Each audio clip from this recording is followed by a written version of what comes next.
Chapter 1, Chapter 1, The Slaves on the Laughing Lion. The blue sea rolled in gentle waves, licking at the oak hull of the Laughing Lion. A salty breeze swept across the deck, lifting the damp strands of hair clinging to Lo Quen's forehead. Hunched over, he gripped the fishing net with both hands, knuckles whitening from the strain. This was the 9th day since his transmigration. He was no longer the college student who sat before a computer, jungling with Shyvana and roaming Summoner's Rift. Now he was Lo Quen, a 13-year-old boy, son of a smith from a small town in Yiti by the Jade Sea. 3 months ago, the Dothraki horsemen had swept through like a plague of locusts, crushing his home and selling him through slave markets.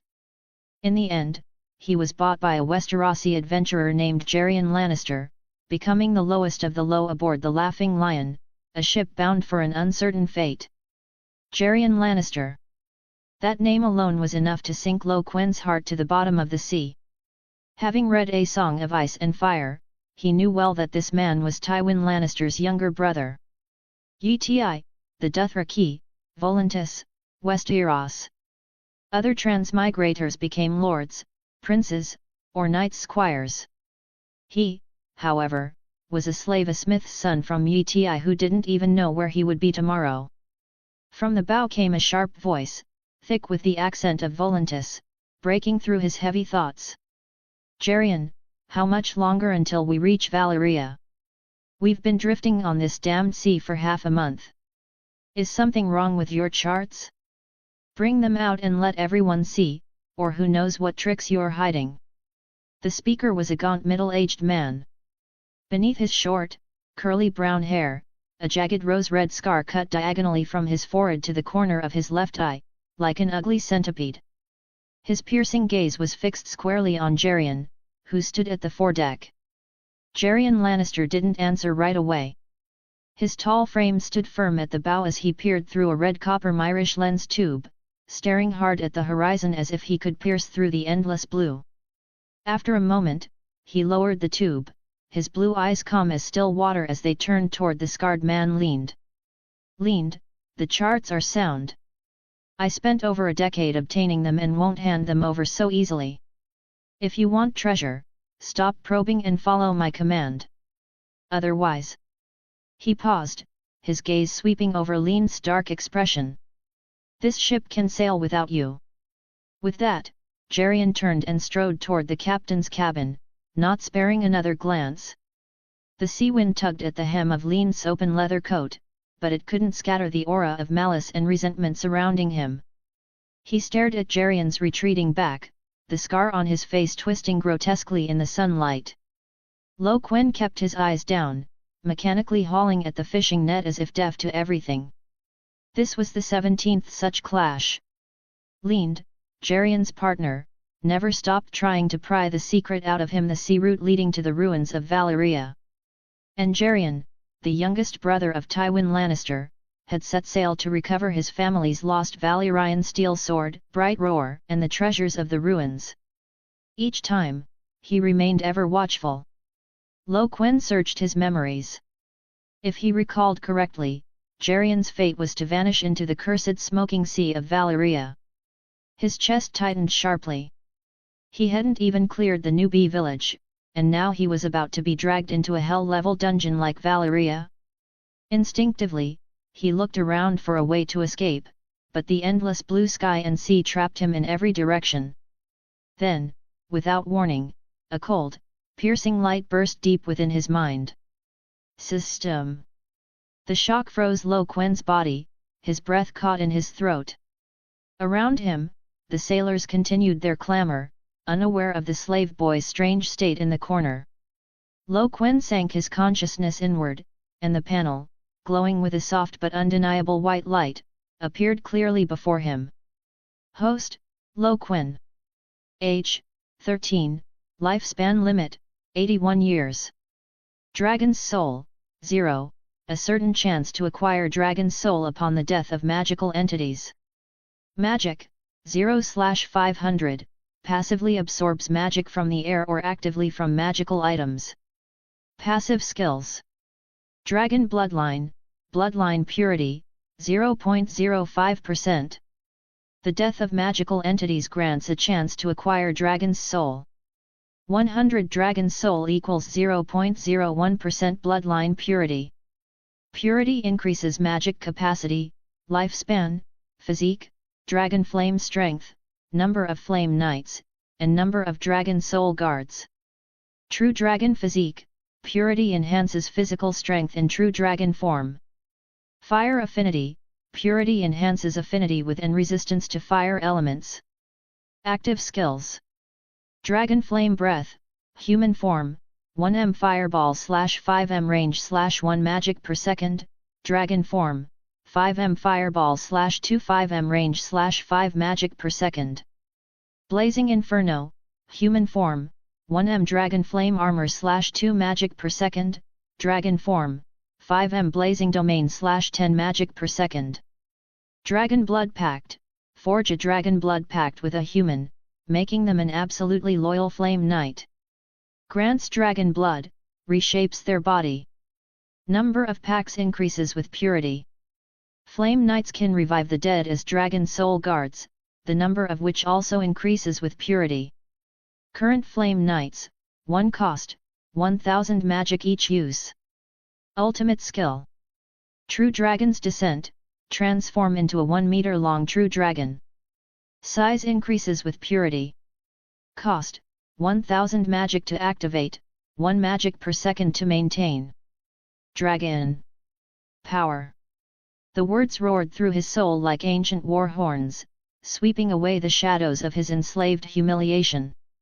But the cold numbers struck him like a bucket of seawater. Magic, 0/500. Forget unleashing skills, he couldn't even conjure a single spark. That alluring true Dragon's Descent demanded a full 1000 points just to activate. Quen felt the thin trace of magic in the air and stared at the stagnant pool on his panel, shaking his head in frustration. Relying on passive absorption? That would take forever. As for absorbing from magic items? Ridiculous. He was a slave with nothing to his name, not even a proper stick.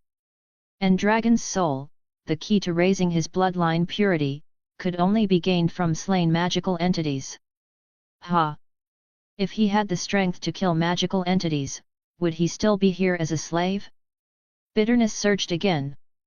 The cheat had arrived, yet its activation requirements were cruel enough to be despair.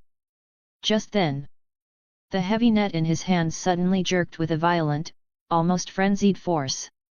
The power was far beyond the thrashing of ordinary fish, yanking the unprepared Quen forward so hard he stumbled, his knees cracking against the slick deck. Yiti brat, didn't you eat? Pull harder. A sailor with a reeking beard and liquor on his breath cursed harshly, gritting his teeth as he hauled alongside him. A few others muttered curses as they rushed in to help. The net rose slowly, sloshing water and releasing an even heavier stench of fish. At the bottom, an abnormally large, violently twisting shape could be seen. When it was finally dragged onto the deck, exposed beneath the glaring sun, the sailors surrounding it let out a chorus of gasps, equal parts astonishment and unease. It was a monstrous fish. Nearly a meter long, its body was armored with thick dark green scales, their edges flashing with a cold metallic sheen. Its head was grotesque, packed with fine, saw-like teeth. Its 2 cloudy yellow eyes bulged outward like cheap glass marbles, dull and lifeless. The 7 hells. What in bloody hells is that? A young sailor from Westeros turned pale, stumbling back instinctively. A bastard from the Valyrian sea, uglier than the cheapest whore in Lys. The bearded sailor spat curses. Another seasoned hand drew the skinning knife from his belt, crouching low as he crept toward the thrashing monster. Quen's heart hammered in his chest. His eyes fixed on the fish's murky yellow orbs. Deep inside that filth, he thought he caught the faintest, twisted flicker of light. Could this thing be a magical entity? The thought jolted through him, and on his system panel, the cold Dragon's Soul, 0 seemed to blaze to life. Just then, the sailor drove his knife down, killing the monster with one strike. From its corpse, a hazy sphere of light drifted free.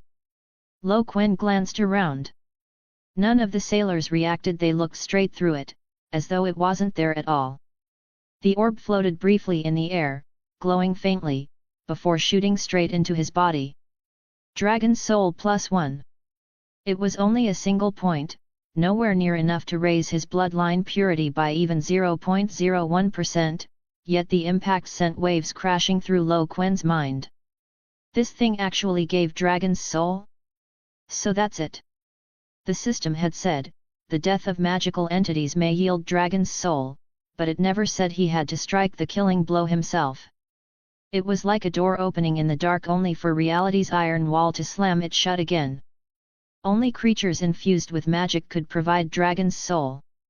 And where was he supposed to find magical entities? His gaze flicked from the carcass at his feet to the distant, endless horizon, his whole body tensing. That was the ruins of Valyria. If even a fish from waters near the cursed land carried a trace of magic, enough to count as a magical entity, then the ruins themselves must be crawling with them, sources of bloodline power waiting to be claimed. Compared to fleeing and drowning in the endless sea, setting foot in Valyria to strengthen his bloodline was at least a path he could see and grasp. On deck, the sailors were still bickering whether to cook the monster fish or toss it back into the waves. No one noticed the boy from Yiti in the corner. In his eyes, once dulled by numbness and resignation, a spark of hope flared for the very first time. Chapter 2, The Face Worm. After 15 agonizing days and nights, the Laughing Lion finally sailed into the land forsaken by the gods. The sea churned and boiled, reeking of acrid rot.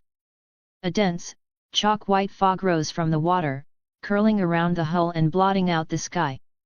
The air was scorching and oppressive, every breath felt like swallowing burning sand. Smoking sea. A sailor's teeth clattered, his face pale as ash. In the mist, shadowy outlines writhed in the pallid glow, some like toppled spires, others like the bones of titanic beasts. From the shrouded islands all around came eerie, blood-curdling shrieks, drilling into ears and tearing at nerves.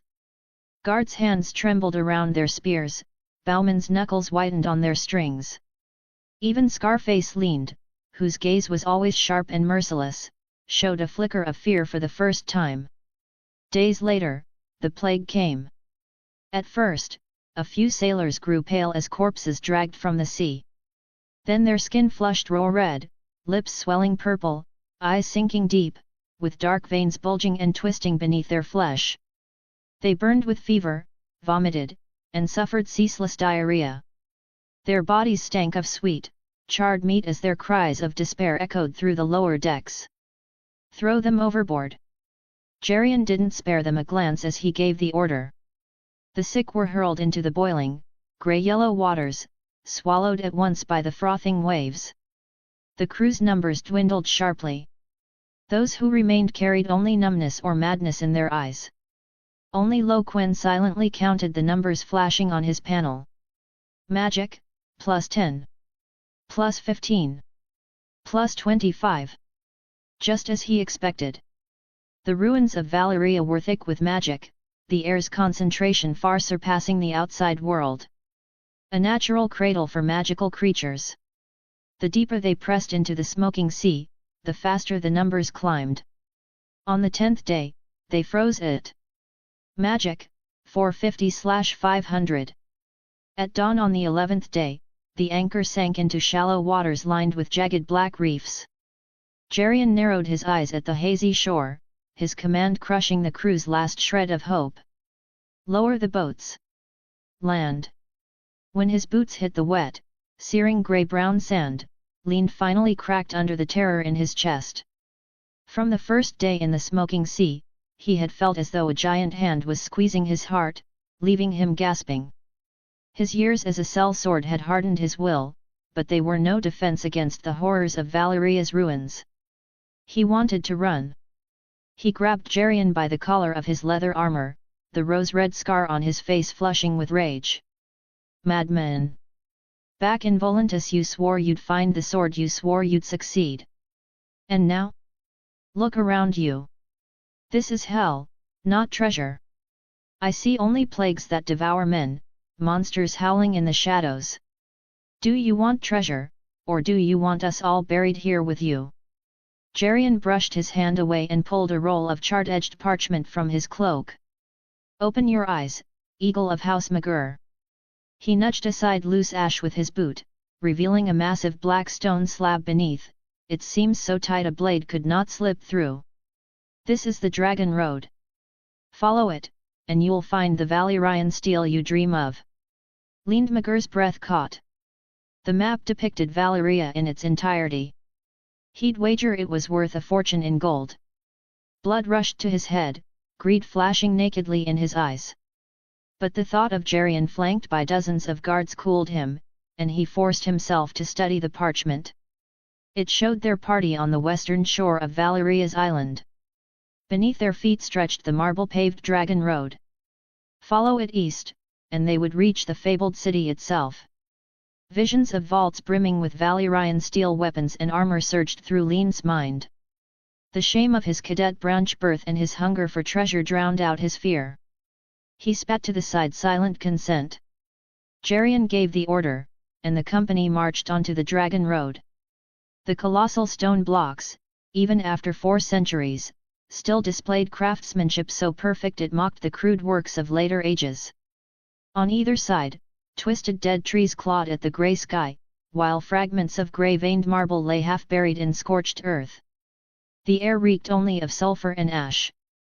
Quen trailed at the rear, his cold eyes scanning the wasteland, every step pressed tight against his nerves. The faint trace of bloodline within his body granted him sharp senses. He could feel something moving deep within the thick fog, its hungry gaze licking at their backs, yet it never struck. Quen dared not relax, keeping his focus razor-sharp. He was certain that if some hideous monster leapt from the withered forest, he would be the last to fall back, standing guard before the others. After less than half a day's march, Gerion and Leaned halted the group, announcing they would camp here. Sure enough, something went wrong. While setting up camp, a Lhazareen slave vanished into the mist along the forest's edge. His companions cried out in Lhazareen, begging Gerion to send men to search. Gerion coldly refused. Leaned close to him, voice low and trembling. Gerion, you've noticed it, haven't you? They're following us. The things in the Deadwood Forest. Those monsters have been on our trail since we landed this morning. Years as a sellsword had sharpened his instincts. He had long known something lurked within the Deadwood. Which means there aren't enough of them, and they're not strong enough. Otherwise, they'd have struck already. Gerion's tone was careless, his blue eyes gleaming faintly in the dusk, his steadiness brimming with confidence. Lean's mouth twitched stiffly. Inwardly he cursed Gerion's arrogance, his voice sharp with scorn. Sometimes I can't tell if you're truly certain or just running your mouth. They're weighing their prey. Think, are they jackals, or are they lions? Can you swear you'll escape their jaws? Is that so, Leaned? A pack of starving beasts scared Magur's eagle into pissing himself? I'll tell you this, Valyrian treasure is worth the risk. If they're jackals, I'll roast them for supper. If they're lions, I'll gladly bring my brother at Casterly Rock a fine Valyrian pelt. Or would you rather pick over carrion at the ruin's edge? Don't you want to see Valyria for yourself? To see what kind of power brought the mighty Valyrian civilization to its end? Maybe we'll find weapons fit for our hands. Maybe we'll discover dragon eggs and be remembered in taverns from the 7 kingdoms to the free cities. Leaned fell silent. He knew his strengths lay on the battlefield and in the arena, in blades and combat, not in sparring with Gerion's words. Yet, he had to admit, Gerion's words stirred something in him. Greed whispered to him, drawing him toward Valyria and its treasures. Gold, gems, weapons, even dragon eggs, he would welcome them all. Night soon fell, and the party was forced to halt again. Gerion forbade the lighting of fires, wary of attracting hostile eyes. But before long, a shrill, inhuman scream tore through one corner of the camp. A sailor was burning, engulfed in a strange, bright yellow flame. His skin melted like wax, dripping as his flesh sizzled in the fire. He rolled and writhed like a living torch, casting the tents around him in a hellish glow. Gerion came running, fury already boiling. Before he could even grasp what had happened, he roared, "Put it out! Quickly!" But his command was swallowed by the man's wails. The sound was so piercing, so full of agony, that it made every soul present shiver. No one dared approach the flames. One of Gerion's guards stepped forward and explained what had happened. An old sailor had suddenly ignited from within as they set up camp. That was how he had come to this. The story darkened Gerion's face at once. Quen, standing among the crowd, realized instantly this was disturbingly similar to what had once happened to Princess Arya. At last the fire burned itself out, leaving behind a curled, blackened husk. Thin wisps of smoke carried the stench of scorched flesh. Silence hung heavy. Then hiss, hiss. A sickening scraping came from within the charred corpse. Quen's suspicion was confirmed. With a wet pop, a crimson maggot as thick as an infant's arm pushed through the burnt ribs. Its slimy body was embedded with a distorted, weeping human face. Beneath it, 4 small limbs clawed frantically at the bone fragments, greedily sucking. Then came a second. A third. Disgusting things. Leaned, snapping at the sight, lost all reason. With vengeful fury, he drew his sword and hacked down. The blade struck true, slicing a human-faced maggot clean in two. Thick, lava-like crimson pus sprayed violently into the air. "Don't get close, you fool! Stop!" Gerion's warning came half a heartbeat too late. The maggots splattered with the foul blood twisted their weeping faces into masks of venomous hatred. They reared their swollen bodies high, their hissing cries rising into a shrill, glass-scraping screech. A flicker of satisfaction crossed Lean's face. Whoosh! Several streams of sticky pale yellow fire shot from the maggots' mouths, striking his face with unerring precision. Argh! An inhuman scream split the night. Lean became the second human torch, thrashing wildly. He clawed helplessly at his face as flesh carbonized and peeled away under the yellow flames, exposing stark white bone. Staggering, engulfed in searing fire, he lurched toward Gerion, the only one still composed, charred fingers outstretched, a desperate plea rasping from his throat. His men-at-arms exchanged helpless glances, torn between rushing to him and knowing there was nothing they could do. Gerion stepped back, his expression unchanging, blue eyes colder than steel. "Lose! Thweb! Thweb! Thweb!" Arrows rained like locusts, nailing the remaining maggots and Lean's blackened, writhing corpse to the scorched ground. The insects twitched as pus seeped into the earth. Unseen, a dozen faint crimson lights rose from the carcasses, drifting like spirits through the shaken crowd before vanishing into Quen's chest. Dragon Soul plus 140. Dragon Bloodline Purity, 0.06%. Maximum Magic increased to 640. Current Magic, 460/640. The cold notification seared through Quen like molten fire. He bit back the growl rising in his throat, driving his nails deeper into his palms.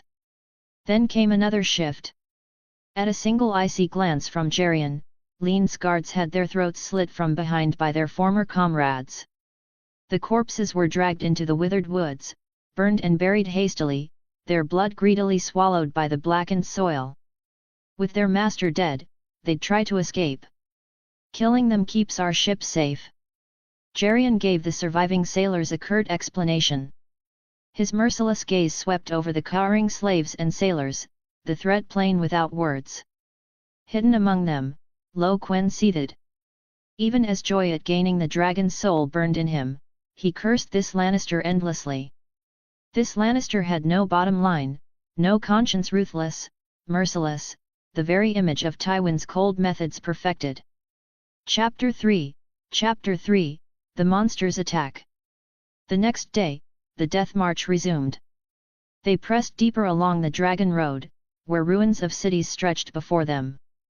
Grey-white marble and black basalt lay toppled together, charred beams stabbing through the fog. The sailors and slaves marched in silence, broken only by the crunch of boots grinding brittle bones underfoot. Quen's thoughts, however, drifted to fragments of memory from his past life about the ruins of Valyria. Legend said that deep within the smoking sea there were two Valyrian cities, Orus and Tyria, where survivors might still live. He had no idea where they were now, though at least he had seen no signs of life nearby. Quen would wager Gerion, that madman, had no intention of seeking Orus or Tyria. He was surely aiming straight for Valyria itself. The Valyrian capital lay at the heart of the 14 Flames, where the truth of the civilization's fall remained buried. And there, something unspeakably dangerous surely awaited. Quen hesitated. Should he take the chance to slip away? At the very least, he couldn't afford to march boldly into Valyria alongside the main force. Yet what held him back was doubt: did he have enough magic to survive alone in a land filled with danger? For now, the ultimate skill of dragon transformation was beyond his reach, requiring at least 1,000 magic. What he could use were only dragon flame breath and blazing inferno. Would those two skills really be enough to keep him alive on his own? He felt uncertain. He hadn't had the system for long, and Gerion's hunger for treasure was far greater than he had imagined. He couldn't gamble his life so recklessly. After much thought, Quen made his decision. If, before reaching Valyria, he couldn't gather enough dragon soul and magic to unlock the ultimate skill, he would slip away. Lost in thought, he was jolted back by commotion ahead. The group had halted in a plaza scattered with massive building foundations. Before their ragged breaths could settle, a chilling sound tore through the air. Eeeeee! A shriek, sharp as nails on glass and far too cruel to be human, exploded from the dense woods to their right. Everyone's hair stood on end. Then came the sound of dry branches snapping under immense force, scraping together as the fog churned. Something moved among the twisted trunks. You! Go look!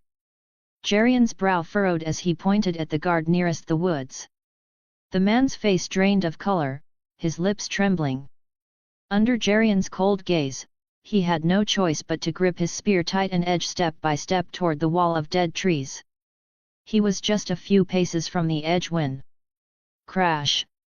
A dark teal shadow burst from the branches, carrying the stench of rot.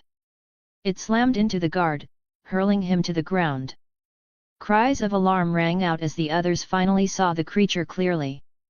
It had a hunched, man-like torso, but its body was armored in heavy, crocodile-dark scales. Its limbs were grotesquely long and twisted, each ending in black talons that gleamed with a cold light. Its bald skull was crowned not with hair but with ridges of horn-like growths. Two blood-red vertical pupils burned in its face, filled with hatred and hunger. Its gaping maw, split back to the ears and lined with rows of jagged fangs, poured streams of thick yellow drool that splattered to the ground like a waterfall. Shhhhhhh. Drool landed on the fallen guard's face, releasing a hiss of acrid smoke. His skin melted like hot wax, exposing the stark white of his cheekbone. The man screamed in unbearable agony. Loose! Gerion roared. Arrows whistled down like rain.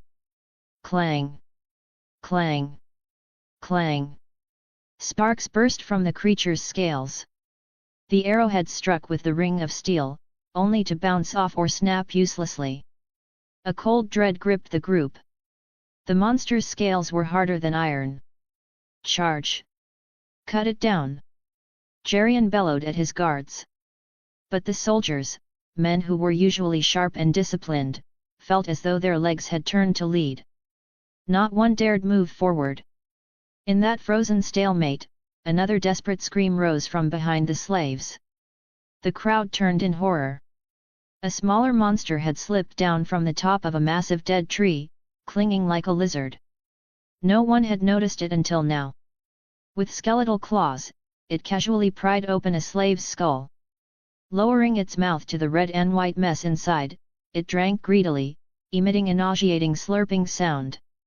Hiss, hiss, Hiss! The sound of scraping, sharp enough to chill the marrow, came from every direction. Within the fog-choked forest, pairs of blood-red pupils lit up in clusters. Dark blue, ashen grey, iron black. Scales of every shade flickered between the branches.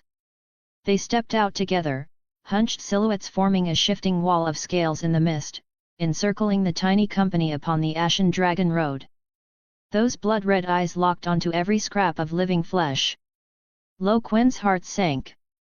He had thought the things lurking in the forest were no more than beasts, jackals, perhaps too wary of their numbers to attack.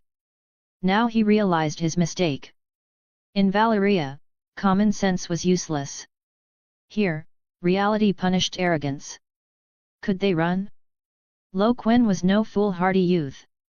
The moment the creatures had shown themselves, he'd already moved to shield those around him, ready to slip away at the first chance. Survival came first. Nothing outweighed his own life. But the thought of fleeing was crushed at once. Behind them, the same heavy, rasping breaths could be heard more of the creatures. They were surrounded. Behind lay the devouring black forest, before them the churning fog like a grey sea. Quen's grip tightened around his scavenged wooden stick, knuckles whitening.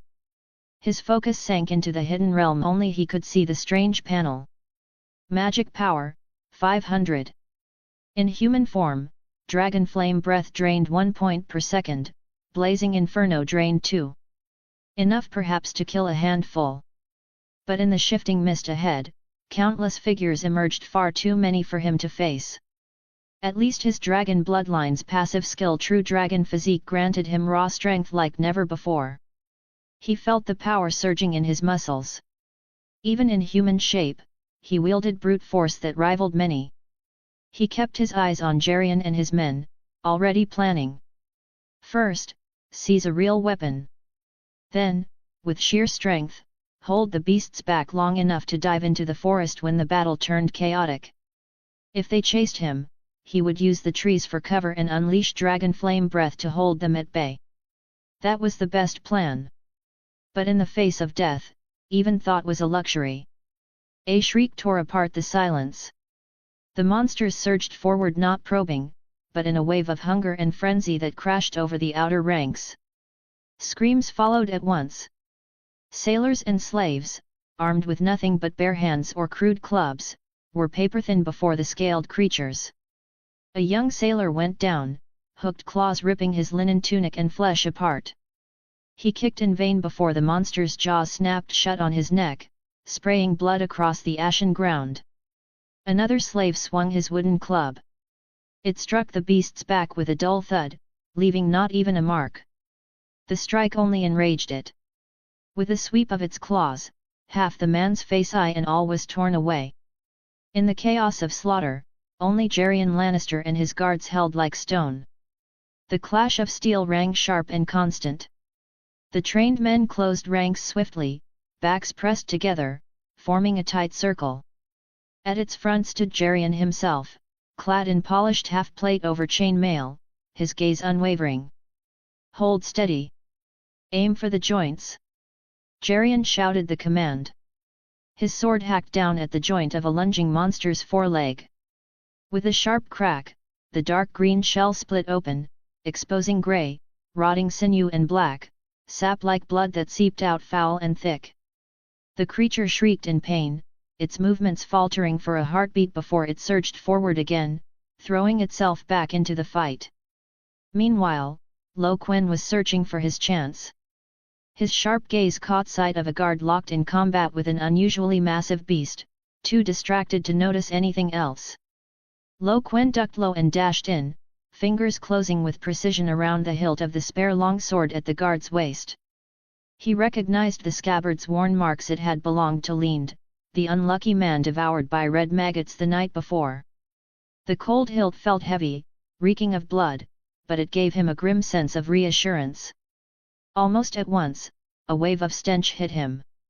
One of the monsters abandoned the wounded slave at its feet and hurled itself at this new threat carrying steel. Quen had no time for stances.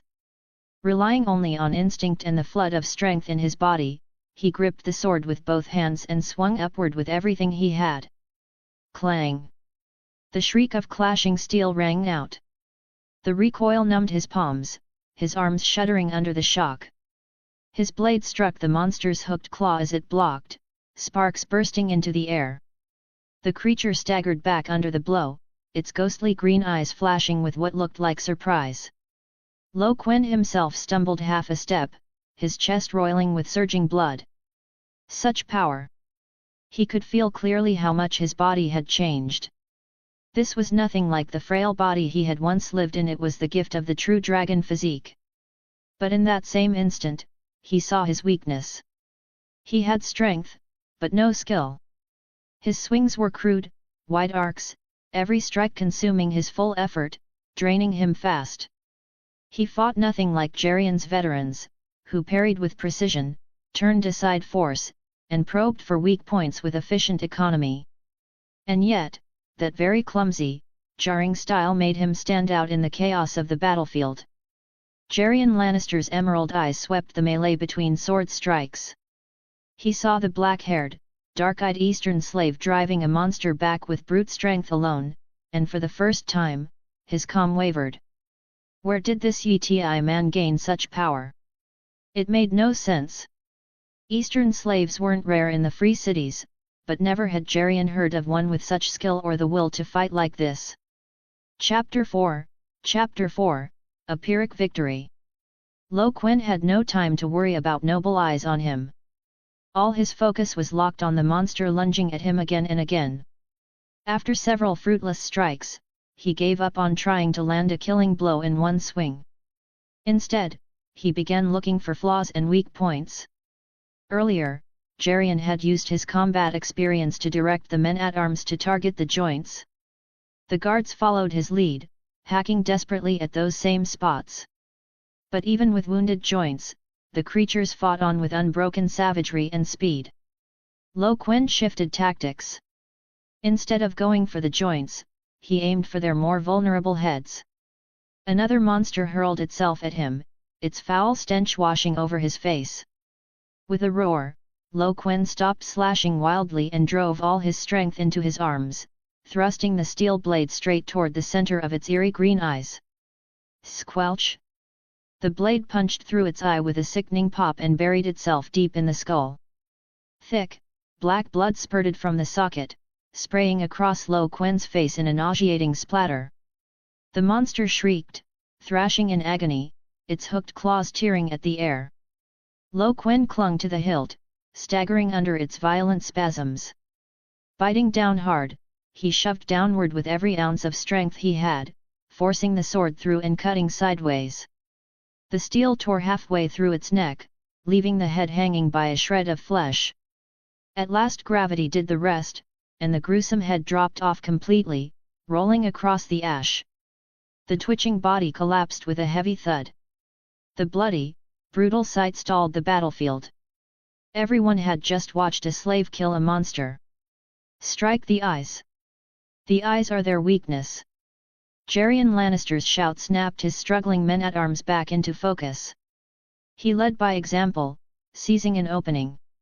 With his left steel bracer, he knocked aside a claw meant to kill him, ignoring the shock that ran down his arm. Driving forward, he rammed his sword point into the monster's eye. Brain fluid burst out as the beast fell dead. The sight lifted his men's spirits. They began working together, deliberately creating openings for one another to stab at the eyes. Soon, several more beasts were brought down, collapsing in bloody heaps. But the tide had not turned. The monsters still vastly outnumbered them. Worse, the slaves and sailors were nearly gone unarmed, unarmored, slaughtered like lambs. Screams and the sound of flesh tearing filled the air, the stench of blood so heavy it choked the breath. Lord! One guard, his face streaked with black blood, shouted urgently at Gerion between blocks. Give the spare swords to the slaves. Let them fight. If not, we'll be bled dry here.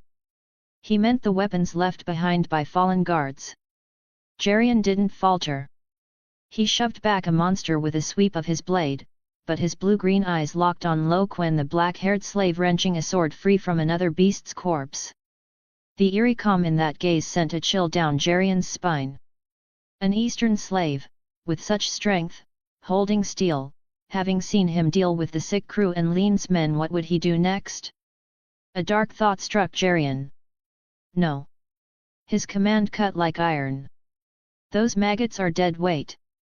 They'll only add to the chaos. Kill the beasts, our men are enough. Before the words were finished, he was already plunging back into the fray, making his stance clear with steel. The guards exchanged looks, conflict flickering across their faces. But years of drilling and the crushing weight of discipline pressed them into obedience. Not all of them, however, could strangle that faint spark of pity.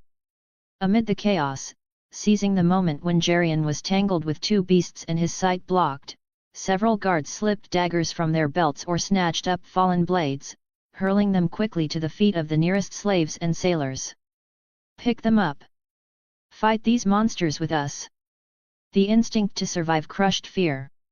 Several dying slaves and sailors summoned the last of their strength, scrambling on hands and knees toward the fallen weapons. Cold steel met their palms, and in their desperate eyes a faint spark of hope flickered to life. With hoarse roars, they swung the unfamiliar blades and clubs, throwing themselves at the nearest monsters like cornered beasts, their lives buying the guards a moment's relief. Quen, however, had slipped into a strange state of focus. Killing 3 of the creatures had not only given him a clearer grasp of the strength born of dragon blood, but also a strange kind of feedback. Each time a monster died, dragon's soul seeped into his body. It trickled like a stream, flowing into the vast lake within his consciousness that marked the limit of his magic. 0.08%. The number pulsed in his mind. He had slain 3, Gerion's men 5. 8 in total, enough to raise his bloodline purity by 0.08% and expand his magic capacity by 800. One of these monsters held 10 times the power of last night's grotesque red maggots. The discovery thrilled him. If he could keep hunting such beasts, his bloodline purity would soar. But just as he was calculating, the battlefield shifted. Scree! A sharp cry split the air, echoing from deep within the forest. It was nothing like the chaotic roars before. It was a command, a horn's call. Every monster froze mid-attack. For an instant, confusion flickered in their glowing green eyes. Then, as one, they wheeled about and fled racing into the withered forest even faster than they had come. In a blink, they were gone, leaving only mangled corpses behind. Leaning on his sword, Quen panted heavily, eyes fixed on the woods. His chest hammered. That had been a signal. Something was commanding these monsters. A stronger beast? Or some unknown force? A thought crept in, absurd, yet chilling enough to freeze his spine. Could it be human? He had no time to dwell on it. Before the last beast's tail vanished into the trees, Gerion Lannister's cold voice rang out. Surround them! Clang! Steel scraped in perfect unison. The 12 surviving guards, wounded but drilled, moved at once. They closed ranks with flawless discipline, forming a ring of steel, sword points glinting coldly at the battlefield's center. Only 5 remained inside, Quen among them. 3 slaves barely able to stand, and 2 sailors drenched in blood. They gripped the weapons they had just claimed, their hands shaking uncontrollably. Back to back, they faced the Lannister guardsmen who moments ago had fought beside them, now glaring with killing intent. Gerion stood just outside the ring, eyes like ice. His emerald gaze swept his men slowly. Which of you disobeyed my order and threw swords to that filth? Step forward. The 4 who had done so blanched at once. They traded glances, fear and hesitation plain in their eyes. Under Gerion's cold, soul-piercing stare, they finally lowered their heads and stepped out, one by one, until they stood at the inner edge of the ring. Pick up your weapons, Gerion commanded, and kill those who took your pity. Chapter 5, The Judgment. The moment the words fell, the battlefield went deathly silent. Not only did the slaves and sailors cast desperate looks, but even the 4 men-at-arms who had stepped forward snapped their heads up, their eyes wide with disbelief and horror. One younger guard's lips trembled as he forced out the last of his courage. "Sire, they are." Swish! Gerion didn't give him the chance to finish. His long sword slipped with perfect precision through the narrow gap between helmet and gorget, slicing clean across the throat. The young guard's head flew skyward, his face still frozen in shock.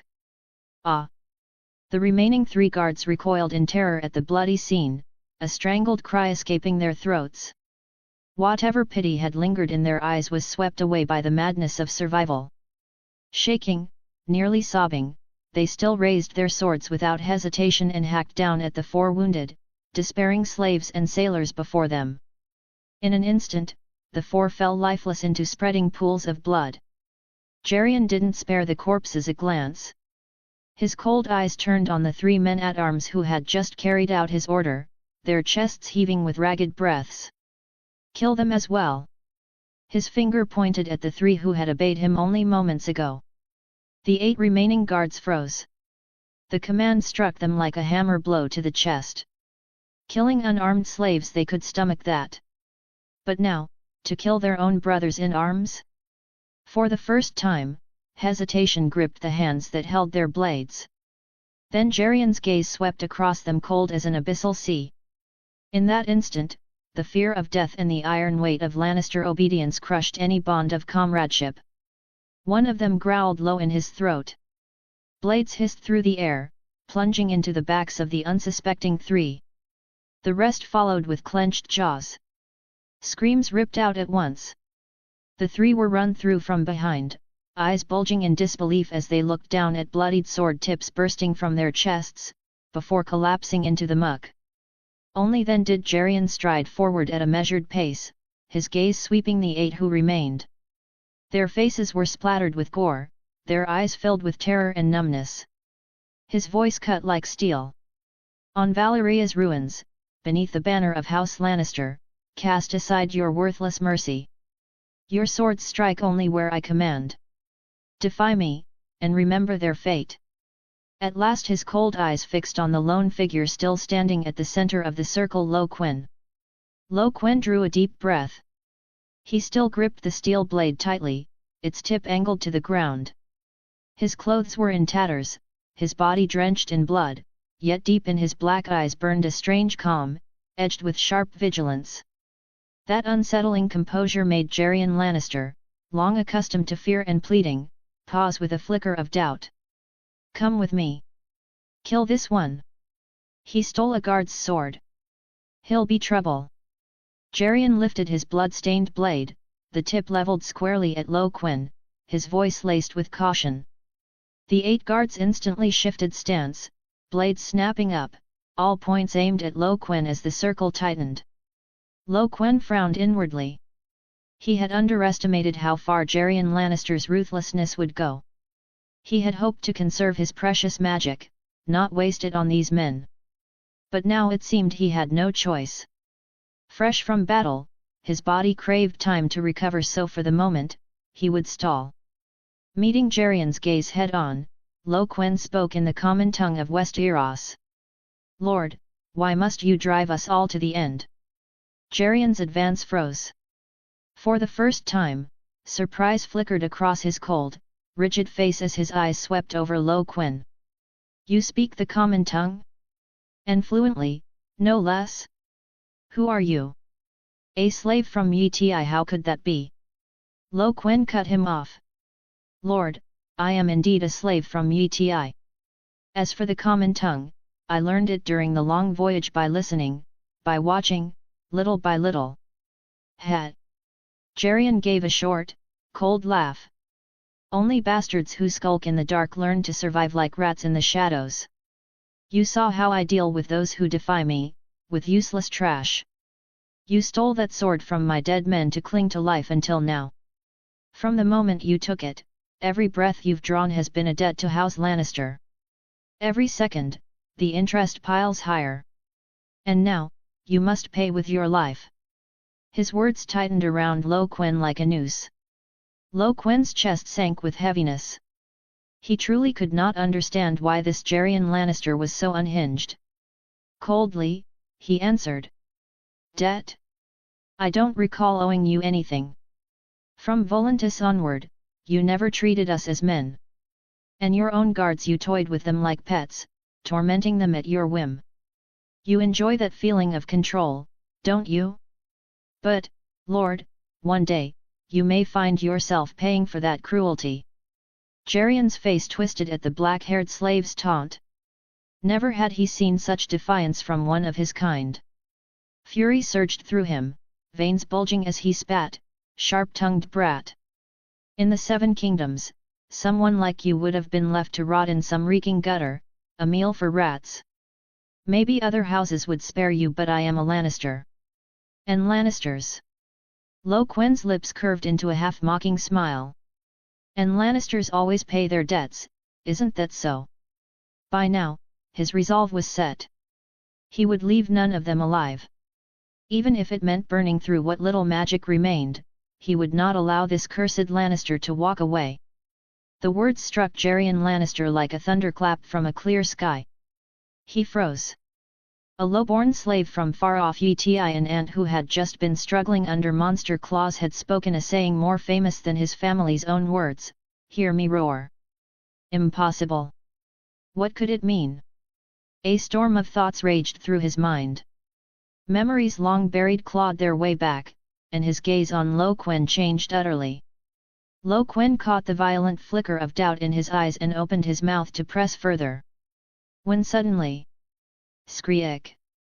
From the horizon, out of the roiling crimson-lit clouds, an otherworldly howl erupted so shrill and terrible it seemed to tear the heavens apart. Chapter 6, The Escape. The sound didn't come from one direction, it was as if the whole sky itself was wailing in agony. Everyone instinctively clutched their ears, bodies curling in pain. The noise cut deeper than fear, striking at the rawest core of instinct. Then came a colossal shadow, plunging from the heavens with a shriek that tore the very air apart. Quen snapped his head up, pupils contracting to pinpricks. A bird. No, a beast. A monstrous bird, vast enough to suffocate the sky, ripped through the leaden clouds and dove straight at them. Its wings stretched 100 feet, blotting out what little light remained and throwing the blood-soaked earth into a deeper darkness. But its body wasn't feathered. Instead, it was cloaked in long, dense plumage that shimmered with a purplish-red metallic sheen, whipping like blades in the gale its dive conjured. Most terrifying of all, it had 3 heads. Each the size of a horse's body, covered in the same purplish-red, horned scales. 3 pairs of eyes glowed with a murderous hunger. Then, 3 jagged beaks, each lined with saw-toothed fangs, gaped wide at once. The air split with a deafening shriek, and a storm of foul, sulfur-laden wind slammed down, as if to swallow every living thing whole. Run! Survival crushed every other thought. How could Quen waste another heartbeat on Gerion? Dragon blood-honed reflexes carried him, legs coiling, then exploding with force as he sprang off the ground like an arrow loosed from its string. Before the shadow could engulf him, he tore across the field, sprinting headlong toward the nearest wall of twisted, gnarled deadwood. Gravel, slick with blood, made every step treacherous. His ears rang with the screams of men-at-arms, the bird's shrill dive, the thunder of wings tearing the sky, and the sickening rip of flesh behind him. He didn't dare look back. He could picture it too clearly: Lannister half-plate armor, so proudly worn, shredding under claws as if it were parchment. Gerion Lannister, how long could that cold, selfish mask endure before such absolute power? For an instant, bitter satisfaction flickered in Quen's chest, only to drown beneath the flood of raw survival instinct. He ran, weaving frantically through the thickets of dead trees. The sulphurous fog was so dense it pressed against his skin, visibility no more than 5 paces. Each stride plunged him deeper into unknown terrors. He didn't know how long he fled, only that, at last, the shrieks and dying screams faded into the distance, smothered by mist and silence. He stopped, chest heaving, and scanned the dead stillness around him. Safe at least for now. Exhaling hard, Quen's mind sharpened with a new thought. The way those scaled beasts had retreated earlier, so sudden, so orderly, had they sensed the purple-winged horrors approach? Were they fleeing a greater predator? The realization chilled him. The monsters of Valyria had a cunning that went far beyond what he'd imagined. He forced the thought aside, only for rage to surge back, burning hot. Damn Gerion! Damn that Lannister! His teeth ground as he cursed in silence. He had only taken a dead man's sword, fighting to survive. Yet to that golden-haired noble, the fact he was a slave meant he wasn't even allowed that small defiance. Was he supposed to bare his neck like a lamb at slaughter? Worse still, Gerion had cut down his own guards who had shown the faintest spark of mercy, discarding them as if they were no more than broken tools. Even those sworn to his family's service were pawns, nothing more. That kind of cruelty was colder than any monster's claws. Quen branded that icy face into memory. Then, regret struck. He had stalled Gerion only to buy time, to regain strength. The bird's arrival had ruined his chance to silence every witness. And though it seemed the beast might have claimed Gerion's head for him, there was no guarantee. Gerion could still survive. Quen's gaze hardened. If Gerion lived through this, then next time he would repay him in blood. He shoved all stray thoughts aside. Survival came first. How to endure this cursed land, how to gather more dragon soul, those were the only questions that mattered. Splash, splish, splash. The sound of running water drifted suddenly from the fog less than 10 paces to his left. Quen tightened his grip on the stolen steel sword, raising the tip slightly across his chest, every muscle primed to strike. There was no one else here. If danger appeared, he would call upon the system's power without hesitation. Step by step, he moved, his figure melding with the mist like a ghost as he crept toward the source of the sound. The fog parted ever so slightly, and what he saw made his breath hitch. A small pool, no more than 10 paces across, lay hidden in the deadwood's embrace. The water wasn't clear but milky white, faintly boiling, with streams of tiny bubbles rising steadily from below. And at its edge sat a maiden, no older than 12. Her back was to him. Long silver gold hair spilled down like flowing moonlight, gleaming softly even beneath the ashen sky. Her skin was pale to the point of translucence, like the finest white jade, glowing faintly in the rising steam. Her slender waist, rounded shoulders, and long, graceful legs were bare to the air, as if some water spirit from ancient myth had stepped into the mortal world. With delicate jade-white hands, she trailed her fingers through the steaming pool, stirring gentle ripples across its surface, her face calm and serene. Even through the fog, her beauty was enough to make any man's heart pound. She radiated a vitality like a dew-kissed bud at dawn, pure and mesmerizing, drawing Quen's gaze until he nearly forgot the peril of this cursed land. But when the maiden seemed to sense something and turned her head, Quen felt a chill rush from the solace of his feet to the crown of his head. His breath caught sharply. Her face was half angel, half demon. The left side was flawless, as though carved by the gods themselves, smooth, unblemished skin, a delicate nose, full lips. Most striking was the eye, a deep violet gem, glimmering with a light like the stars, breathtaking in its beauty, so perfect it seemed unreal. The right side, however, was born of hell. Dense, hardened scales spread across her cheek like twisted vines. The eye there burned the same violet hue, but its pupil was a cold, reptilian slit. Scales? A vertical pupil. That side of her face was identical to the monstrosities that had nearly wiped them out not long ago. But those creatures had clouded, frenzied eyes, their minds consumed by bloodlust and madness, reduced to beasts that knew only how to kill and devour. This maiden was different. Her left face was serene and beautiful, her actions deliberate, human bathing in the eerie, steaming spring with quiet grace. The life force flowing from her was vivid, unmistakably alive, something those shambling abominations could never possess.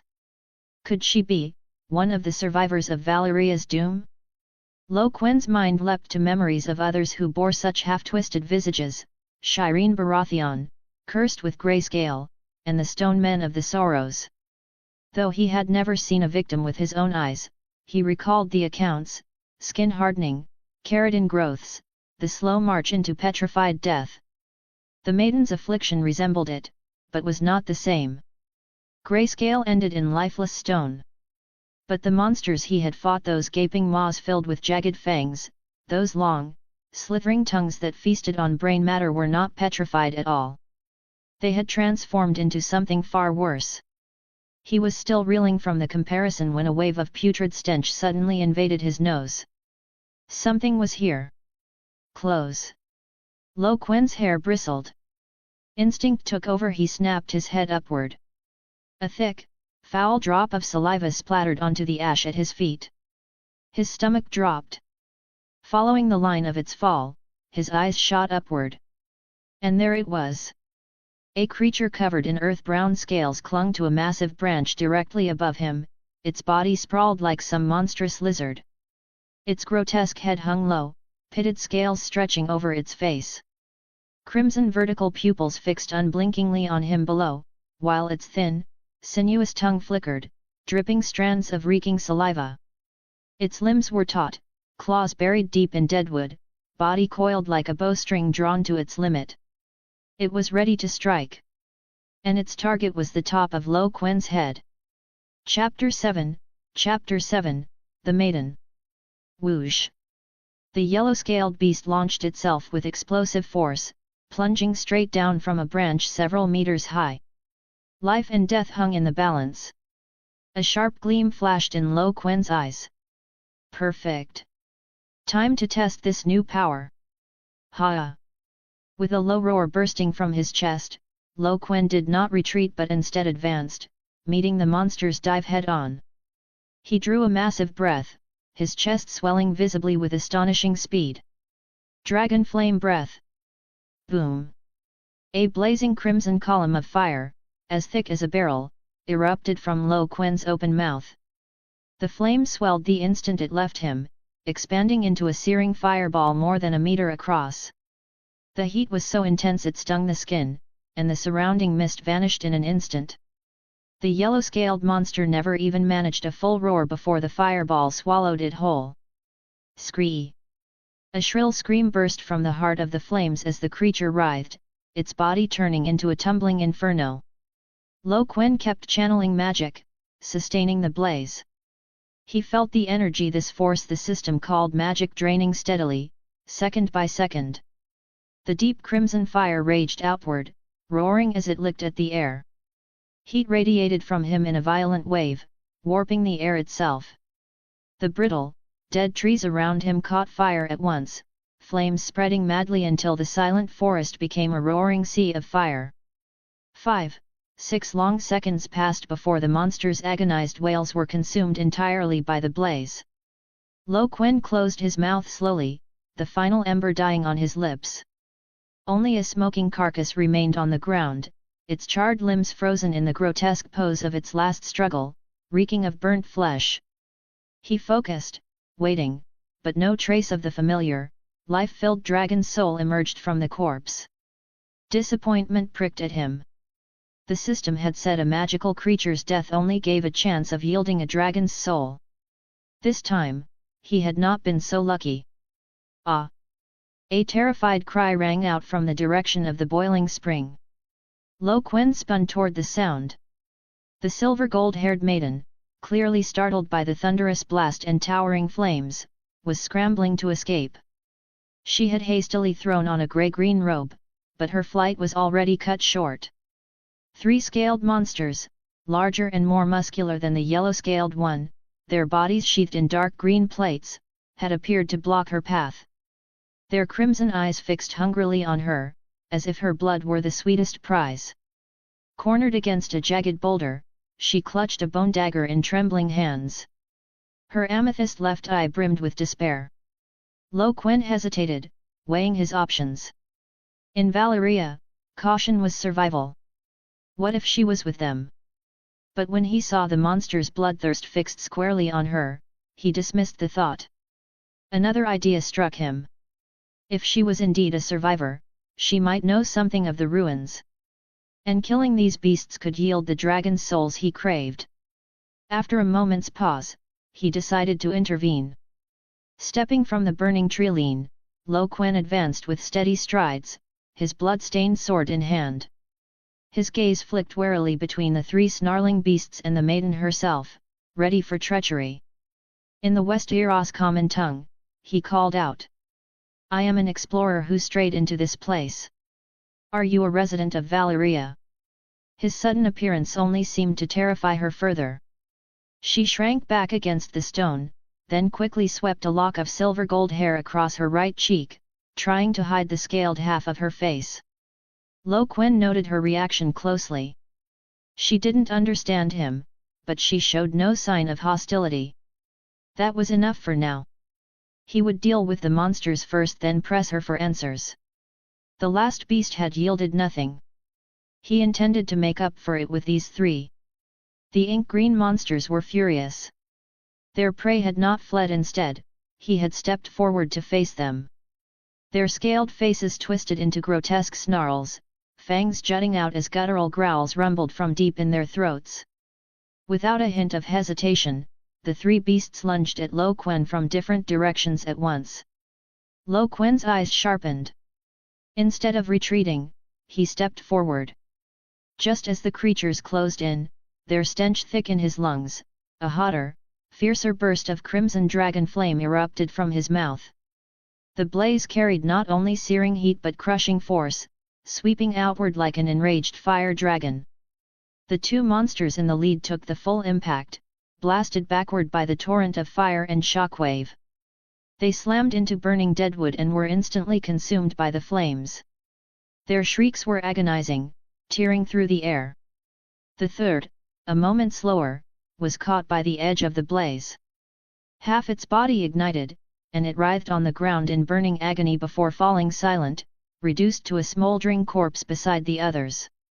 Thick smoke curled upward as firelight lit Quen's composed face and glinted in the maiden's violet eyes, still wide with fright. From the three charred bodies, three cold, pure strands of life essence rose soundlessly and sank into Quen's body. A thrill surged through him. He dove into his consciousness to sense the changes in his blood and magic. Dragon bloodline purity, 0.17%. Magic, 554/1740. With the 800 dragon soul gained earlier fighting alongside Gerion and the others, plus the 300 just now, his purity had quietly climbed to 0.17%. His maximum magic had reached 1740. Yet the rate at which he drew ambient magic into himself lagged far behind the rate at which his capacity grew through dragons' souls. His reserves were still dangerously low. Those two uses of dragon flame breath had cost relatively little, only a point of magic per second in human form, little more than 20 total. Manageable. But his regeneration was pitifully slow. Quen frowned. At this pace, his magic was no more than a trickle, nowhere near enough for greater dangers ahead, let alone the devastating ultimate skill. He needed a true source of replenishment, something vast and fast. Otherwise, his swollen reserves meant nothing without ammunition. He'd be nothing more than prey in these ruins. Drawing himself back to the present, he looked at the maiden. She had calmed a little, but her amethyst eye still shimmered with lingering fear and intense curiosity as she watched him timidly. Quen softened his expression, trying to appear unthreatening, and spoke slowly in the common tongue of Westeros. Hello. My name is Quen. I come from the distant east, from Yiti. I am an explorer. The girl blinked, her long silver gold lashes fluttering like butterfly wings. She clearly didn't understand, confusion clouding her face. She began speaking quickly in a melodic, complex tongue, her hands gesturing urgently in an effort to make herself understood. The language was strange, layered, unlike common or any tongue Quen had heard before. He spread his hands helplessly. He couldn't understand a word. In this land of constant peril, language itself was proving the greatest barrier. The girl hesitated, then seemed to reach a decision. She stepped closer. Before Quen could react, she reached out with a slender, pale hand, soft but faintly calloused, and gently took his left hand. Then, firmly but gently, she pressed his palm against her chest, directly over her heart. Warmth, smooth and soft beneath the rough fabric of her robe, pulsed against his hand. Her heartbeat was rapid and strong. A blush flared on her flawless cheek, pink blooming like dawn against snow. She lifted her deep purple eyes to his, lips parting as she spoke softly. Her voice brushed his ear like silk, carrying a subtle, enchanting power. The instant the sound reached him, meaning bloomed clear in his mind, bypassing words entirely, as if her thoughts had taken root in his own. Through touch and thought, I can speak with you. My name is Janice. Thank you for saving me. Chapter 8, Ghost Grass. Telepathy?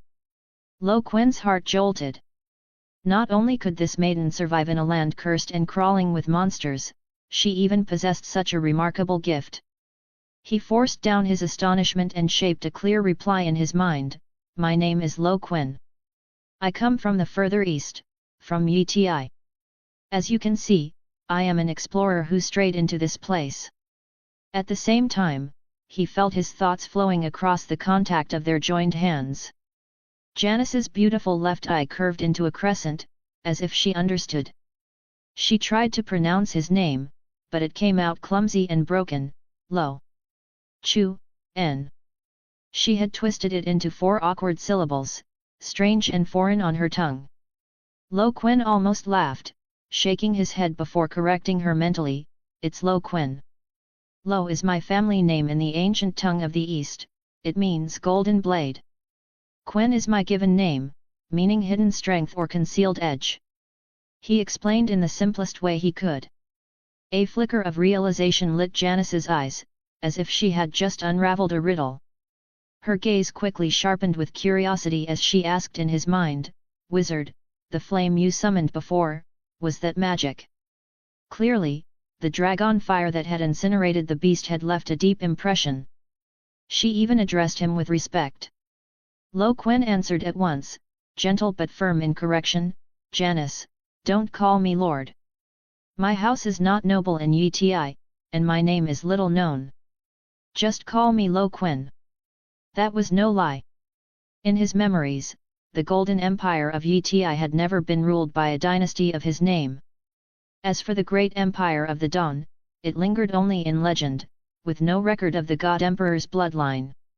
He paused, then added a careful explanation, as for that flame, yes, it is magic. It mimics the power of dragon's breath. You may call it false dragon fire. He would not reveal his true trump card, his power to become a dragon.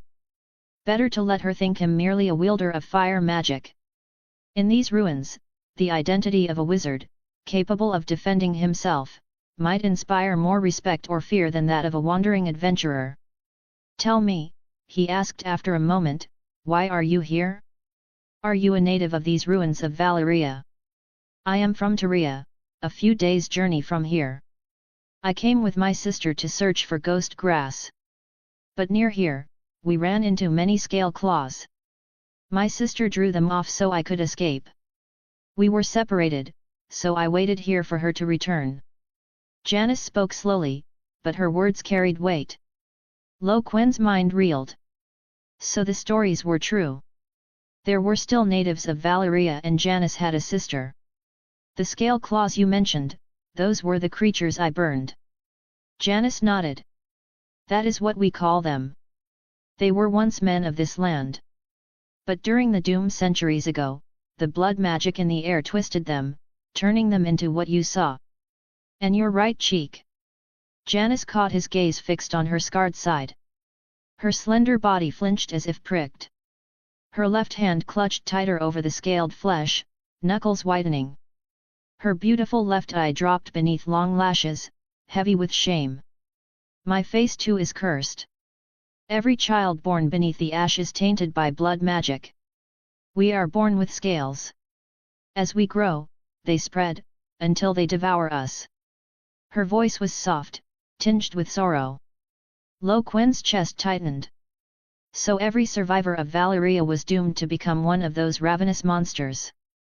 Not wanting to linger on the wound, he shifted the subject. Could you show me the ghost grass you were looking for?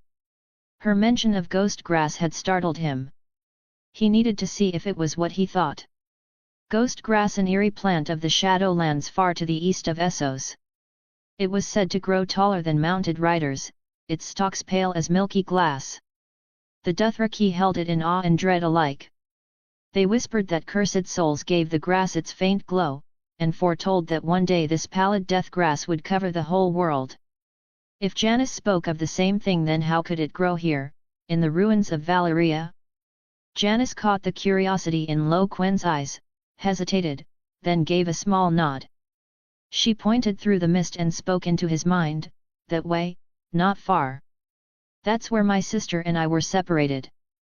Sure enough, as she had said, they hadn't gone more than a mile before the landscape abruptly changed. At the foot of a sloping hill stretched a grey-white ocean, replacing the dead, silent forest of withered trees. Countless tall, ghostly pale stalks grew in dense clusters, their stems straight, most rising higher than 2 meters, crowned with fine, equally pallid tassels. They swayed endlessly in the fog, rustling with a sound like 1,000 whispering spirits. That sickly, unnatural pallor stood in stark, eerie contrast to the charred, lifeless trees around them, radiating an ominous presence. Ghost grass, the death omen of the Shadowlands, had here, in the cursed ruins of Valyria, formed a vast and terrible sea. Quen stepped cautiously to the edge, careful to avoid the leaves that seemed supple but might cut like blades. He reached out and grasped a stalk as thick as his wrist. It was icy to the touch, its texture hard and smooth, like polished pale glass. But the moment his fingers closed around it, something changed. A surge of pure, concentrated magical energy jolted out of the stalk like a dormant current suddenly unleashed. It shot up his arm and poured ceaselessly into his body. Quen stiffened, his whole frame shuddering. On the panel before his eyes, the number for magic rose by 1. This ghost grass held raw magic that could be drawn directly into him. He looked sharply down. The stalk in his grip, which moments ago had glimmered with a faint milky glow, now dimmed rapidly, its light snuffed out as the energy drained away. Its pale, jade-like skin dulled to a lifeless grey-brown. Thin cracks spread like a spider's web across its surface. The once taut, vibrant stalk shriveled, brittle and hollow, as if every trace of life had been sucked from it in the span of a few breaths. Quen released his hold, and the husk of ghost grass crumbled soundlessly, collapsing into a small pile of dead powder. A chilling thought struck him. Could it be that the essence of this legendary death grass lay in nothing more than feeding on and storing the magic in the very air? Chapter 9, The Dire Bird. He lifted his head, staring at the sea of grey-white grass rolling silently in the mist. His eyes could no longer contain the ecstatic light blazing within them. Magic! Endless magic! This was no cursed death grass, it was a gift from the heavens, a fountain of power placed in his path. With this near-limitless field of ghost grass, his flaw of slow recovery would vanish. An endless stream of magic meant longer battles, and the freedom to wield his ultimate skill again and again. Quen forced down the restless thrill in his chest and chose to restore his strength first. He crouched and yanked up several stalks of ghost grass as thick as his wrist. Cold, lifeless yet pure energy coursed up his arm into his body, his magic count steadily climbing, +1, +1, +1. Every stalk he touched dulled and withered in the same way, its glow fading, its color turning grey, until it crumbled into dust once its power was drained. Beside him, Janis watched, baffled. To her eyes, he looked like some tireless farmer crouched in the grass, swiftly harvesting stalk after stalk. Confusion was written plain across her young face. She couldn't fathom why this young wizard from the east was so obsessed with plants used mainly for rituals in Tyria. But she was obedient and did not disturb him, only standing quietly at his side while keeping a wary watch on the fog all around. Then, "Skreek!" A sharp, piercing cry shattered the sky above. This time, it was clearer. Closer. The moment the sound reached him, Quen's face changed at once. Beside him, Janice went pale as death. Terror filled her beautiful left eye, and her delicate body trembled beyond her control. Quen knew that cry all too well. The 100-foot, 3-headed, purple-feathered monstrosity that had appeared on the Dragon Road. His gaze flicked once toward the swaying sea of pale grass, reluctant but survival cut short all hesitation. He bent low, one arm snatching up a great handful of stalks like lightning, even biting down on a bundle between his teeth, caring nothing for appearances. With his other hand, he seized Janice's arm and barked, "Go!" Without a second's pause, he wheeled and sprinted toward the deadwood forest. Skreek! The second shriek tore open the air almost above his head. A vast shadow swallowed the land, the dense fog ripped apart by furious gales. Beneath the rolling clouds, the colossal form of the 3-headed purple-feathered beast loomed clear, blotting out the heavens. 6 blood-red eyes blazed like stars of the abyss, locked unerringly on the tiny figures fleeing below. The distance between hunter and prey was no more than a breath. Quen's face went white as he glanced down at the boundless darkness beneath the wingspan.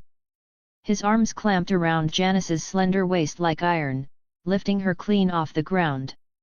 Then, unleashing speed and strength that defied belief, he surged forward like a loosed war arrow, darting through twisted trees and over rough ground with impossible swiftness. They ran at a breakneck pace for what felt like forever, but still the purple-feathered horror clung to them.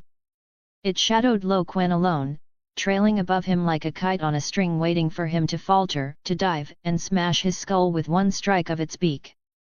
Quen vaulted over a low rise.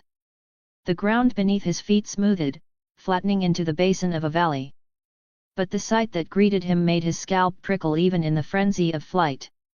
At the bottom of the valley, massive blackened trees lay toppled in heaps, some still smoldering, their dying crackles like mournful wails. The firelight danced across a field of corpses. Not human corpses, scaled beasts. Hundreds of them, strewn in every direction. Each grotesquely slain. Some hacked clean in half, entrails spilling across the dirt. Some pierced through skull or heart. Most blown apart or charred, twisted into black husks by fire and explosion. The air reeked with the stench of blood and scorched flesh, thick enough to sicken. The valley had only just borne witness to a slaughter. At the sight, a gleam of joy flashed in Quen's eyes. This place, this field of death, was treasure beyond imagining. From the fresh corpses drifted faint wisps of dragon's soul essence, still lingering, not yet dispersed. A gift from the gods. Exhilaration surged through him. Even as he ran, he cast his will wide, sweeping across every fresh carcass within reach. Absorb! Absorb! Absorb! Surges of cold, potent vitality rushed into him like 1,000 rivers pouring into the sea. He could feel it clearly. The unseen gauge of his dragon bloodline purity was soaring within him at a speed unlike anything before. Every wisp he absorbed meant another surge of strength. By his rough estimate, there were more than 100 corpses scattered across this battlefield. The vast majority had released Dragon's soul, granting him an unprecedented rise in purity. And while he greedily drew in Dragon's soul, the ghost grass clutched in his arms was feeding him magic without pause, patch after patch withering away. Dragon's soul and magic, flourishing together. Just as Quen reveled in the intoxicating rush of his growing power, the shadow of death above suddenly crashed down. Skreek! The piercing cry of the 3-headed bird split the air, a violent gust slamming down like a hammer. It had lost patience. The massive body tucked in its wings and dove, its target clear, the two fleeing below. Quen caught the shift in shadows across the ground and knew instantly, running straight was suicide. He swerved sharply, clutching Janis tight as he bolted toward a thicket of gnarled deadwood on the right, hoping the tangled terrain might shield them from the dive. But the instant he turned, the vast shadow of purplish-red feathers swallowed him whole. A sulphur-stinking gale hit his back like a wall of stone. In his ears, the shriek of the beast's dive tore the sky apart, ghostly wails riding the wind. Too close. No way out. Alarm bells thundered in his chest as he whipped his head around. The purple-feathered monster had already collapsed its sky-spanning wings, crashing into the earth less than 20 paces away. The impact shook the ground violently, dust and sulphurous mist billowing high. Its 3 hideous heads, each the size of a battering ram, hung low. 6 blood-red eyes burned with pure annihilation, fixing on Quen with the cruel amusement of a predator savoring its prey. 3 enormous beaks, serrated fangs jutting, opened as one. From the depths of their throats, crimson light flared, the air heating until it warped and sizzled with a dying hiss. The sulphur stench was choking. Dragon fire. It was gathering dragon fire. This 3-headed purple-feathered beast could summon the very breath of dragons. Quen's face hardened in the furnace glow. 3 blazing fireballs, strong enough to vaporize him in an instant, were about to erupt and he and Janis had nowhere left to run. Chapter 10, The Warrior Woman. At the very brink of death. Shhhrrrk. A shriek, sharp enough to shred eardrums, as if space itself were being torn open, erupted suddenly from behind and to the side. It came so fast that the sound nearly struck at the same instant as the attack. Quen barely had time to blink before he saw it, a jet-black arrow wreathed in fire, trailing a blazing tail like a meteor ripping through the night sky. It shot forward at a speed beyond the eye's ability to follow and slammed straight into the eye of one of the monstrous bird's 3 heads. Scalding scarlet blood burst out, splattering like crushed summer fruit. The arrow punched clean through, from one eye to the other, embedding itself deep within the creature's skull. Crimson flames clinging to the shaft leapt onto the bird's purple feathers, racing upward with the wind until everything above its thick neck was burning like a torch. The once dominant beast howled in sheer agony, thrashing wildly through the deadwood, trying in vain to shake free from the fire that clung to it like maggots on bone. All it managed was to kick up clouds of ash and ignite more brittle branches. Smoke and fire roared skyward, painting the forest in a furious red glow. Quen and Janis had just thought to flee when the sound of heavy, urgent footsteps broke through the crackle of fire. Leaves and branches snapped beneath them, the clang of metal against armor ringing out from within the smoke-choked woods. Snap! Crash! Burning branches were kicked aside. A striking figure burst through the curtain of flame and smoke. Tall and lithe yet brimming with strength, she was clad in ancient, full-body armor of burnished copper, edged with spirals, strange pictographs, and lines like star paths across the night sky. In the firelight, the engravings shimmered faintly, metallic and alive. The armor fit her frame perfectly, offering both protection and a breathtaking outline of power and grace. A copper helm with nose guard and cheek plates obscured most of her face, leaving only her eyes visible violet gems, sharp and predatory as a hawk's. In the flickering glow, they gleamed with a calm, commanding brilliance. A thick black belt girded her waist. On her left hip hung a heavy one-handed broadsword, its scabbard carved with runes. On her right, a quiver held 7 or 8 black arrows.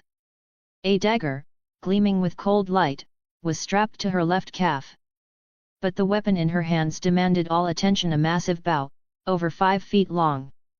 Its body was a grayish-white, semi-translucent material, not metal, not wood, but like the bone of some colossal beast. Intricate runes and spirals covered it, far denser and more mysterious than those on her armor. In the firelight, they pulsed faintly with crimson light, like veins beneath skin. The bowstring, nearly transparent, shimmered silver-white when it caught the flames. With a sharp crack, the warrior slammed the bow's end into the ground. Her left hand settled on the hilt at her hip, poised to draw in an instant. Her gaze swept quickly over Janice, confirming she was unharmed. Then those cold, severe eyes locked on Quen, who still held Janice in his arm. "Put down my sister, or you will not leave here alive." Her voice was muffled by the helm, but the anger and worry inside it rang clear. Janice's face lit with realization her sister Jelena thought Quen meant her harm. She hurriedly wriggled free and pleaded, "Sister, this is Quen. He isn't a bad man. He saved me from the scale claw monsters and helped me escape this chimera's pursuit." She rushed through their tale, and at last Jelena, Valkyrie-like in her bearing, allowed some of her suspicion to ease. Quen, however, was left completely adrift, unable to follow a word. And then the purple-feathered monster stirred again, a fresh shriek splitting the night. Skreek! This time the sound dripped venom, thick with hatred and killing intent. All three turned to see the beast rising once more. To stop the fire from spreading, it wrenched off its own burning neck with its claws. Blood and pulped flesh gushed from a wound wide as a bowl, grotesque and horrifying. The two remaining blood-red eyes now blazed with a rage hot enough to burn away reason, locking unerringly onto Quen and the sisters in the distance. "Janice, come with me now." Ignoring whatever Janice was saying, Jelena seized her tightly and bolted into the forest, paying no attention to Quen. Quen froze. He had thought this powerhouse of a woman would strike again, finish off the monstrous bird, and leave him to reap the rewards by claiming the dragon's soul. But seeing Jelena fleeing, it was clear his hopes had been dashed. The purple-feathered monster bird now seemed certain Jelena was the one who had fired that arrow. Its hulking body swept past Quen, ready to give chase. Quen's eyes narrowed. How could he let his prize slip away? He focused sharply on the data deep within his consciousness.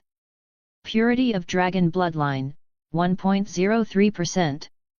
Magic, 2654/10340. During his desperate flight, he had frantically absorbed dragon souls from the battlefield. From the corpses of more than 100 scaled clawed beasts, he had drawn nearly 10,000 dragon's souls. His bloodline purity had finally pierced that critical 1% threshold, and his maximum magic power had soared to 10,340 points.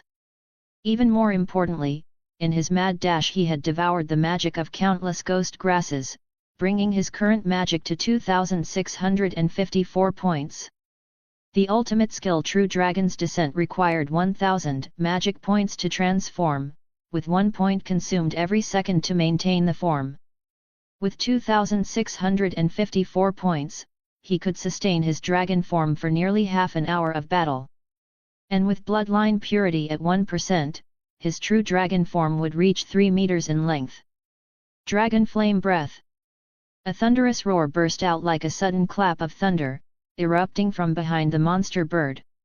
A blazing crimson pillar of fire slammed into the defenseless hindquarters of the purple-feathered beast. Boom! The flames roared to life, the already charred and mangled feathers and flesh serving as perfect fuel.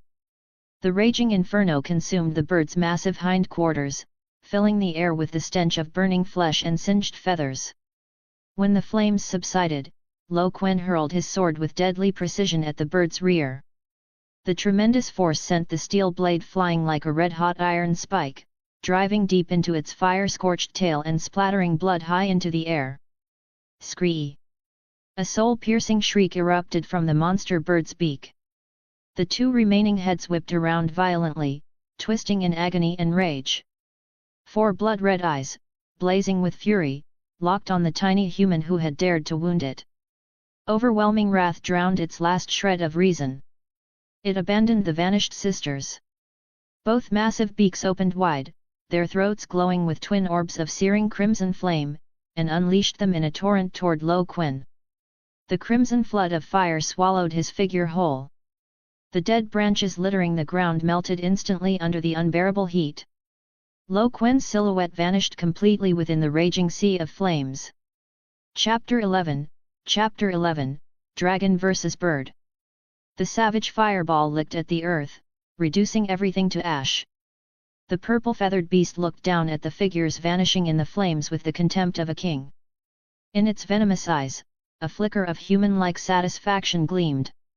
It could already imagine the terror and despair of the human who had struck at its tail, how he would scream and wail helplessly before being swallowed by the flames. Why is there no sound? At that moment, roar! A deafening, majestic dragon's roar erupted from the churning sea of fire. Unlike the monstrous bird's savage screech, this sound was deep, commanding, filled with overwhelming authority. The mocking glint in the beast's four fierce eyes vanished instantly, replaced by stunned disbelief. At the very center of the raging inferno, a shape swelled and transformed. The fire did not consume it. Instead, the flames gathered around it like loyal subjects. The next instant, a creature wreathed in fire tore through the blazing curtain and emerged, standing proud. A dragon. Though only a little over 3 meters long, small by dragon standards, its bearing radiated elegance and raw power. Its body was sheathed in flawless, perfectly aligned scales, each one gleaming as if forged from molten gold. Reflected in the firelight, they shone with a brilliance too dazzling to behold. Its head was sleek and streamlined, its neck thick and powerful, its sturdy hind legs holding up its frame. A pair of translucent wings, still youthful yet already strong, spread wide within the flames, stirring waves of scorching heat.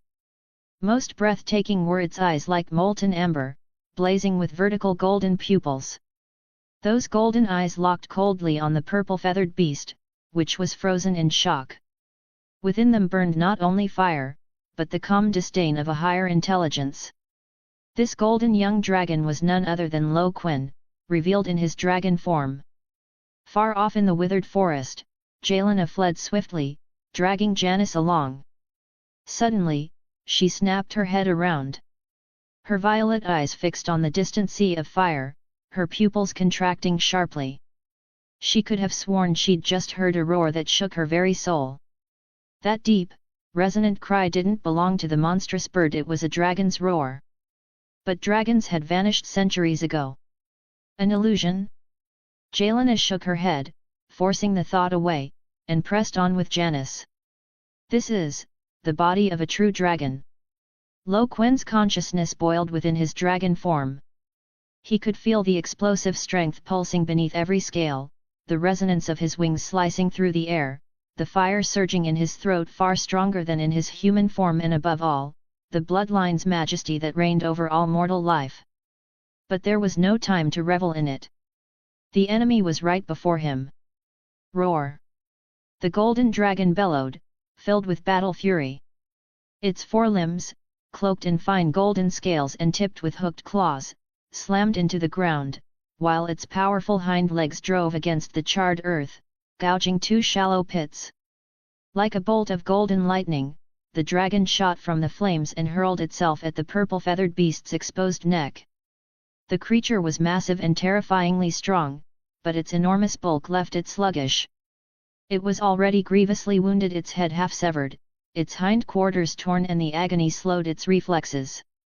Stunned by the sudden appearance of the golden dragon, it faltered for a fatal instant. Crack! Quen's jaws, lined with razor fangs, clamped down on the joint beneath the beast's central head. His teeth tore through violet feathers and thick hide, sinking deep into muscle and bone. Skreek! A shriek of agony burst from its beaks. The central head thrashed wildly, while the other head, burning with rage and pain, whipped around and spewed another torrent of fire at Quen. Boom! Boom! Flames engulfed him, but the expected sight of melting scales and charred flesh never came. Instead, the golden scales flared with a faint golden glow, a shield against the inferno. The searing heat crashed against his body as though striking its nemesis, its power scattered and diminished. It was the passive gift of his dragon bloodline fire affinity, granting him innate resistance to flame. Yet even that protection began to wane under the unrelenting blaze. Gradually, the fire pierced the golden shimmer and reached his scales. Black scorch marks spread across his body, and the edges of some scales curled and reddened, stabbing him with waves of pain. Quen's heart sank. He had to end this quickly. He sank his fangs deeper, dragon eyes gleaming with feral light as his jaws crushed down with terrifying force. Crunch! Crack! The sound of breaking bone rang clear. The central neck vertebrae, caught in Quen's fangs and brute strength, snapped nearly in half. Splurt! Like a burst dam, steaming blood gushed from the torn neck, drenching his head and chest. SSSSS. The scalding blood hissed as it struck his burning scales, instantly vaporizing into a foul red mist. Driven mad by pain and loss, the beast's last head let out a desperate, hysterical wail and unleashed another breath of fire. A golden gleam flashed in Quen's eyes. He wrenched free of the ruined neck and beat his battered wings, dodging aside. He circled high above, gliding and wheeling, forcing the monster to waste what strength it had left. Its wings were nearly burned bare, its body soaked in blood, its throat flames dwindling. It could only glare up as Quen mocked it from the skies. Its movements slowed, its power fading. Roar! Quen struck. His wings spread wide, his body plunged, and his chest swelled. A torrent of dragon flame, hotter and denser than any he could muster in human form, erupted from his throat. A pale golden column of fire, half a meter thick, slammed into the beast's final head and poured on relentlessly. Skreek! The monster writhed, but at such close range escape was impossible. The dragon flame clung to its skull like a plague. Keratin cracked and carbonized, its eyes burst in the heat, and its flesh charred and peeled away. Its thrashing grew feeble, its wails weakening to a low moan. When Quen finally ceased his breath, the last head hung blackened and smoking, lifeless. The colossal body toppled with a thunderous crash, sending up clouds of dust. All life within it was gone. Up to 40 chapters ahead for now. patreon.com/blurrydream. Chapter 12, A Rich Harvest. Quen, the golden dragon, stood beside the charred corpse of the monstrous bird, his chest rising and falling with each breath. Golden scales across his body were scorched black in many places, some cracked and seeping faint traces of golden blood. Though badly wounded, his heart surged with the exhilaration of victory. Just then, an unimaginably vast surge of life force erupted from the purple-feathered beast's corpse and poured straight into his body. A flood of power swept through Quen's limbs and bones, and deep within his bloodline came a thunderous roar of joy. His consciousness sank into the panel. Dragon bloodline purity, 2.03%. Magic, 254/20340. The terrifying purple-feathered beast had yielded 10,000 dragon soul directly, granting him a full 1% increase in bloodline purity equivalent to slaying 100 scaled claw monsters. At the same time, his maximum magic surged by 10,000 points, soaring to a staggering 20,340. And then came an even more shocking change. Quen's body, as if injected with growth hormones, began to swell and stretch at a pace visible to the eye. His bones cracked and popped, muscles bulged, and the golden scales covering him thickened and broadened, their edges flashing with razor-sharp brilliance. In just a few breaths, the young dragon that had once been barely 3 meters long doubled to 6. Still small compared to an adult dragon, yet now radiating an aura of emerging majesty. His sleek, powerful frame embodied beauty in strength, and under the faint light of the sky, his golden scales slowly regained their luster. 6 meters at just 2% purity. If I reach the legendary 33%, could I rival Black Dread Balerion? And at 100%? A 300-meter dragon that could end the world. Endless visions surged through his mind.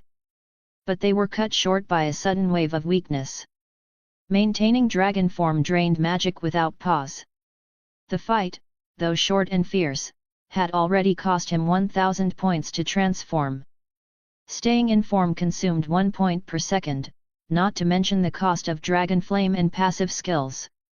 He checked his magic in a panic, 9/20340.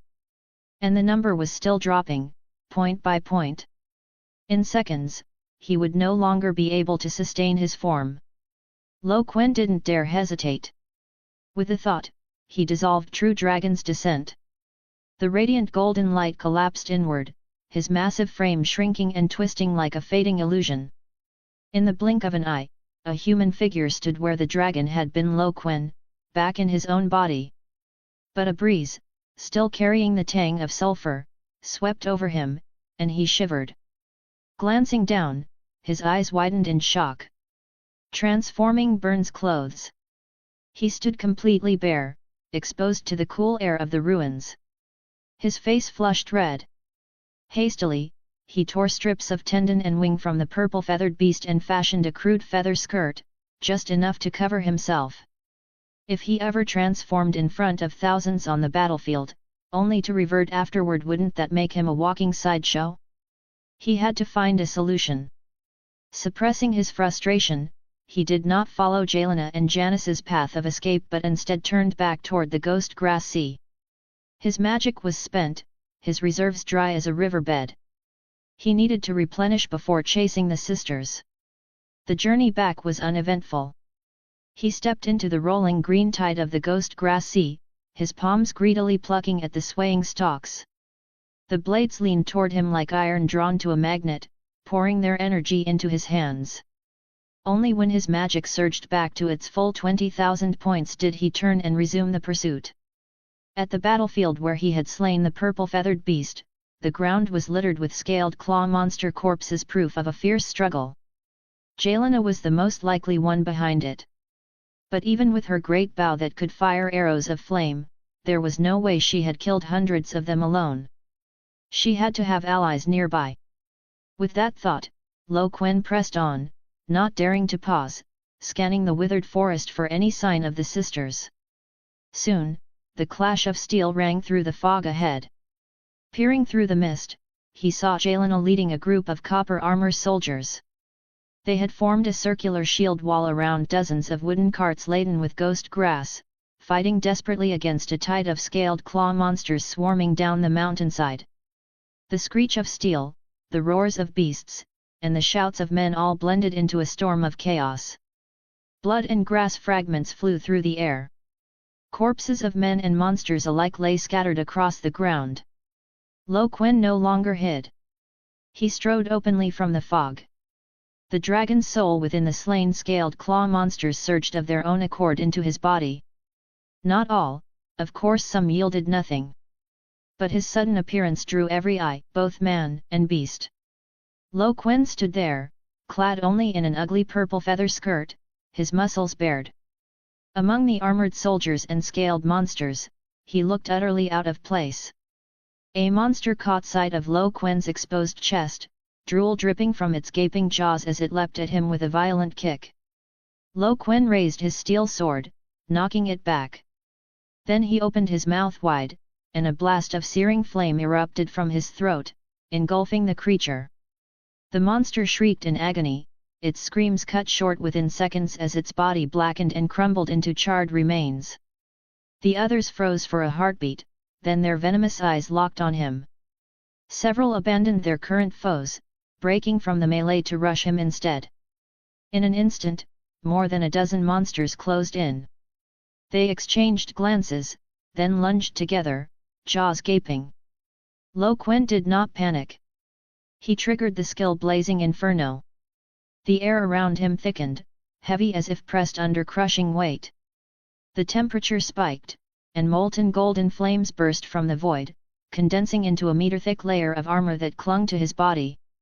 The monsters halted, fear flashing in their eyes, unwilling to come near that flesh-searing fire. But Quen wasn't about to stop. He locked onto the horde and exhaled a torrent of blazing flame, sweeping it across them in a wide arc. Before they could react, the flames consumed them whole, reducing them to smoldering husks. The battlefield fell silent. Both soldiers and beasts stared at the figure wreathed in fire, stunned that he had slain more than a dozen monsters with a single strike. Seeing Quen unleash his flame sorcery, the soldiers' morale surged. They roared and charged with renewed fury, tipping the balance of the battle at once. Yelena bore the heaviest assault, surrounded by the largest cluster of monsters. Yet her violet eyes stayed calm. With one arm she shielded Janis, while the other gripped a silver-white greatsword edged with dull, swirling runes, meeting the monsters head-on. The broad blade was like a bronze wall, keeping the savage creatures at bay. Each swing tore through the air with a piercing screech. Her sword light was cold as ice, sharp enough to slice through steel. The monster's iron-hard scales crumbled like paper under her strikes. With each arc of her blade, a headless corpse fell, the ground at her feet already piled into a grisly mound. This woman's swordsmanship deserves the title Divine Sword of the Maiden. Quen marveled inwardly. Yelena's slender frame had terrifying precision, each strike perfectly aimed at joints and weaknesses. Her strength might not match his, but her mastery of the blade, the artistry and cunning of her technique, outshone the brute force of his dragon flame. With that thought, Quen flung himself back into the fray, fire blazing around him. Empowered by blazing inferno, his body seemed clad in invisible armor. The monsters dared not touch him, only to be struck down instead, eyes pierced by his blade, skulls crushed, or bodies burned alive in his fire. Though he didn't need to kill them himself to gain Dragon's soul, hastening their slaughter only worked to his advantage. At last, when the final monster fell, Quen released blazing inferno and drew in the dragon's souls surging from the battlefield. Up to 40 chapters ahead for now. patreon.com/blurrydream. Chapter 13, Blood Magic Creation. Ah! Quen heard Janis cry out like a startled fawn. At the same time, he noticed the strange looks from Yelena and the warriors. Only then did he realize that his blazing inferno had burned his hastily woven feather skirt to ash. Now standing naked among piles of corpses, Janis's gasp and the soldiers' stares made him feel deeply awkward. It wasn't until Yelena tossed him a robe that he managed to cover himself. Once dressed, Quen stepped toward Janis. Since he couldn't understand High Valyrian, he had to rely on her to pass on his words. But his simple approach instantly raised the soldiers' guard. As soon as he moved closer, they lifted their swords, eyes beneath bronze helms filled with suspicion and distrust even after fighting side by side with him moments ago. Luckily, Janis reacted quickly. "Sister, let him come. He won't hurt me. You know I can always tell if someone's intentions are good or evil." Yelena knew her sister was right. Yet Quen's display of fire sorcery had been too overwhelming. The thought of him harboring designs on Janis filled her with unease. After a moment's hesitation, she yielded to her sister's plea and allowed him to approach. When Janis saw Quen safe and sound, her face lit up with joy. "Quen, I'm so glad you escaped that chimera. I thought..." She cut herself short, afraid her tongue might bring misfortune. Quen looked at her thick, silver-bright hair veiled the disfigured half of her face, leaving only the beautiful left side exposed. "Maybe I was just lucky," he said. "I ran into the dead forest, fleeing for my life. Perhaps that beast grew tired of chasing me." He had no intention of admitting he had slain the chimera. Janis relayed his words to Yelena, only to meet her sharp gaze. "Chimeras usually dwell near the 14 flames," Yelena said. "They rarely come here to hunt. Something in this place must have drawn its interest." Quen's heart sank. Could that purple-feathered monster have come for him? He hid his unease and shifted the subject. "Wait, you called it a chimera?" Yelena didn't press the earlier point and instead had Janis translate her explanation. Chimeras were created by Valyria's sorcerers through blood magic. They're usually stitched together from parts of different creatures, but their natures are so violent they can't be controlled. In ancient times, the sorcerers kept them locked away in their laboratories on the 14 flames. When the doom struck, these horrors were released along with the other unstable products of blood magic. Quen's thoughts clicked into place. From his knowledge of the world of ice and fire, he knew Valyrian sorcerers hadn't just tamed dragons, they were obsessed with blood magic, flesh crafting, and darker arts. They forced humans to breed with beasts, producing abominations, and combined traits of different creatures to create monsters for their use. Some even claimed that dragons themselves were born of Valyrian blood sorcery. Many of Quen's doubts unraveled with Yelena's words. The face maggots that burrowed into sailors and cooked them alive had to be modified fire worms.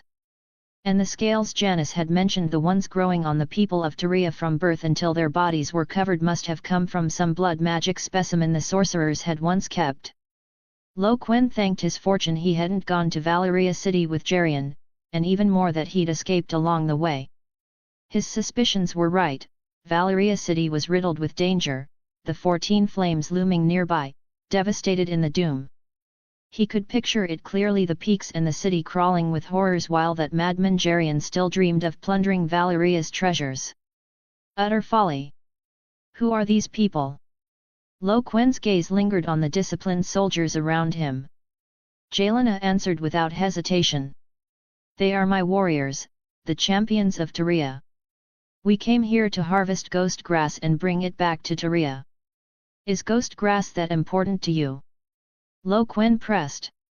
Ghost grass is the key ingredient our blood mages use to brew potions that slow the growth of scales. Of course it's important. As Janice relayed his endless questions, Yelena explained patiently. The word mage stirred Quen's curiosity. So Tyria still had blood mages? Had the doom really not wiped out those madmen? He hesitated. He had planned to travel with the sisters to Tyria partly to uncover the secrets of Valyria's doom, partly to search for dragon eggs and Valyrian steel. But what Yelena had just revealed made him reconsider. True, his strength now was far beyond what it had been when he first arrived in the ruins. He had just absorbed a massive haul of dragon's soul, pushing his bloodline purity to 3%. Yet facing Valyria's blood mages, he could hardly claim absolute confidence in escaping unscathed. One path meant staying in the withered forest, continuing to kill scaled claw monsters to raise his purity. The other meant entering Tyria, risking danger for greater rewards. He thought for a moment, then made his decision. Hunting monsters in the forest would indeed strengthen him. But as Yelena said, chimeras rarely strayed far from Valyria city. Quen couldn't shake the feeling that the purple-feathered beast had come for him specifically. If there was one, more would surely follow. Without Yelena crippling one of its heads with her arrow, and his own desperate strike to its hindquarters, he doubted he would have slain it so easily. The wilds were simply too perilous. Tyria, at least, was a city he knew still had people. There he could search for dragon eggs. Even if he found none, he could always leave and return later to hunt again. And this might be his only legitimate chance to enter Tyria. When he voiced his wish to go, Yelena surprised him by offering no objection. She explained, the blood mage lord of Tyria has always commanded us to bring any outsiders who wander into Valyria back with us. Tyria's population is dwindling, we need outsiders to labor for us. It's tradition. And what becomes of those people? Quen asked. He didn't care much about the prospect of free labor. He simply wanted an excuse to enter Tyria. Yelena gave him a steady look. They all die. No one can survive long in the ruins of Valyria. The land is crawling with the spawn of blood magic. Tyria's black stone walls can keep out all beasts except parasites. Those who stumble into Tyria are eventually killed by parasitic creatures. Only residents like us, already infected, are immune. Quen's chest tightened.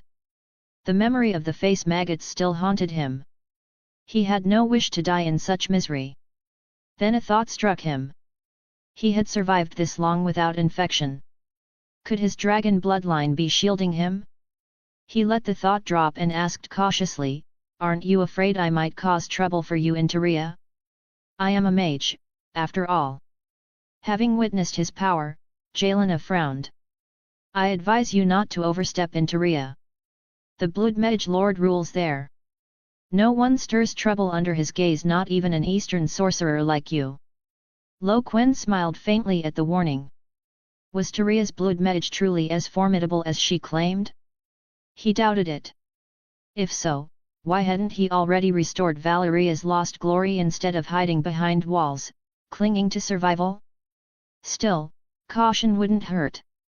He glanced at Jelena, who was directing her soldiers to clear the field, carrying away the bodies of Tyria's fallen warriors. Once the work was done, the company set out for Tyria. Chapter 14, Tyria. A full month passed before the group finally emerged from the vast withered forest. The path beneath their feet grew clearer, and on either side appeared more and more colossal ruins, half sunken into blackened soil. Towers that had once pierced the heavens, adorned with dragon-carved sculptures, now stood only as twisted skeletons, leaning askew toward the sky. They had reached the outer ruins of a city that was once magnificent. "We're here." Jelena tugged at Quen's ash-stained sleeve, her voice low. In their time together, Quen's High Valyrian had improved quickly well enough now for conversation. He stopped and followed Jelena's lead, peering into the depths of the fog ahead. What first came into view was a colossal gate, rising like a mountain from the earth. It was built from countless massive blocks of black stone, each etched with spiraling vortex patterns, each unimaginably vast. The gate loomed in majesty, though time had scarred its pale surface with deep black stains. Jagged cracks ran across its face, some thick with putrid green moss, adding a sense of eerie decay.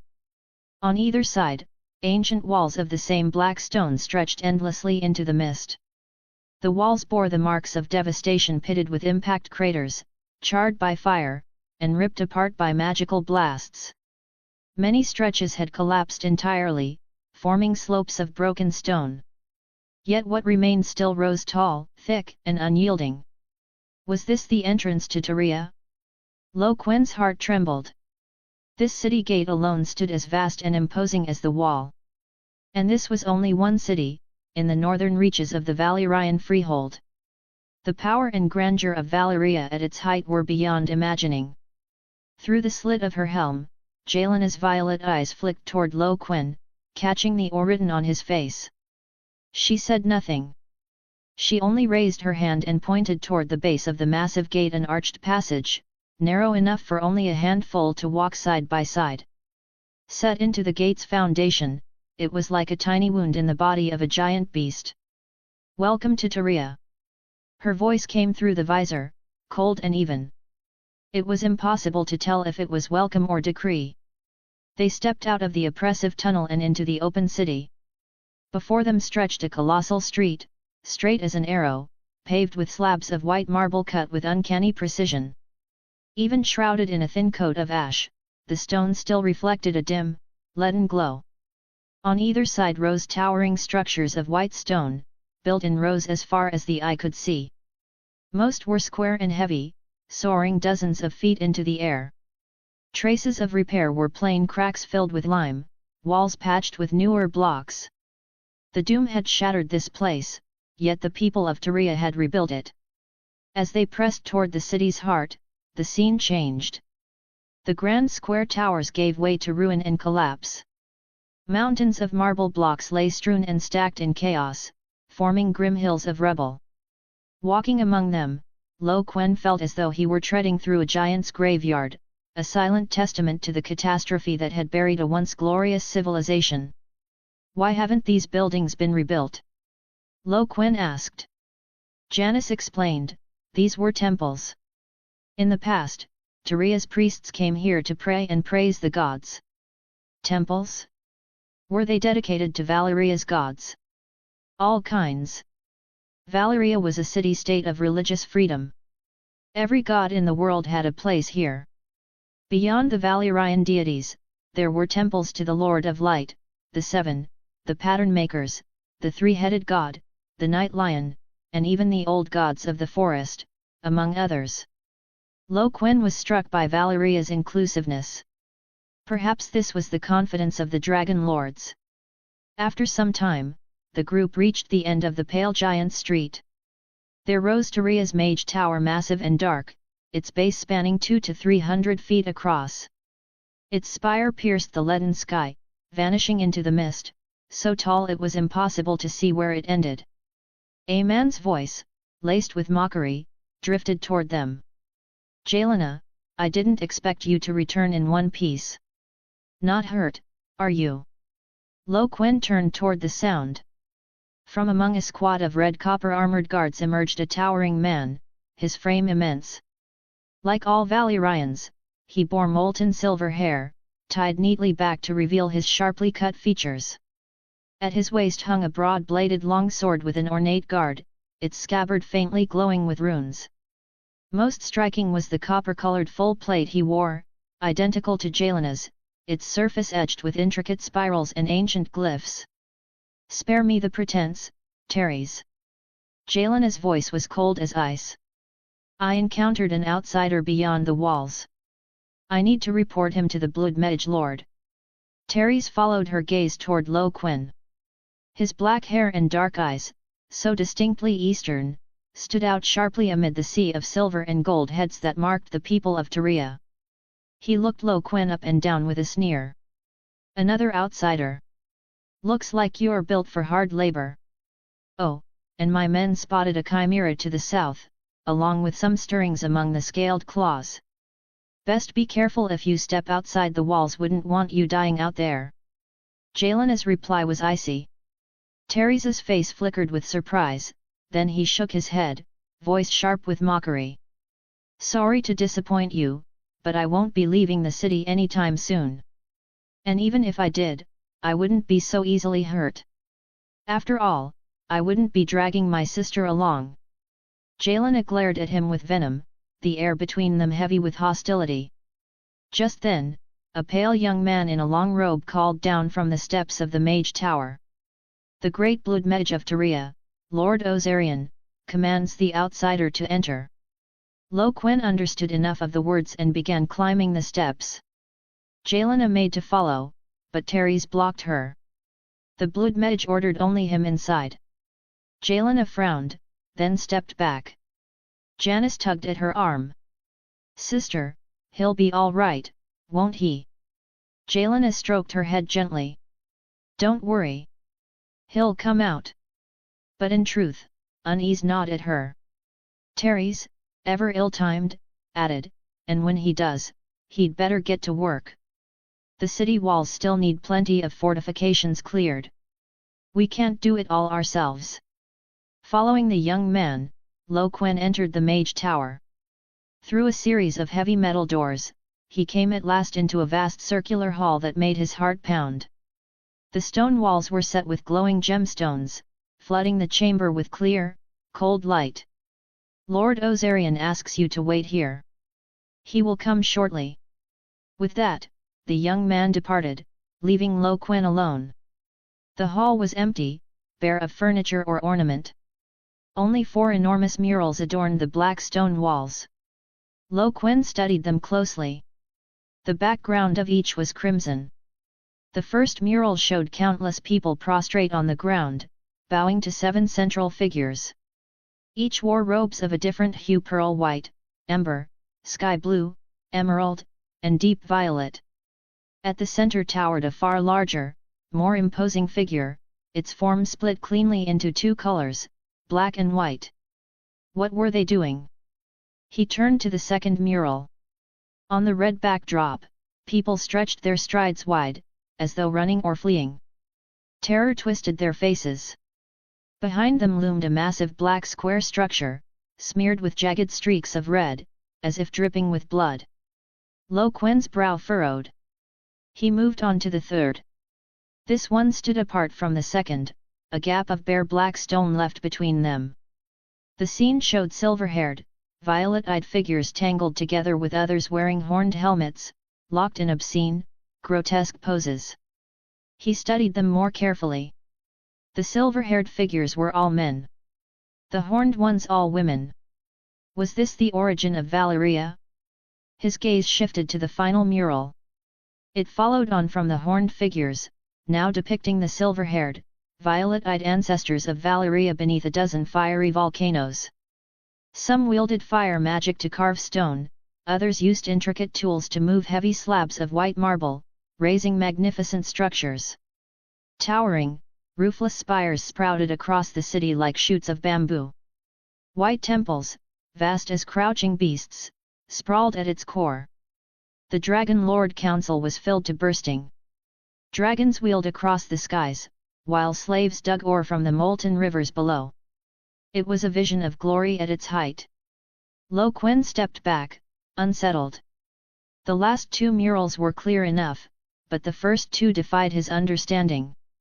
Yet one detail stood out: aside from the gap between the second and third murals, all the others were seamlessly joined. He ran his hand across the black void, smooth as glass, its chill seeping into his skin. Had there once been a mural here? And if so, what had it shown? The question whispered in his mind. It was the long night. The rasp of an ancient, withered voice sounded behind him. Quen froze, sweat breaking across his back. Up to 40 chapters ahead for now. patreon.com/blurrydream. Chapter 15, Chapter 15, The Bloodmage's True Face. He spun around quickly, his eyes falling on the small figure standing at the far end of the hall. A black cloak hung from the man's shoulders, its hood shadowing his face. Though his frame was short, an aura of ancient power clung to him. "May I ask who you are?" Quen asked cautiously. "Gerion. Bloodmage of Valyria, master of this tower, and the true ruler of this city." The Bloodmage's voice rasped like sand on stone. "Outsider, you have seen these histories that survived the ages. Do you not carry many questions in your heart?" He walked slowly along the wall, edging closer. Quen, without betraying his unease, moved in the opposite direction, so that the two of them circled one another in the great chamber. "Lord Gerion," Quen said as he moved, "are these murals truly the history of Valyria? I always heard Valyria began as a shepherd people on the Dothraki Sea." Gerion's laugh grated like metal on metal. "Had Valyrians descended from shepherds? That is only half the truth. Do you know why only the Dragonlord houses could tame dragons, while others could not?" Quen froze. He had no answer. "It is because the Dragonlord houses are the result of generations of close-blooded unions." Gerion's low voice boomed through the circular hall like a tolling bell. "Long ago, the ancestors of Valyria interbred with a tribe of lamb men. It was necessity. Valyrian women were too few. Only a handful of men could wed within their own kind. The rest were forced to take mates from other races. Thus the blood of Valyria was diluted. Some lines lost the gift of dragon riding forever, while those who remained pure became the Dragonlords. The true origin of Valyria lies further east, in the great empire of the Dawn. Valyrians are the descendants of the Amethyst Empress, slain by her own brother and husband. After the long night, they fled west beyond the Bone Mountains and rebuilt their civilization with blood magic. This is the true history of Valyria." Each word struck Quen like a tremor through the earth. "Valyrians, from Yiti? Descendants of the great empire of the Dawn?" It made no sense. "Forgive me, my lord," Quen pressed, "but Valyrians look nothing like the people of Yiti. Their hair, their eyes, how could they possibly share the same origin?" Gerion halted, and Quen instinctively did the same. "Partly through blood magic. Partly through mixing with the peoples of the West. The great empire of the Dawn was the first to wield blood sorcery. Its emperors reshaped their own flesh, evolving their bodies and gaining extraordinary powers. With such changes came altered appearances, hair, eyes, all transformed." "Then why tell me this?" Quen asked. "Is it only because I am from Yiti?" Gerion's smile grew cold, his tone sinking into a whisper edged with menace. "Because I have been waiting for you. You, the outsider from the east. In the Blackstone, I saw your coming to Tyria. I saw you wield Lightbringer to end the long night anew. You are to become the prophesied Azor Ahai. And that is my only chance at rebirth." He pulled back his hood. The face revealed was not human. It was a skull-like visage, stretched with pale, withered skin, more lizard than man. Sunken sockets glowed with crimson bestial eyes. Where a nose should have been, only 2 tiny slits remained. His jaw jutted forward grotesquely, lips stiff and lifeless, as though they had never known expression. Most horrifying of all, when his hands slipped from the folds of his cloak, they were covered in thick, dark gold scales. The edges gleamed with a metallic hardness, yet they carried the stiffness of something long decayed. This was no man. He was a scaled claw monster. Quen's heart dropped as the great doors behind Ozarian creaked open. From the shadows poured countless more creatures identical to him, their blood-red eyes burning with venom as they fixed on him. These are the scale claws I command with blood magic, stitched together from my own flesh. This fight won't last long. If you surrender quietly, I'll see to it you suffer less. Once I strip away your soul, mine will slip in and claim your body. My vessel is already at its limit, yours will become my new host. Don't worry, if you die, I'll simply raise you as a puppet with sorcery and continue the work. Even if you are left maimed, I'll stitch you a flawless body, and at last, I'll be free of this place. Ozarian smiled mockingly, as though speaking of something trivial. Quen's brow tightened, his heart filled with curses. This bastard meant to seize his body. There was no time to think further. The scale claws, as if hearing their master's command, launched forward with powerful leaps. Their claws spread wide, gleaming silver with a deadly chill. Quen stayed calm. These creatures no longer posed any real threat, they were little more than fodder for harvesting dragon spirits. He unleashed blazing inferno, spewing dragon flame breath from his throat. Rivers of fire, hot as molten lava, poured across the flesh-wrought beasts. The scorching heat blackened and curled their once proud scales. The scale claws shrieked sharply as they fell from the air, flames clinging to them like maggots burrowing into bone. The fire crackled and hissed without end, filling the circular hall with the acrid stench of charred flesh. Ozarian wasn't surprised in the least. Instead, he pressed his hand against a section of the wall. At once, the floor of the chamber shuddered violently, as though rocked by an earthquake. The black stone tiles split apart, and a vast, lightless pit yawned open before Quen. Its depth could not be seen, but the icy draught rising from within reeked of blood and decay. 3 pairs of crimson, predatory eyes flickered in the abyss. Under the glow of the gemstones, Quen saw it clearly. A colossal beast, 30 feet tall. It had the head of a lion, the body of a goat, and a tail formed from a giant serpent. From its torso jutted yet another goat's head, grotesque and unnatural. The 3 pairs of crimson eyes each belonged to one of its misshapen heads. Another flesh-stitched chimera. Quen's face darkened. He hadn't expected Ozarian to craft not only scale claws, but such an abomination as well.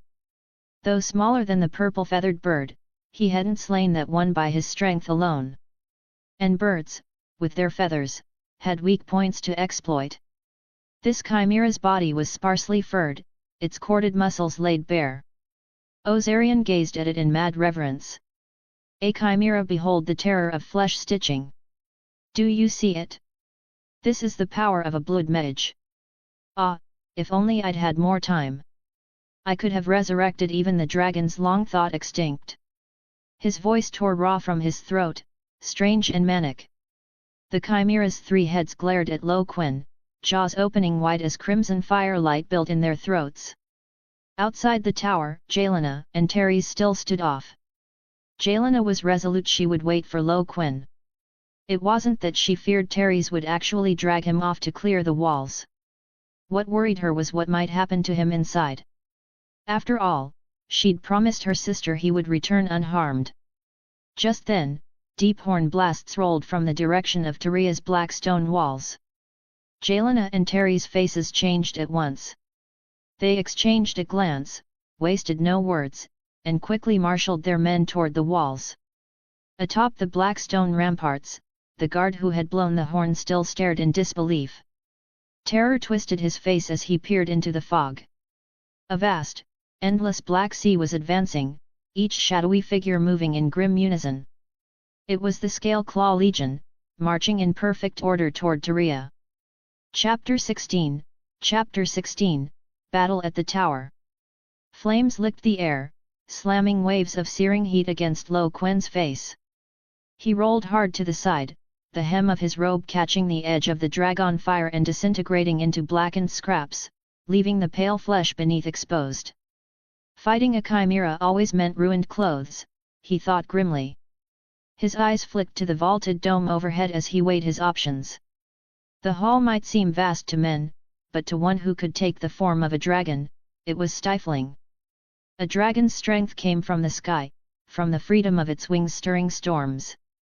Inside this stone cage, there was no hope of dodging the chimera's torrents of destruction. And with the bloodmage traps laid who knew where, staying here was suicide. Slipping between the chimera's fiery strikes, Quen gathered the dragon souls from the fallen scale claws, darting through the gaps in the flames as though dancing on the edge of a blade. Out of the corner of his eye, he caught sight of Ozarian standing beneath the massive stone arch he'd passed on entering the door. An idea struck him at once. If he could break free into the open, he could take to the skies and dismantle the beast at will. His feet slammed against the cold stone floor, propelling him like a shadow along the hall's edge. Behind him, the chimera's lions roar, goats bleat, and serpents hiss merged into a bone-shaking cacophony. A torrent of fire followed, the greedy tongue of hell itself lashing hungrily at his back. Heat scalded his skin, but thanks to his fire affinity talent, the flames only boiled the sweat from his pores, leaving tiny crystals of salt in their place. Enough! You wretched beast! Ozarian's voice cracked, shrill with fear, cutting through the roar of flames. Kill him! Now! The chimera's lion head whipped toward its master, molten red light churning in its throat. The roar that followed was deafening, steeped in savagery. It was no answer, it was a warning. Ozarian staggered back, blood draining from his gaunt face. The chimera was no dragon to be tamed. Its nature was fury, its moods merciless. By then, Quen was already at the stone arch, loosing forward like an arrow from the string. The chimera lunged after him. Its serpentine tail curved forward, fangs bared to swallow him whole. Quen spat a blast of dragon fire. The blaze forced the snake's head to recoil. Seizing the moment, he dove through the archway only to find the long, broad corridor to the exit barred by a massive black stone gate, thick and unyielding. The old bastard had planned for this. His gaze swept the shadows like a blade. To the left, a spiral stair wound upward like a coiled serpent, vanishing into the tower's darkness above. Without hesitation, he bolted for it. The stairway was vast 50-60 feet across, faint light glinting on the ancient stone, the air thick with mildew. Plenty wide enough for the chimera to come charging after. Behind him, its roars and fiery blasts thundered closer, every strike making the stair quake beneath his feet. Quen pushed his dragon blood to the limit, racing upward through the endless spiral. The tower's height defied belief. He couldn't tell how long he'd been running, only that the steps seemed to stretch into infinity. Yet every 100 strides, he noticed narrow windows carved into the outer wall, tall as 2 men. Through them, frigid winds howled, dragging pale mist into the stairwell, whipping his robes about him. At one such window he stopped, glancing out. The city of Tyria lay smothered in rolling fog, its buildings reduced to faint, ghostly outlines. The black walls and colossal gates that had once weighed on his chest like iron shrank to a faint, dark line far below. Quen drew a sharp breath. He was already thousands of feet above the ground. How else could walls so vast appear so small? Roar! From the depths of the spiral stair below came the chimera's roar, so furious it shook the air. A wave of crimson flame surged upward, flooding the stairwell with firelight. The ancient stone walls glowed red as the stench of sulfur drowned out the mold and damp. It was coming. On all fours, its corded muscles bulged in the shadows, crimson veins pulsing beneath taut skin. 6 eyes, burning like coals, locked onto Quen by the window, eyes brimming with hatred and an endless hunger to kill. In its throats, molten light swelled, death itself gathering for release. Quen stared at that glow, then at the window beside him, opening into endless fog. A wild, razor-sharp idea formed at once. A crooked, mocking smile tugged at his battle-hardened face. Just as the chimera's throats flared with crimson light, he stepped onto the windowsill, raised a hand in a deliberate wave toward the beast, and leapt into the void. Rrrh! The fire died in the chimera's throat, its massive jaws freezing in shock. Its hulking frame lunged forward, 3 heads shoving and clawing to cram through the narrow stone window. The lion head thrust out, scanning the fog. The goat head rammed the wall in agitation. The serpent neck writhed furiously, stretching outward. But the only reply was silence, fog, and the shriek of icy wind. The chimera went berserk. All 3 heads roared, bleated, and shrieked at once, a cacophony of rage and helpless destruction. Whoosh! The dense fog outside churned violently, whipped into a spiraling vortex by an unseen force. A roaring updraft blasted upward from the abyss. Then a colossal golden shadow split the mist. It shot skyward along the sheer tower wall like a spear hurled by the gods, smashing upward with thunderous force. The sheer speed sent stones cracking loose from the tower face. Before the chimera could react, the golden shadow struck. Saw-toothed jaws snapped open and clamped around the lion's neck. Crunch! Bone shattered. Blood sprayed. The lion's head loosed a scream so shrill it scarcely sounded alive, thrashing in agony. It was Quen in his true form, a golden dragon. After cutting down the scale claw guards in the hall, his dragon blood purity had climbed to 3.3%, enough to sustain a 10-meter dragon form. The moment he saw the window, he'd known, use the blind spot, leap into the fog, transform, then strike from the sky. The beast had never imagined its prey was a dragon. Now the golden dragon's massive body clung to the tower's cold wall. The hooked claws at the tips of his wings gouged deep into stone, hind legs carving furrows as they braced. His jaws locked on the lion's neck, thrashing side to side, ripping through bone and sinew. Each violent jerk brought the crack of snapping vertebrae, the wet rip of torn muscle. The lion's howls faltered into choking gasps. The other 2 heads snapped from their shock. Baa! The goat head bellowed, its teeth gleaming. The serpent head opened wide, bearing venomous fangs. No order was needed, survival drove them. Both spewed torrents of fire hot enough to melt steel. 2 blazing streams tore through the fog, the air warping and popping under the heat. Stone at the window mouth reddened, softened, and began to melt. But a golden aura flared across the dragon's scales. The flames slammed into it like waves against a cliff, their force shattered and dispersed. Fire affinity shielded him from the initial blaze, but the aura thinned with every second. This needed to end fast. Quen bit down harder, his dragon fangs piercing deeper, grinding into vertebrae with a sickening crunch. Scalding dragon blood mingled with the chimera's foul ichor, running down his jaw in steaming rivulets that vanished into the fog below. Then, with a rending crack and the final snap of spine, the lion's head tore free. The golden dragon loosed a triumphant roar that shook the sky. Releasing his grip on the wall, he beat his colossal wings, blasting gales as he soared upward. Hovering high outside the tower, he looked down at the blood-soaked window. His jaws opened wide, golden flame gathering in his throat, hotter, purer, more violent than anything the chimera could unleash. Boom! A pillar of golden flame roared down the spiral stair like divine punishment. The chimera's 2 remaining heads shrieked in terror. It could not touch Quen, soaring outside with ease and speed, and so it did the only thing it could: flee, scrambling deeper into the stairwell in a blind panic. Quen's cold dragon eyes tracked it unerringly, spewing fire without pause. Each burst of dragon fire landed like a hammer blow. The tower walls, once so solid, crumbled like rotted wood under the onslaught. Massive slabs of stone exploded free, exposing the stair within. Rubble tumbled endlessly into the fog-drowned abyss below. One dragon, one beast, one raining destruction from the skies, the other fleeing for its miserable life within the stone cage.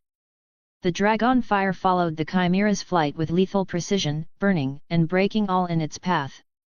White-hot debris rained down upon the creature. Its serpent tail was already blackened and charred, stinking of burnt flesh. The goat head had one eye seared shut by molten fragments, oozing down its face like melted wax, leaving the surviving eye bloodshot with madness. Where the lion's head had been torn away, its chest was nothing but a grotesque ruin, shredded flesh, snapped vessels, glimpses of torn organs. Each desperate bound splattered the hall with foul rain. And still, the monster wrought from blood and black sorcery clung stubbornly to life. On all fours it bounded, wounded but swift, until at last it hurled itself back into the circular hall at the tower's base. Quen folded his wings and dropped down, his colossal bulk squeezing through the breach his own flames had torn wider. The ground shook with the weight of his landing. In the center of the hall, Ozarian stood frozen, gaunt and motionless, his face a mask of horror and despair. The creation he had staked his pride and countless lives upon, his ultimate work, was now a ruin, drenched in blood, its body split open and stinking of death, whimpering as it crawled pitifully back to him. Then his gaze lifted and froze. From the smoke and dust, a dragon emerged. As large as the chimera, clad in scales of resplendent gold, radiating majesty and wrath. Each step of its massive hind legs made the ground tremble. Its taloned foreclaws scraped the stone with quiet menace. Golden slit pupils, cold as twin suns, fixed upon the blood edge. Impossible! Ozarian's withered lips quivered, his voice full of stunned denial. Dragons are extinct. I tried, so many times, sacrificed so much, and never could I waken one, never could I reshape one. It cannot be, it must not. His skeletal fingers twitched spasmodically, reaching as though to grasp the vision before him, the vision that shattered everything he thought he knew. Up to 40 chapters ahead for now. patreon.com/blurrydream. Chapter 17, Chapter 17, The Mysterious Black Stone. As he muttered in a daze, the dying chimera, reduced now to a single goat's head with one eye, suddenly flashed with a bloodthirsty gleam. It snapped its head around, its massive jaws gaping open with lightning speed, and in one gulp swallowed the emaciated Ozarian whole. Gah! Ozarian managed only a short, incoherent scream.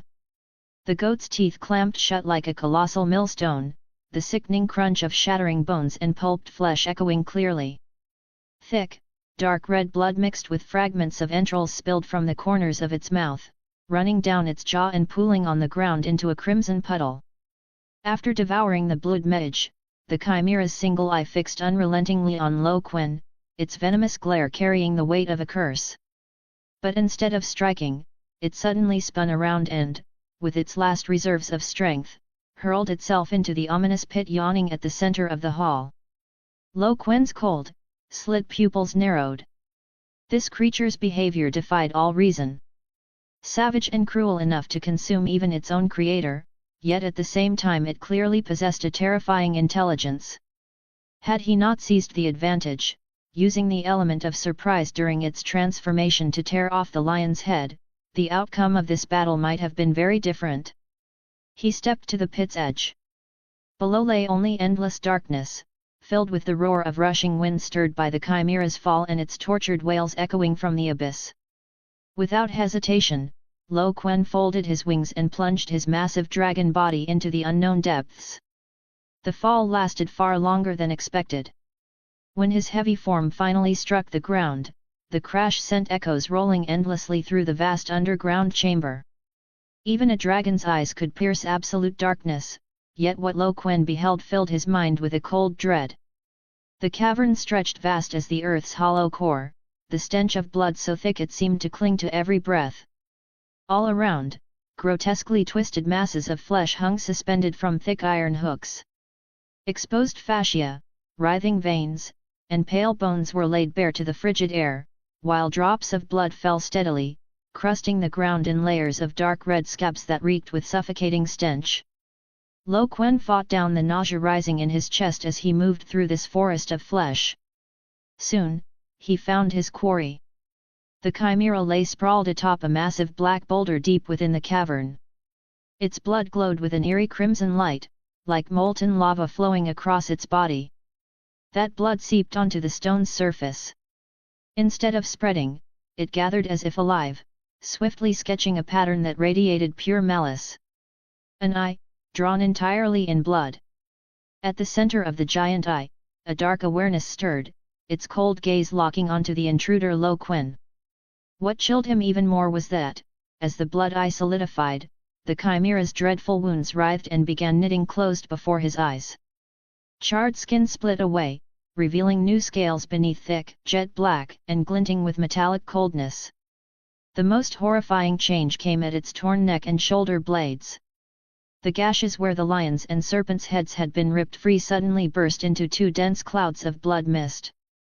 From within, bones cracked and grew as two fleshy wings, slick with mucus, forced themselves outward. The lone goat head grew more hideous still, its fangs lengthening wildly, curving like daggers. Its horns thickened and twisted, their tips glimmering with an ominous black light. It was evolving. Drawing strength from the black stone and the blood-red eye, it was transforming into something far more terrifying. A cold dread seized Quen's dragon heart. He could not allow it to be completed. Roar! The deafening dragon's cry rang with unyielding resolve. Quen opened his massive jaws, unleashing a stream of golden dragon fire, more focused and scorching than before. Like a torrent from the sun's core, it thundered toward the chimera mid-transformation. Ba-woo! The chimera wailed in agony. Its newly formed jet-black scales glowed red under the dragon fire's searing heat, like irons pulled from a forge. The stench of burning flesh and skin spread thick through the air. Only when the pain pushed beyond its limits did the chimera violently flap its newborn wings, rolling sideways through clouds of black smoke to escape, its movements clumsy at first. But as Quen watched, its motion quickly smoothed faster, even, than before it was wounded. His heart sank. That black stone not only healed it, but granted it new power. Too strange. Too dangerous. Quen hesitated no longer. His massive dragon body lunged forward. At the same time, the power surging within him erupted like a volcano. Blazing inferno. The ultimate defense and domain of dragon form. Boom! In an instant, a 5-meter radius around Quen transformed into a raging inferno. No mere armor of flame, but an absolute domain, countless golden fire serpents whirled, shrieking as they tore and licked at everything within reach. The chimera leapt to counterattack, only to be swallowed by the storm. Its newborn scales blazed red once again, its scream of pain piercing the air as its movements slowed. Quen seized the moment. His massive claws, ripping through the air with a shrill screech, slashed toward the chimera's head. Madness flared in its single eye. The goat head snapped down, and from its mouth erupted not flame but a condensed torrent of dark crimson fire, molten and heavy like a pillar of magma. The heat was so intense that Quen's blazing inferno wavered under the impact. SSSHH. The torrent smashed against the pale golden aura cloaking his body, hissing like searing metal plunged into water. The fire affinity talent strained at its absolute limit, holding back the terrifying onslaught. Quen could feel his magic pouring out like floodwaters through a broken dam. He silently thanked his foresight, replenishing his magic with ghost grass before entering Tyria. Each dragon flame breath consumed 5 magic points per second, and sustaining blazing inferno drained 10. The chase and bombardment on the spiral stair alone had already cost him thousands. But there was no time now for cold numbers. He faced the Bloodmage's creation, bizarre, unyielding, and far more dangerous than he had imagined. Quen opened his jaws wide and, at close range, unleashed another torrent of dragon fire at the chimera's exposed neck as it spewed its own flames. At the same time, his flame-clad hind legs hammered into the chimera's relatively fragile flank, tearing deep, blackened wounds that scraped down to the bone. The chimera howled in agony, its mucus-slick wings beating wildly as it tried to pull back for a counterattack. But Quen would not allow it. Blessed with the might of the true dragon physique, his scales were harder than the chimera's newborn black armor. Every clash left deep wounds gouged into the chimera, while its strikes at best etched shallow white marks into his scales or else were burned away by the blazing domain. More deadly still, the constant burning of blazing inferno clung to the beast like maggots on bone, sizzling as it ate away its scales and flesh, the air choked with the stench of charred meat. Bah! The chimera wailed, this time with pain and desperation. It beat its newly grown wings with all its strength. Though clumsy, the lift was enough to wrench its scarred body free of the death-grip battle, sending it lurching upward toward the hole dragon fire had blasted open above the pit. Quen bellowed a thunderous roar, his wide, powerful wings snapping open. He soared upward in pursuit. The two colossal beasts burst from the tower in turn. The wind howled under Quen's wings, his speed far outstripping the chimera's ungainly flight. Realizing escape was impossible, the chimera twisted sharply in midair. Its goat head turned once more toward the golden dragon at its back, and it spat one last jet of dark crimson flame. Quen's golden eyes held no fear. He charged straight through the searing torrent. His flame-wreathed hind claws slashed forward like a reaper's scythe, ripping toward the chimera's softer belly. Rib! The sound of scales tearing rang out, followed by a spray of foul blood. The chimera let out a piercing, agonized wail, its body going rigid mid-air. Its single remaining eye brimmed with terror at death's approach. With no thought for anything else, it summoned the last of its strength, flapping its mangled wings. Blood poured from its wounds as it lurched upward in a desperate bid for the wizard's tower's highest point. Quen followed close behind, his golden dragon form bursting through the rolling fog to land on the frigid summit. Nothing awaited there but howling winds and an endless sea of clouds. The chimera stood with its back to the void, its lone eye locked on the descending golden dragon. A guttural growl rumbled from its throat, yet its body trembled from blood loss and agony. Its evolution had been broken. Its power was fading. It was nearly spent. Quen gave it no chance to recover. He unleashed blazing inferno, and in an instant a golden storm of flame enveloped his colossal body. With heavy, thunderous steps, radiating an aura of all-consuming destruction, he advanced. The chimera roared in despair, throwing itself forward in one last stand. But in Quen's eyes, its movements were slow, clumsy, riddled with openings.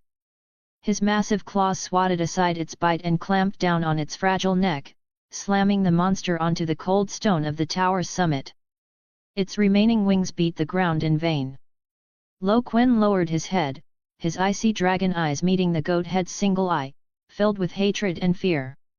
Deep in his throat, destructive golden light began to blaze once more. It's over. The words, like an echo from the ancient past, faded into the wind. Boom!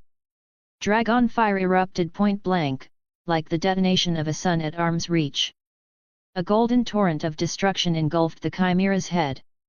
Within the flames, the goat head let out one last, shrill cry.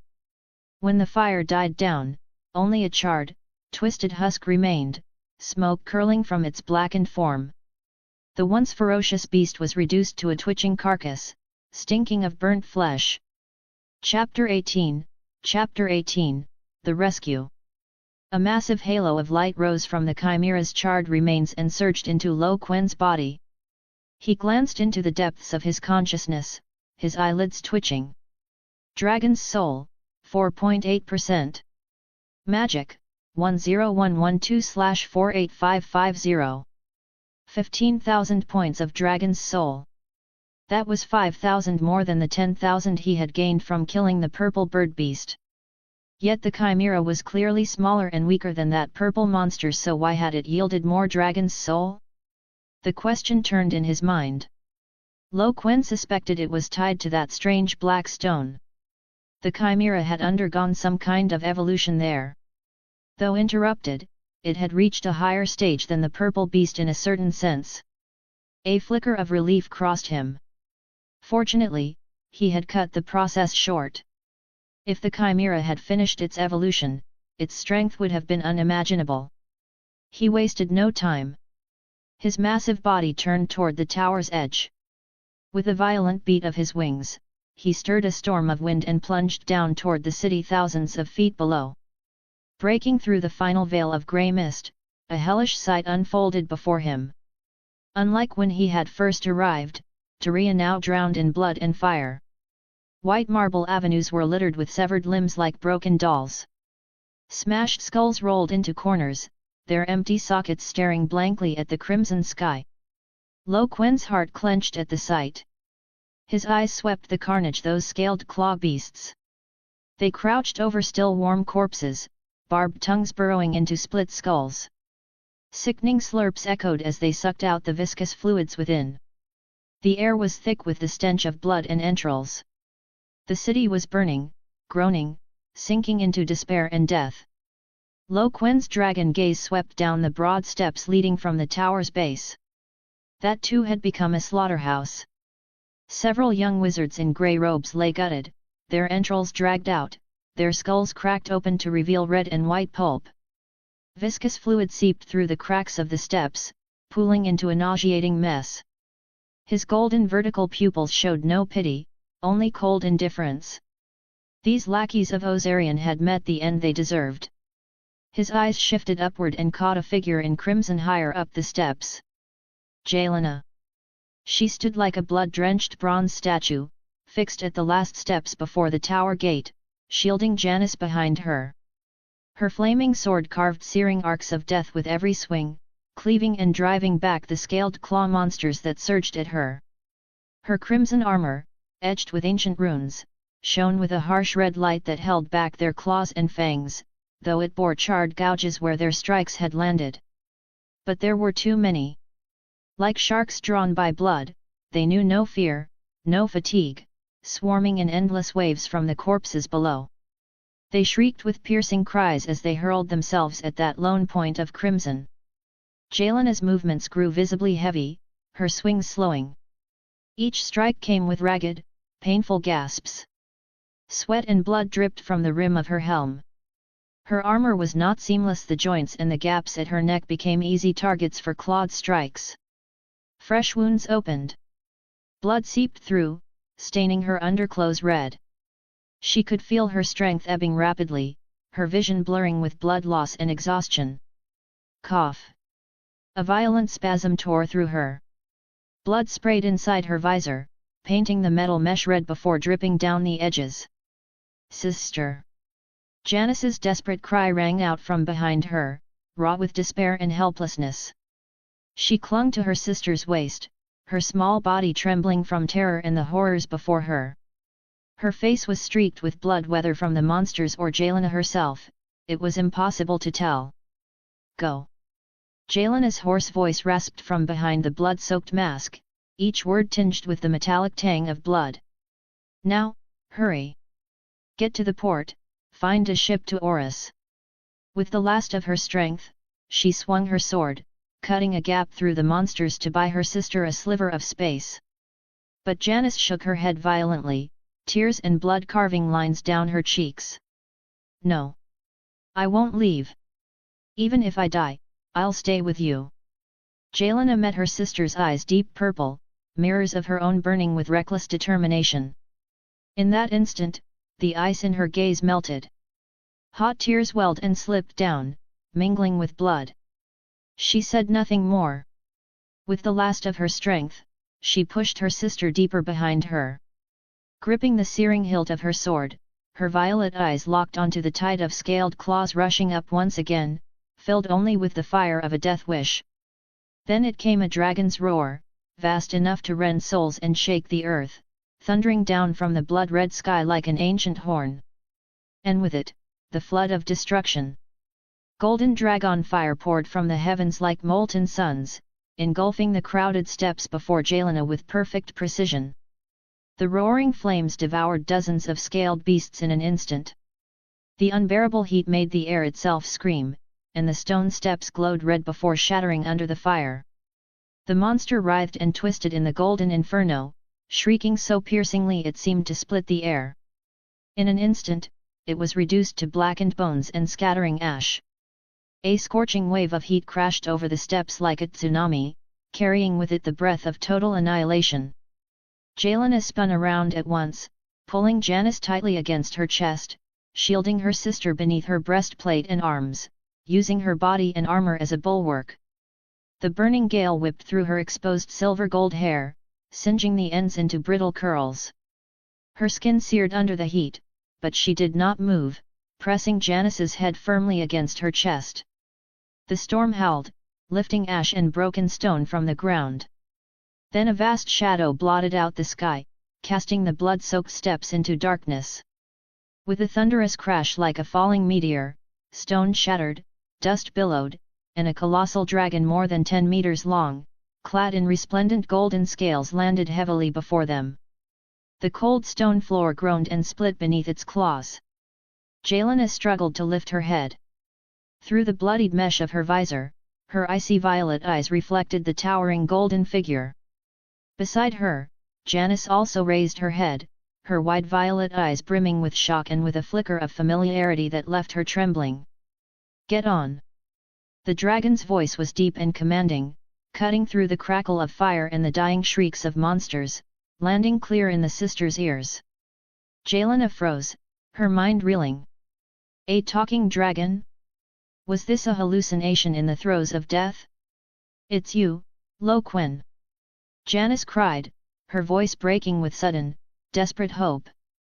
The golden dragon inclined its head slightly. At the same time, its cold golden eyes, sharp as blades, swept across the steps below. There, the horde of scaled claw beasts having crushed the last resistance of the wizards surged upward like a vast ant colony scenting blood. They hissed as they climbed, trampling over the charred remains of men and monsters alike, forming a foul torrent that poured up the steps once more. Their eyes held nothing but slaughter. Toward the dragon, they showed no fear, only unrestrained bloodlust. "Now!" Quen's voice rang out again, pounding against Shyvana's chest. The will to survive drowned out her doubts. Gritting her teeth, she seized Janis's hand and dragged her up the dragon's massive wing joint. The scales beneath their feet burned like red-hot irons. Even through her armor, the heat was suffocating. The sisters crouched low, gripping the jagged spines along the dragon's neck. Whoosh! The golden wings thundered, sending a storm howling through the air. The surge of lift tore them from the blood-soaked steps and carried them high into the skies above the city. From above, Tyria's devastation lay bare. Quen bore them along the central marble avenue once vibrant, now piled with corpses and crawling with monsters. The dragon's head dipped, golden eyes narrowing on the teeming swarm below, every beast raising its head to scream. His jaws parted, golden light building in his throat. In the next breath, a blinding column of dragon fire erupted, molten gold spewing forth in a torrent. The flames poured down like scalding liquid sunlight, crashing over the massed horde. The fire surged and spread along the avenue in an instant. Ignited creatures rolled and thrashed like burning effigies, their screams sharp with despair as the flames clung to them like maggots on bone. Within heartbeats, the wide street became a roaring river of pale golden fire. The blaze lit the smoke-darkened sky, casting a cruel golden glow over the dying city. Up to 40 chapters ahead for now. patreon.com/blurrydream. Chapter 19, Emperor Orion. Quen felt the gale howl beneath his wings as his dragon eyes swept across the chaos below. Flames. Corpses. Ruins. And more scaled claws surging toward this place, so many they filled an entire legion. Such scale, such coordination could never be driven by mere beastly instinct. His memory flashed back to the ambush on the Dragon Road, when a single shrill cry had rung out and the scaled beasts surrounding them had retreated like a receding tide. There had to be a commander behind them. Circling high above, his immense form loomed like a shadow of death, spewing dragon fire without pause. Every second, hordes of scaled claws were reduced to ash in the golden blaze. On his back, Jelena clung tightly to the scorching scales, her knuckles white with strain. Watching the enemies who had slaughtered her kin writhe and burn below, her violet eyes blazed with hatred, yet deep within flickered a helpless sorrow. How she longed to be the one to strike those monsters down. Just then, as Quen's focus honed in on searching for the hidden commander. Whoosh! A piercing shriek split the air at his right, sudden and sharp. The sound raced closer at impossible speed, tearing the sky with a wail like a ghost's cry. Instinct overtook thought. His massive body shot upward in a blur, leaving only a fading afterimage. An instant later, a black shadow wreathed in crimson fire tore past where his lower belly had been, missing him by a hair's breadth. The searing wind trailing the arrow was so hot it burned against the scales of his abdomen. It vanished into the fog behind him, leaving only a fleeting crimson streak across the air. Cold sweat prickled down Quen's scales. Fury surged through him. His great head snapped toward the source of the shot, golden pupils narrowing to deadly slits as they locked onto the target. In the shadows of a plaza near the ruined tower stood a monstrous figure clad in armor. It dwarfed its kin, towering twice the height of a grown man, like an iron tower wrapped in scales. Its dark scales gleamed with a metallic sheen, covering every inch of exposed flesh. Most chilling were its eyes.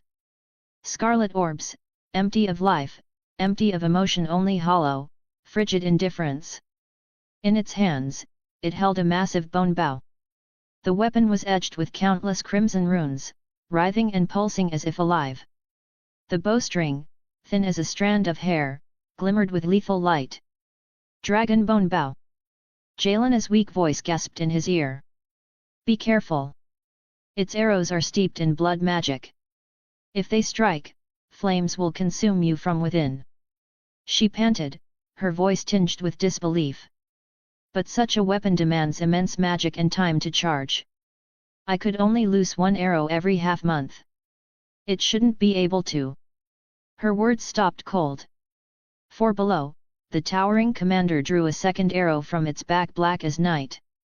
It knocked the shaft with chilling calm, its brute strength bending the massive bow until it groaned like breaking bone. The runes flared as if fed with blood, erupting in a blinding crimson light. Another killing arrow was about to fly. Whoosh! The second crimson-flamed shaft tore through the air. Quen twisted hard in midair, his vast golden wings beating with crushing force, stirring a violent storm. His colossal form spun sideways with startling agility, leaving behind a blurred golden afterimage. Once more, the blood-forged arrow grazed him by a breath, scraping against his armored flank. The rushing wind scraped across his scales with a metallic screech, leaving them seared with lingering heat. Quen's golden eyes fixed unblinkingly on the monstrous archer below. Its arrows flew with terrifying precision, nearly predicting his movements before he made them. Had his soul not been that of a grown man, that second shaft would have torn his wings or pierced his heart. A normal dragon, with only a child's mind, might dodge the first by sheer chance, but never the second. He could not allow it to fire a third. A killing frost swept through him, drowning every other thought. His wings snapped back like a bowstring drawn taut. Quen's massive head pitched downward, jaws stretched wide. Deep in his throat, golden destruction had reached its peak. It erupted like a volcano long suppressed, roaring straight toward the bow-wielding figure. Boom! The scorching dragon fire surged like an enraged golden tide, engulfing the target in an instant. Yet the expected sight of its body crumbling to ash never came. At the heart of the roaring inferno stood a towering, twisted figure like a demon god dragged from a blazing forge. Its armor radiated an eerie glow, countless etched runes flaring violently as though awakened, holding fast against the flood of golden fire. Valyrian steel armor. Yelena's voice cut through the flames from where she clung to the dragon's back. Those symbols are runes carved with blood magic. They can diminish the power of fire. Quen's golden eyes narrowed to icy slits. Diminish dragon fire's power? A cold sneer formed in his mind. If fire cannot burn through your shell, then I'll crush you and your shell both.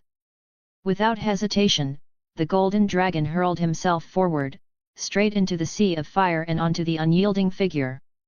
At the moment of impact, his left hind claw driving the weight and momentum of his entire body came crashing down on the monster's chest, square against the rune-covered armor.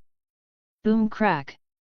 A deafening roar split the air, the sound of steel being warped under unstoppable force. The runed chest plate caved inward, twisted deep beneath the blow. Pinned beneath Quen's massive claw, the monster let out a frenzied roar. Its arms flailed wildly, barbed claws scraping futilely at the dragon's golden scales, sparks bursting with each shrill, grating strike. Its other hand clawed desperately at its waist, reaching for its sword. Roar! Quen thundered. Without mercy, his other hind claw slammed down, crushing the monster's midsection. Crack splat! The sickening sound of bones shattering rang out. Gah! A distorted, guttural scream tore from its chest, then its strength failed, vanishing all at once. The half-drawn sword slipped from its grasp, gleamed faintly, then clattered uselessly to the ground. Quen's jaws opened wide. Deep in his throat, golden fire blazed once more. The runes across the Valyrian steel armor flickered wildly, resisting in vain. Quen felt them weakening, the intricate sigils dimming faster with every breath of dragon fire. The armor's magic was collapsing. Pouring raw magic into his throat, he unleashed another surge of flame, hotter, fiercer. Finally, the runes went dark. The steel melted, the fire seared through the chest plate and poured inside, burning the creature to ash. Quen ceased his breath. Sulphurous smoke burst from his nostrils, spreading fast into the frozen air. Slowly, he lifted his claw, pushing aside what was left of the charred remains. Yelena slid down his searing scales, her steps faltering as though she might collapse. Fighting pain and dizziness, she staggered toward the blackened corpse. Her eyes swept across the scorched earth until they fixed on the sword. The hilt and much of the blade were blackened by heat, but not destroyed. Along the steel, faint lines of script remained. She picked it up, gazed at the markings, and a flicker of shock passed across her face. A sigh escaped her lips. Now I know who he was. Quen turned his massive head, his deep voice rumbling. Who? Orion. She said slowly. The Dragonlord who survived the doom. When he learned of Valyria's fall, he crowned himself Emperor of Valyria and led tens of thousands into the smoking sea. She paused, her tone heavy, rasping. According to the records kept in Tyria, his army landed and marched toward Valyria city. He sent only a small envoy to demand Tyria's allegiance, and Tyria refused. Orion even threatened to attack, to punish us. But then, they vanished into the road to Valyria, gone like smoke. No one ever learned what became of them. Who would have thought that centuries later, the Emperor and his army would return to Tyria like this? Her voice trembled with grief and rage. Former kin turned to monsters, their homeland reduced to ashes. The truth was unbearable. Quen had just been brooding over the fact that the creature yielded no dragon's soul. Hearing Yelena's tale, he felt a pang of solemnity. But another question gnawed at him: why had this fallen emperor and his army, after centuries wandering the deadwood, suddenly struck Tyria now? He recalled Yelena's warning that the purple beast would never stray far from Valyria, and unease surged within him. A dark premonition coiled in his heart. Someone was watching him. Chapter 20, A Surge of Power. Quen shook off the tangled thoughts clouding his mind. Right now, only one thing mattered: growing stronger. He took the half-melted sword from Yelena's hand, its blade still faintly glowing with broken vortex-like runes. Stretching out his massive left foreclaw, he touched the sword's edge, then pressed his right foreclaw against the shattered armor still clinging to Orion's remains. From both relics, he felt a surge of pure, pent-up magic straining to burst free. The equipment was already ruined. Without a master smith of magical arms to repair them, they were worthless. Quen did not hesitate. He began draining the magic sealed within the sword and armor. Raw power flooded into him, pouring through the points of contact in a rushing tide. His body swelled with energy, filling him with a sharp, intoxicating exhilaration. He recalled what the panel had told him: magic could be absorbed from the air, but also siphoned directly from enchanted objects. Valyrian weapons inscribed with blood magic runes were rare, their sigils acting as reservoirs, storing power like a mage's battery and letting mortals wield spells through steel. But as Shyvana had warned, such weapons exacted a terrible price. Even trained sorcerers couldn't wield them often without paying in blood. Orion had managed 2 consecutive shots only because his warped, monstrous body was no longer bound by human limits. Quen drank deep, draining until the runes lost all light. The torrent dwindled to a trickle, then nothing at all. Their reserves were spent. He checked the panel. The 2 artifacts had yielded 5,000 points of magic. His reserves now stood at 14,000 more than he'd had before killing Orion. Nearby, Shyvana retrieved the dragon bone bow and its quiver. Orion had dropped them before Quen's claw struck him down, and the flames had not marred the weapon. Quen could feel the immense power locked within it, but this he would not consume. It was a prize, not fuel. He lowered himself so Shyvana could climb once more onto his back, then launched into the air, circling high above Tyria. The disappointment of not reaping Orion's dragon soul hardened into fury, which he loosed upon the city's Scale Claw Legion. The monsters sensed their commander's fall. Their ranks broke. Discipline collapsed into panic. Screeches of fear echoed as they stampeded toward the massive black stone gate. Quen blocked the skies above them, his golden fire pouring down like a flood, incinerating them by the thousands. Their cries turned to ash before they could reach the walls. He did not count the dead. He only saw the dragon's souls rising from their corpses, drifting into him one after another. The panel's numbers climbed with dizzying speed. His frame swelled larger still. The sisters clung to his back, their violet eyes wide with awe, struck dumb by the sight. Questions knotted in their hearts, but they held them for later. Quen reveled in the storm of destruction, in the flood of dragon souls filling every cell with fire.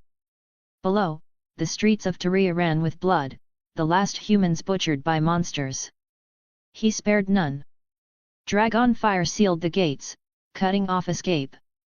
He schemed low over the avenues, his fire painting golden ruin across the canvas of the dying city. The monsters scattered in terror, burrowing into broken walls, cowering in collapsed houses, yet none escaped the judgment that fell from the sky. Golden flames raged, tearing through the dark. His magic dwindled fast, burning away with every breath of fire. By the time Tyria's streets ran empty of monsters, his reserves had fallen below 5,000. But the reward left him stunned. 120,000 dragon's soul. His bloodline purity surged to 16.8%. The golden dragon's length now stretched to 164 feet, nearly 50 meters. A size fit to be counted among the greats of dragonkind, even in Targaryen history. Princess Rhaenys's mount, the Red Queen Malaise, had reached only 150 to 160 feet. Quen's golden dragon already surpassed her. Amid his exhilaration, Quen noticed a troubling problem. The purer his bloodline became, the lower the chance of harvesting dragon soul from scale claw monsters. At his current purity, the probability had already dropped below half. Which meant that although he had burned over 3,000 scale claws, less than half had yielded dragon's soul. He couldn't help cursing the system's stingy drop rates. Quen sighed. Relying solely on hunting scale claws to raise his bloodline purity was no longer viable. As his blood grew stronger, the day would come when the chance of gaining dragon's soul from them would reach zero. He descended onto Tyria's towering black stone walls. The cold bricks were soaked with dark blood. Guard corpses lay strewn about, fragments of shattered armor and broken blades scattered across the ground. Most had deep, fatal slashes at their necks, blood long drained and hardened into black clots. Others had their limbs torn off, their once sturdy armor ripped apart like paper. The stench of blood hung heavy in the air. Quen had no time to pray for them. He set the two sisters down. Golden light rippled, and before their held breath, his massive dragon form shrank and condensed until it became human once more. The sisters were still reeling from witnessing the miracle of transformation when fresh shock struck their faces. "Ah!" Janice gasped, her cheeks flushing crimson as she clapped her hands over her eyes. "Damn it," Quen swore inwardly, the exhilaration of flight instantly drowned in embarrassment. He hastily snatched up a blood-stained guard's helmet, barely managing to cover himself. Jelena, by contrast, kept her composure. A warrior born, her attention fixed on sharper matters. She recalled their second meeting, when Quen had also appeared naked. She'd assumed it was some quirk of fire sorcery, never imagining he could transform into a dragon. "Why can you take the shape of a dragon? Is this magic? How did you learn it?" she pressed, not waiting for him to find clothing. Her barrage of questions stirred his impatience. He answered flatly, "Of course it's magic." "Impossible. You're not Valyrian. How could you possibly know magic that transforms you into a dragon?" Jelena shook her head sharply, doubt plain in her eyes. In her mind, only the Dragonlords of Valyria could command dragons. To see an Eastern sorcerer become one shattered her pride to the core. She wanted to deny it, even after witnessing it herself. Quen bristled at her cold, haughty tone, more like a noble interrogating a prisoner than someone addressing her savior. His voice chilled. "Lady Jelena, don't speak to your rescuer that way. Are Valyrians the only ones allowed to study magic? As far as I know, Valyria had no such spell to become dragons, did it?"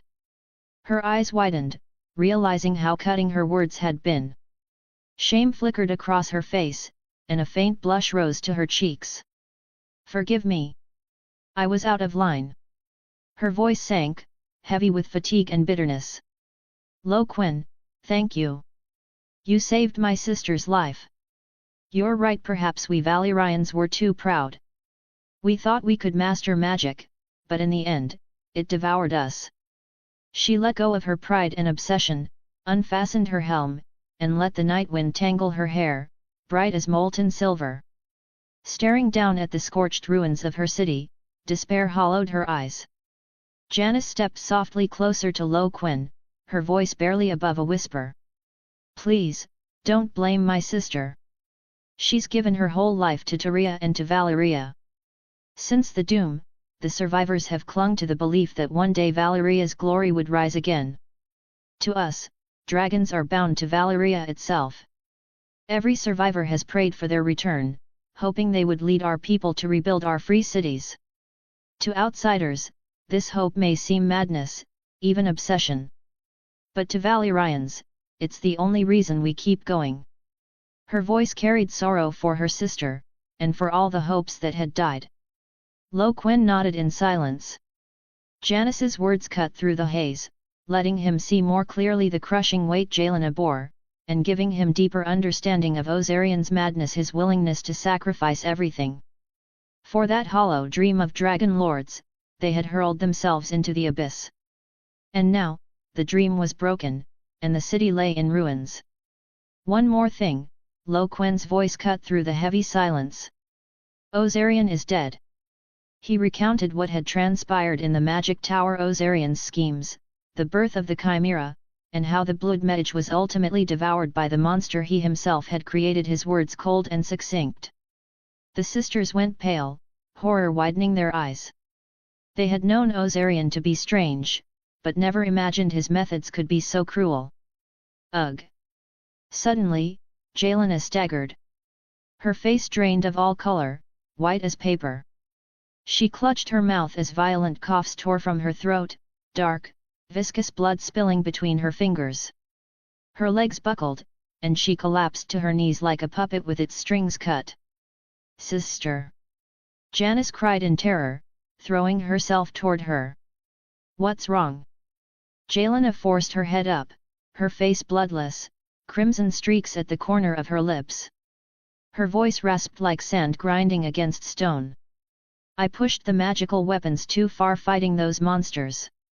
The blood magic in me is out of control. Hurry, Janice, kill me with your sword. I won't become one of those mindless beasts of slaughter." Her desperate scream shattered all the strength and ice she had once held, tears streaming like a flood that drowned her former resolve. Quen's eyes sharpened instantly, locking onto her neck. On her once pale skin, grey-brown scales, cold and hard, were spreading at a pace visible to the naked eye. At once, he understood why she had stressed that the dragon bone bow could only be fired once every fortnight. The blood-soaked battle on the steps, the flaming sword in her hand, the rune-edged crimson armor, every spark of magic she had drawn on had quickened this deadly corrosion. Every surge of borrowed power had been paid for with her life. "No! Sister, don't!" Janice sobbed, her cries breaking into ragged gasps. She spun to Quen, clutching his arm as if it were the only driftwood in a storm-tossed sea. Her violet eyes burned with desperate pleading. "Quen, please save her. You know magic, there must be a way. I'm begging you." Quen stayed silent. He was no saint, no savior who rushed to rescue every dying soul. Least of all Jelena, who had met him with nothing but cold eyes and talk of Valyrian pride. But Janice's raw, heart-rending plea stirred something in him. He remembered when he had first arrived here, how this timid girl had led him to Ghost Grass, helping him replenish his magic for the first time. He remembered the fight against the purple monstrous bird. If not for Jelena's precise arrow, loosed at the perfect instant to shatter its skull, he likely would not be standing here now. A heavy sigh left his chest. "I can save her. But there is a harsh condition." "What is it?" Janice's eyes lit with sudden hope, her voice urgent. Up to 40 chapters ahead for now. patreon.com/blurrydream. Chapter 21, Chapter 21, Dragon Blood Pact.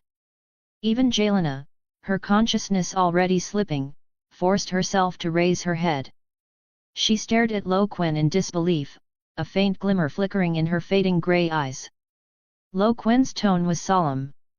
"The blood within me can forge a magical pact with humans, reshaping their bodies. The curse of blood magic within you will be purged, granting you strength beyond what you once had." Jelena's violet eyes contracted sharply. "You mean Janice can also be freed from Valyria's curse?" "Yes." Quen nodded. Janice's small hand flew to her mouth, her eyes widening as if she scarcely dared believe it.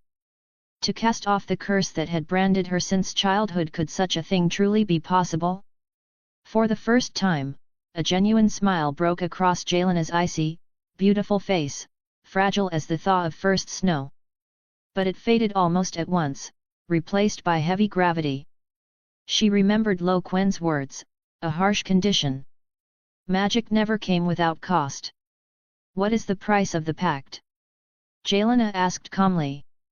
The flame of hope in Janice's eyes flickered, unsteady as she waited for the answer. Quen's gaze swept over both sisters. His words were slow and clear. "You will become my flame knights, bound in eternal loyalty to me. Your lives will be tied to mine. If I die in the future, you will die as well." He was speaking of his third active skill. Dragon Blood Pact binds humans as absolutely loyal flame knights, bestowing dragon blood and remaking their bodies. Combat power/number increases with bloodline purity. Life becomes bound to the host. Flame knights can raise the dead as dragon soul guards. Current number, 2 cost, 1000 magic per use. At present, the Dragon Blood Pact allowed for 2 contracts. He remembered it had begun with only 1 slot. When his bloodline purity reached 10%, another had unlocked. By that pattern, 1 more slot would be gained with every 10% increase. He had never used the skill before, since it required the other's willing consent. Few would casually bind their very lives to another and swear eternal loyalty. In Yelena's heart, the proud blood of the Valyrian Dragonlords roared in protest. Once this pact of blood and fire was signed, with Quen's unfathomable mastery of magic, there would be no turning back. Their souls would carry the brand forever. But when her gaze fell on Janice, her sister's face wet with tears, her heart split with pain. Could she stand by and watch Janice suffer the same fate, consumed by the curse, turned into a mindless beast, dying in agony? No. She wanted her sister to live whole, unbroken, free of the curse. The blood pact was as much a test of character as of power. She looked at Quen, her eyes conflicted. As Janice had said, he was a good man. Unaware he had just been marked with such a label, Quen watched as Yelena drew a deep breath and said, "I will pledge my loyalty to you. But you must guarantee my sister's safety." Quen nodded. He saw it clearly. Yelena was her sister's shield above all else. Dreams of restoring Valyria would wait. If Janice could live, Yelena would cast everything else aside. His gaze shifted to Janice. She nodded, trusting he would not harm them. "Good. Then come here and swear your allegiance to me." A faint smile curved Quen's lips. To gain 2 nights of Valyrian blood was no small prize. Yelena and Janice, however, looked bewildered by his words. Quen quickly realized Valyria had no knightly tradition. They didn't even know how to swear an oath. In truth, he had no need of ceremony. The Dragon Blood Pact itself guaranteed absolute loyalty. But Quen believed ritual gave weight, carving the vow deeper into memory. Drawing from what he had once read in the original story, he altered it slightly and taught them how to swear their oath. The modified words stripped away the gods, leaving only an oath sworn before all mankind. Yelena was the first to act. Forcing down her weakness and the turmoil in her chest, she stepped before Quen and sank to one knee, the cold stone biting into her leg. Unfastening the sword that had accompanied her through countless battles, she laid it flat at Quen's feet. Lifting her head, she fixed her icy violet eyes on his. The cold scrutiny that once lived there was gone, replaced by solemnity and resolve. Quen picked up a long sword left behind by a fallen guard. Raising it, he rested the flat of the blade lightly upon Yelena's right shoulder. The steel's chill made her shiver. "Yelena, do you swear before all men to serve your chosen lord Quen as his flame knight, bound in absolute loyalty? Do you swear to obey his commands, to defend the weak, protect women and children, and to fight with courage unbroken no matter how hard, how lowly, or how perilous the road ahead?" His deep voice rolled across the silent battlements. "I, Yelena Bellaris, in the name of the Dragonlords of Valyria, Warden of Tyria, and of House Bellaris, swear before all men to pledge my loyalty to Quen. I will safeguard your life, follow your command, and if need be, give my own to fight for you." Her oath rang with iron certainty, each word sharp as steel clashing on stone, carrying far into the night wind. Only then did Quen realize Yelena belonged to none other than House Bellaris. Among the Dragonlord families of Valyria, House Bellaris had stood near the very top, far above House Targaryen. Yet it was the Targaryens who, following prophecy, fled to Dragonstone and after the doom enjoyed nearly 4 centuries of prosperity. Even fallen now, their legacy still held sway. By contrast, House Bellaris was all but extinguished, its name scarcely remembered beyond the ruins of Valyria. Quen lowered the blade and raised his left hand. With a flicker of intent, the skin of his fingertip split, and a bead of molten gold welled forth a drop of dragon blood, searing with raw magic. "Open your mouth." Yelena obeyed without hesitation, tilting back her head and parting pale lips. The golden drop fell as if alive, sliding into her mouth, down her throat, and into her belly. Boom! A heat beyond words erupted inside her. It was not pain, but as though a tiny sun had ignited within her body. That pure, raging power surged like a golden fire dragon, roaring as it coursed through her veins. Where it passed, the grey-brown scales spread by the curse melted like snow beneath a blazing sun, revealing smooth, unblemished skin. Strength surged through her, banishing weakness. Exhaustion vanished, replaced by a vibrant new vitality. And deeper still, shards of strange knowledge took root in her mind like seeds, sprouting and binding themselves to her soul. The energy coalesced in her consciousness as an ancient scroll wrought from blood and fire. At its crest blazed Quen's name, radiating irrefutable authority. Without pause, Yelena signed her true name Yelena Bella Eris beneath it. There was no resistance, no rending agony, only a deep, absolute obedience flowing from her blood to him. For a moment, she thought she saw Quen not as a man, but as a mighty dragon crowned in golden thorns, his presence like a mountain pressing upon her very soul, stirring awe and instinctive submission. The bond of blood was forged. Quen felt it too, the clear, unwavering loyalty of her soul. The pact had sealed with surprising ease. Yelena looked at him, and she knew, she had been remade. Quen slowly moved the sword from her right shoulder to her left. His voice carried the gravity of a vow. I, Quen, swear before all men Yelena Bella Eris, you shall forever have a place at my hearth. You shall drink from my cup, eat from my table, and I swear your service shall never be stained by dishonor. Rise. He turned then to Janice. Though nervousness flickered in her eyes, hope for her sister's healing and trust in Quen outweighed it. He repeated the rite, guiding her through the same oath. When the drop of burning dragon blood slid down Janice's throat, the contract took hold. At once, the grey-brown scales that marred her right cheek dissolved as if erased, revealing the delicate, porcelain skin beneath. Her twisted right eye, long robbed of its humanity, now shone once more with the brilliance of a violet gem. Janice had always been beautiful. Freed of her curse, her face was now flawless like a work of art so perfect it left one breathless. Gerion had not lied. The Valyrian forebears had honed their bloodlines with blood magic, granting their descendants beauty that surpassed mortal limits.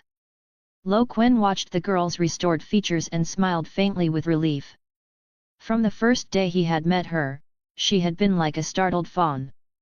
Those scales on her cheek had been chains, weighing her down with sorrow and shame. Her eyes had always darted away, her face hidden behind her hair. Too young to bear such pain, she had lived burdened by fear that was never hers to carry. Now, the chains were gone. The shadows had lifted. Chapter 22, Chapter 22, Dragon Soul Guards. The two women closed their eyes, feeling the surge of newfound power within them. Janice opened her eyes in wonder. I feel a new kind of power flowing through me. That's magic, Quen nodded. Now that you wield Valyria weapons, you won't suffer their backlash unless your magic is completely drained. Yelena was a master warrior, only resorting to magical weapons when forced to face hordes of scale claw or purple monstrous birds, those fused beasts. But she was no sorceress, no magic flowed in her veins. Mortals who forcefully wield magical artifacts pay a steep price, just as those who blew the dragon binder horn met their deaths. For Yelena, using the dragon bone bow and Valyrian steel sword and armor only deepened the curse of blood magic upon her. Additionally, Quen continued, you can now cast a specific kind of magic, resurrecting the dead to serve as a dragon soul guard. Yelena seemed to receive knowledge from the contract echoing in her mind. She approached the long dead body of a warrior, stretched out her hand, and pressed it lightly against his cold chest. A soft glow spread over the corpse. His fatal wounds knit closed, and his pallid face regained a trace of color. Suddenly, the warrior's eyes snapped open, a flicker of flame flashing deep within them. He rose stiffly and bowed to Quen and Yelena in turn, his voice hollow. Lord, I await your command. Jelena stared into his lifeless gaze, pain flickering across her face. Magic that raises the dead always comes with a cost, Quen said quietly as he stepped closer. They may wield the sword again, but they lose all humanity, reduced to magical puppets that know only obedience. But they were living men once. My comrades. Jelena's voice trembled, thick with grief. I can't face them like this. She could not accept her former companions reduced to the walking dead. Quen had intended to reason with her, but in the end, he stayed silent. She was right. Turning comrades into puppets was too cruel. He wasn't heartless, but he knew the ruins of Valyria hid unknown dangers. He desperately needed these guards to strengthen their chances of survival. Even so, frustration gnawed at him. The system was bizarre. It allowed him to turn the living into flame knights, but he couldn't directly raise the dead into dragon soul guards. The flame knights had to do it. At that moment, Janice gently urged her sister. Sister, I think we should convert them. If we make it out alive, maybe one day we'll find magic to restore their minds. But if they stay here, lying forever in the ruins, then there's truly no hope at all. Her words struck true, and Quen silently agreed. The dragon soul guards were bound by magic to a fragment of broken souls that drove their bodies. If Quen's bloodline purity increased, could the system perhaps restore those shattered minds? Jelena stayed silent for a long time, shaken by her sister's plea. At last, she nodded with difficulty. You're right. Let's take them with us first. If we can never restore them, then we'll release the magic and let them rest in peace. It was the furthest compromise she could make. The decision was made. The two women closed their eyes, lifted their arms, and let magic flow. A faint red glow shimmered across their skin. Around them, fallen warriors began to rise one after another. Their mortal wounds closed, though their blood-stained armor remained, and their eyes stared ahead, empty as dolls. Jelena paled and stopped. She had raised about 300 guards. Janice pressed on until the 500th warrior stood, then halted, her magic spent. Quen was quietly astonished. It showed Janice's gift for magic outstripped her sister's. With the silent undead army gathered, Quen gave his orders. Janice, send your people into the city to search for survivors. Jelena, have yours collect every usable weapon, bring back even those inscribed with blood magic runes, even the broken ones. The Dragon Soul Guard could follow commands on their own, without constant direction, much like the mountain that Qyburn would later create. A thought crossed Quen's mind: he transformed the living into knights, and knights transformed the dead into guards. This system suggested a rigid hierarchy, much like the White Walkers turning corpses into whites under the Cold God, or the Red Priests of Arhilla raising the dead. Of course, he knew the original Night King had only been the Lord Commander of the Night's Watch, not that blue-skinned grinning creature who was stabbed in the end. And he knew the original story hadn't yet confirmed whether Jon Snow would be resurrected. Still, he believed Melisandre would attempt it.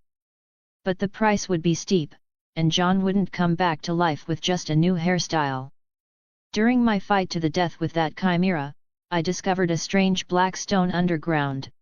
Quen turned to the sisters, intent on uncovering the mystery. While the guards are searching, let's go take a look. They entered the wizard's tower again, descending into the damp, shadowed chambers below. A suffocating stench of blood and rot immediately closed in around them, heavy as a physical weight. Janice's face went pale as she struggled against the urge to vomit. Jelena's brows knitted tightly, her hand resting on the hilt of her sword. Before them stretched a grotesque forest of flesh, the walls strung with the mangled remains of unknown creatures. The congealed dark red mixed with rotting white filled the air with the stench of death, making their stomachs churn. Holding their breath, they hurried through the hellish scene until they reached the mysterious black stone set at the chamber's center. Up close, its surface was not smooth but carved with twisted, unnatural patterns, as though recording the traces of some deranged ritual. More unsettling still, a dark, nearly black stream of blood crept sluggishly through the engraved grooves, moving with a strange vitality, as if the stone itself were breathing. This black stone feels different from the ones used in the walls and tower foundations outside, Quen said in a low, steady voice, his sharp gaze tracing the patterns. Do either of you recognize it? Jelena studied it carefully, then shook her head. I only know this kind of black stone is mined from the most dangerous regions deep within the 14 Flames. The early Valyrians used it to build the cores of their strongest fortresses, for it is harder to destroy than granite itself. But why this particular stone is like this, I cannot say. Janice crouched, her fingers hovering just above the surface, unwilling to touch it as she examined the grooves that bled dark red fluid. I think I once read a similar description in a book about Valyria's early blood magic rituals. It said certain black stones were directly tied to the most profound and dangerous forms of blood magic. But the book was vague, and I was young when I read it, so I thought it just a legend. Is that book still around? Quen pressed. It should be in the underground library of Tyria, Janice nodded, her eyes distant with memory. If you want to see it, I'll have the guards fetch it, along with any other useful scrolls. That library holds many records on magic, minerals, and ancient rites. The Library of Tyria. Quen frowned slightly, the name stirring only faint recognition. It's the most renowned library of Valyria, Janice explained. After the Doom, the grand halls above ground and most of the collection were reduced to ash. But the Valyrians had the habit of keeping backups. They dug out vast spaces deep beneath the city, reinforced them with magic, and built an identical library, housing countless copies as well as unique manuscripts. Seeing his doubt linger, she added, of course, the most important texts were long ago moved to the Wizard's Tower by the Blood Mages. Still, if we have the guards search here carefully, we might find something. Jelena cast her sister a sidelong glance. Since her curse had been lifted, Janice seemed utterly devoted to Quen, eager to lay bare every secret Tyria held. Jelena had pledged her loyalty as well, but a trace of Dragonlord pride still lingered in her heart. We'll deal with the books once the guards finish searching, Quen said. For now, let's see what else this place hides. With no answers about the Black Stone's origins, they left the reeking chamber and continued their exploration of the Wizard's Tower. Up to 40 chapters ahead for now. patreon.com/blurrydream. Chapter 23, 9 Dragon Eggs. During the reign of the Blood Mage, this was his private dominion, full of hidden secrets. Climbing the spiral staircase, they saw the outer wall of the tower had been nearly destroyed by Quen's dragon fire, leaving the blackened interior exposed. The sisters were shaken, able to imagine how fierce the battle must have been. They reached the second level. This floor was mostly intact, its walls lined with niches. Each niche held a black candle, about a foot long. The candles were made of a strange material like polished black glass, or perhaps a deep crystal gleaming faintly in the dimness, as if absorbing light itself. Glass candles, Quen recognized. Valyrian sorcerers used them to send messages across great distances, to glimpse distant sights, and even to enter the dreams of others. He exhaled dragon fire, golden red flames lashing at the black wick. But the candle stayed cold and unyielding, not even releasing a wisp of smoke. Since the Doom, no glass candle has ever been lit again. Janice shook her head. Perhaps lighting them requires a specific blood magic ritual, or...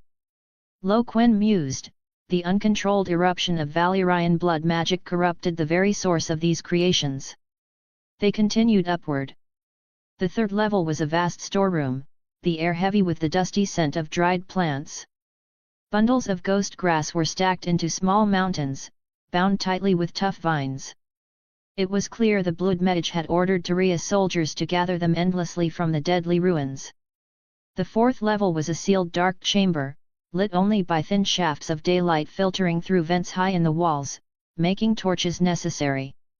Massive stone tables were crowded with glass jars and bottles of different sizes, filled with strange, bubbling liquids, some dark red like blood, some thick and murky as sludge, others glowing with a sickly green light.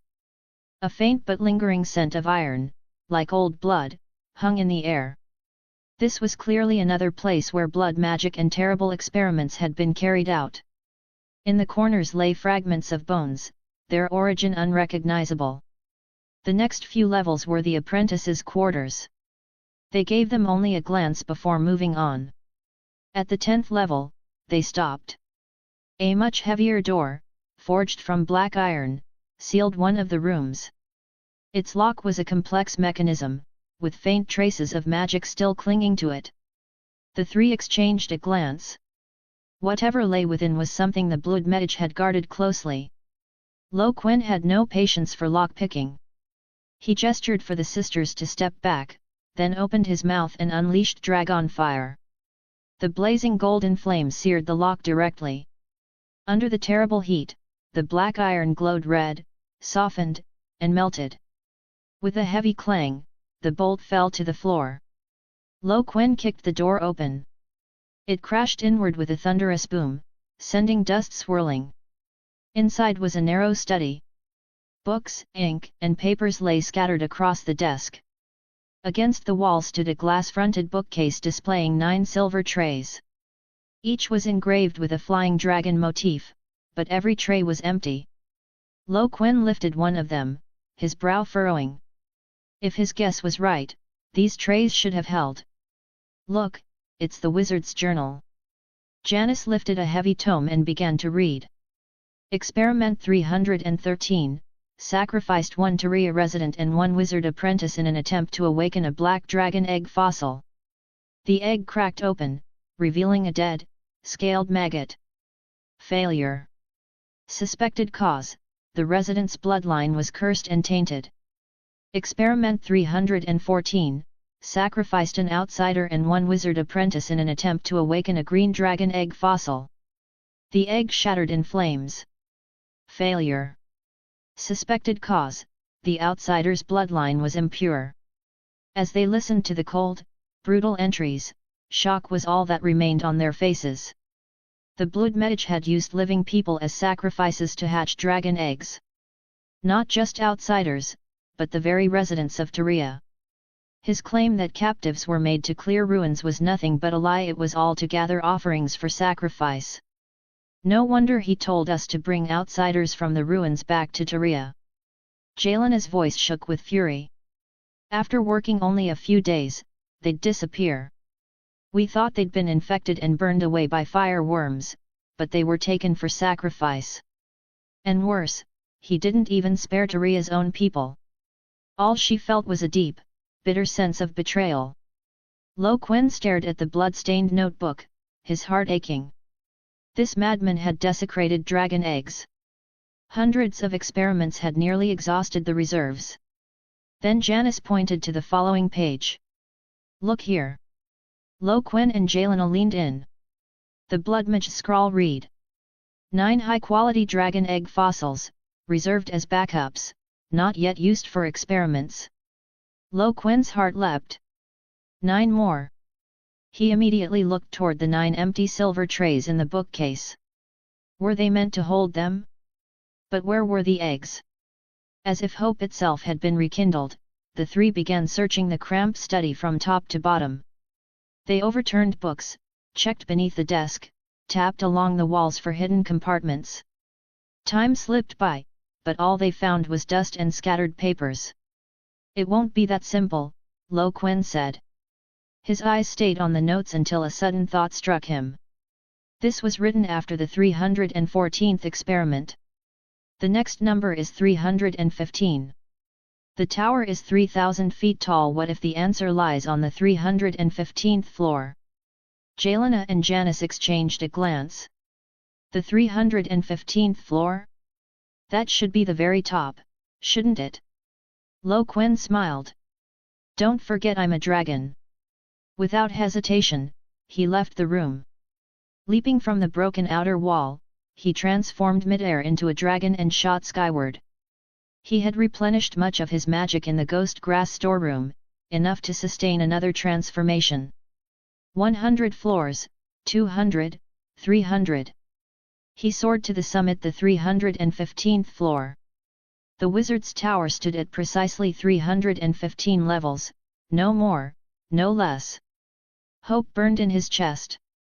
He glanced at the charred remains of the chimera on the rooftop platform, then shifted back into human form and stepped into the top chamber. There was no lock on the door. In the center of the room stood a solitary, large chest. Quen approached and lifted the lid. A shadow, swift as lightning, burst from within and lunged at his face. Startled, Quen felt the dragon blood within him surge. His instincts took hold, and he spat a torrent of dragon fire.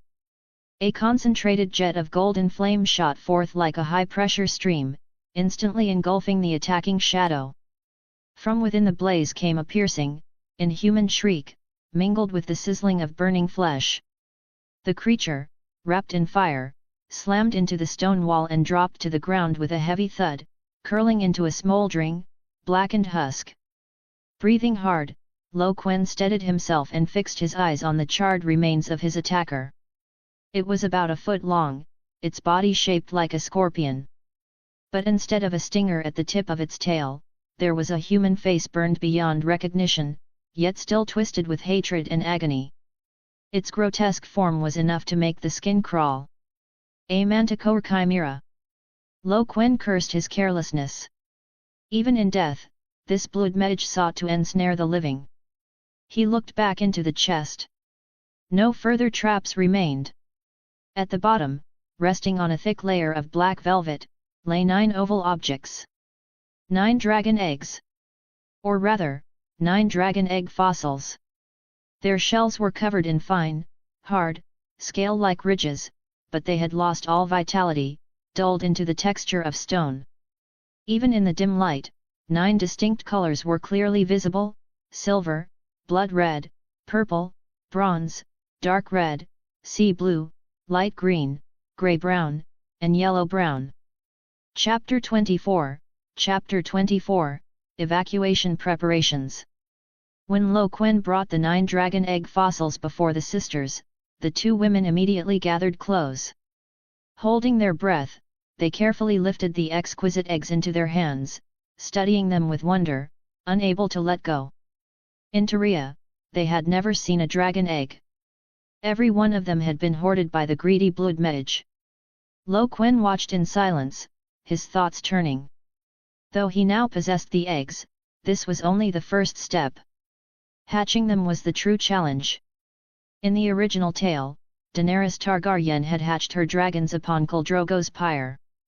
It was not mere fire that awakened them, but the combined sacrifice of her stillborn child, the Horsa Lord's life, and the blood magic of a witch. A chance event that could never be repeated. The Red Priestess Melisandre had once told Stannis Baratheon, to awaken a true dragon, the blood of a king must be the key. But where could he possibly find such elements? And even if he succeeded in hatching them, how could he command them as the Dragonlords of Valyria once did? These eggs were born of Valyrian blood magic. Quen was no Dragonlord, and he doubted whether the system could grant him mastery over Valyria's dragons. He set aside his doubts and told the sisters, "We'll leave first.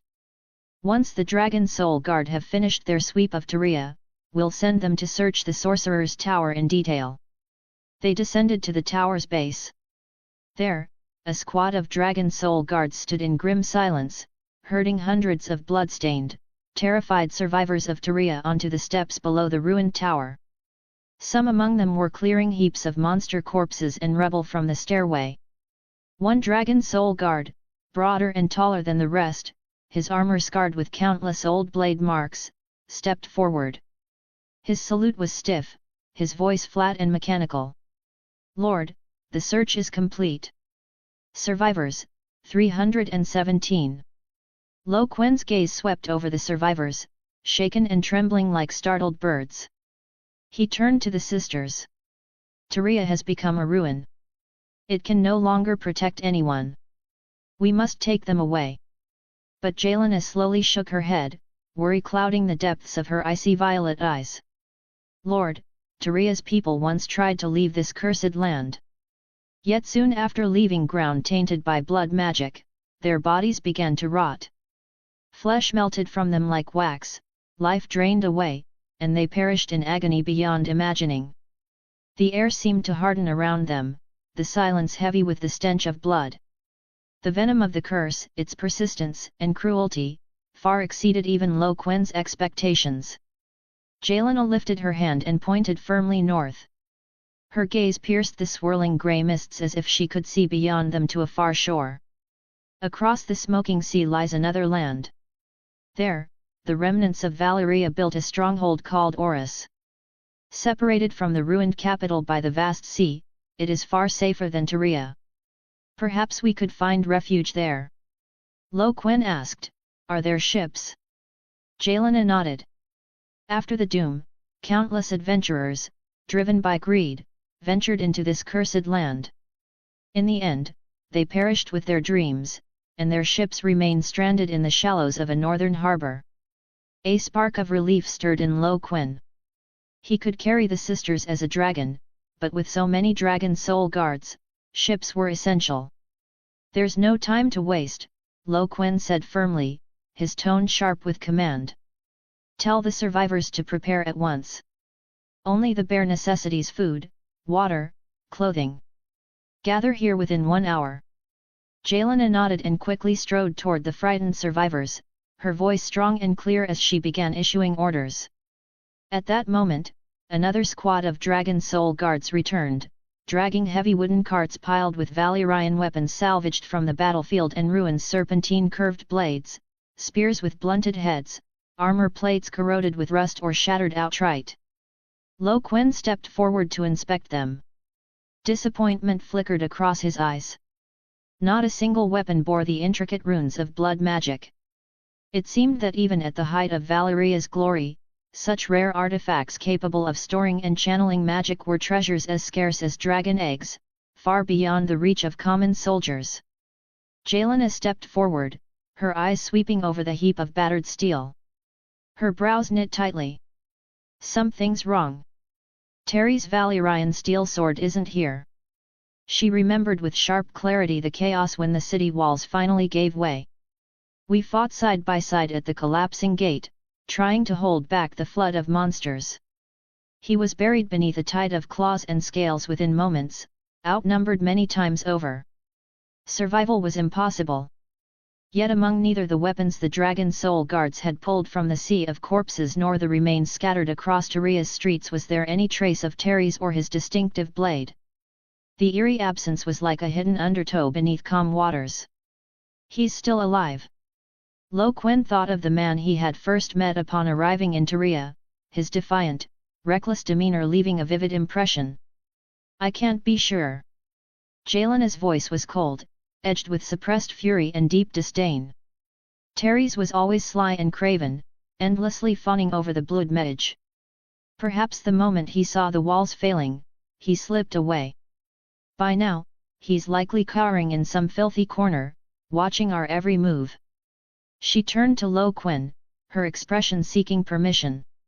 Lord, allow me to send another squad to search the last areas where he might be hiding. Quen considered briefly, then nodded.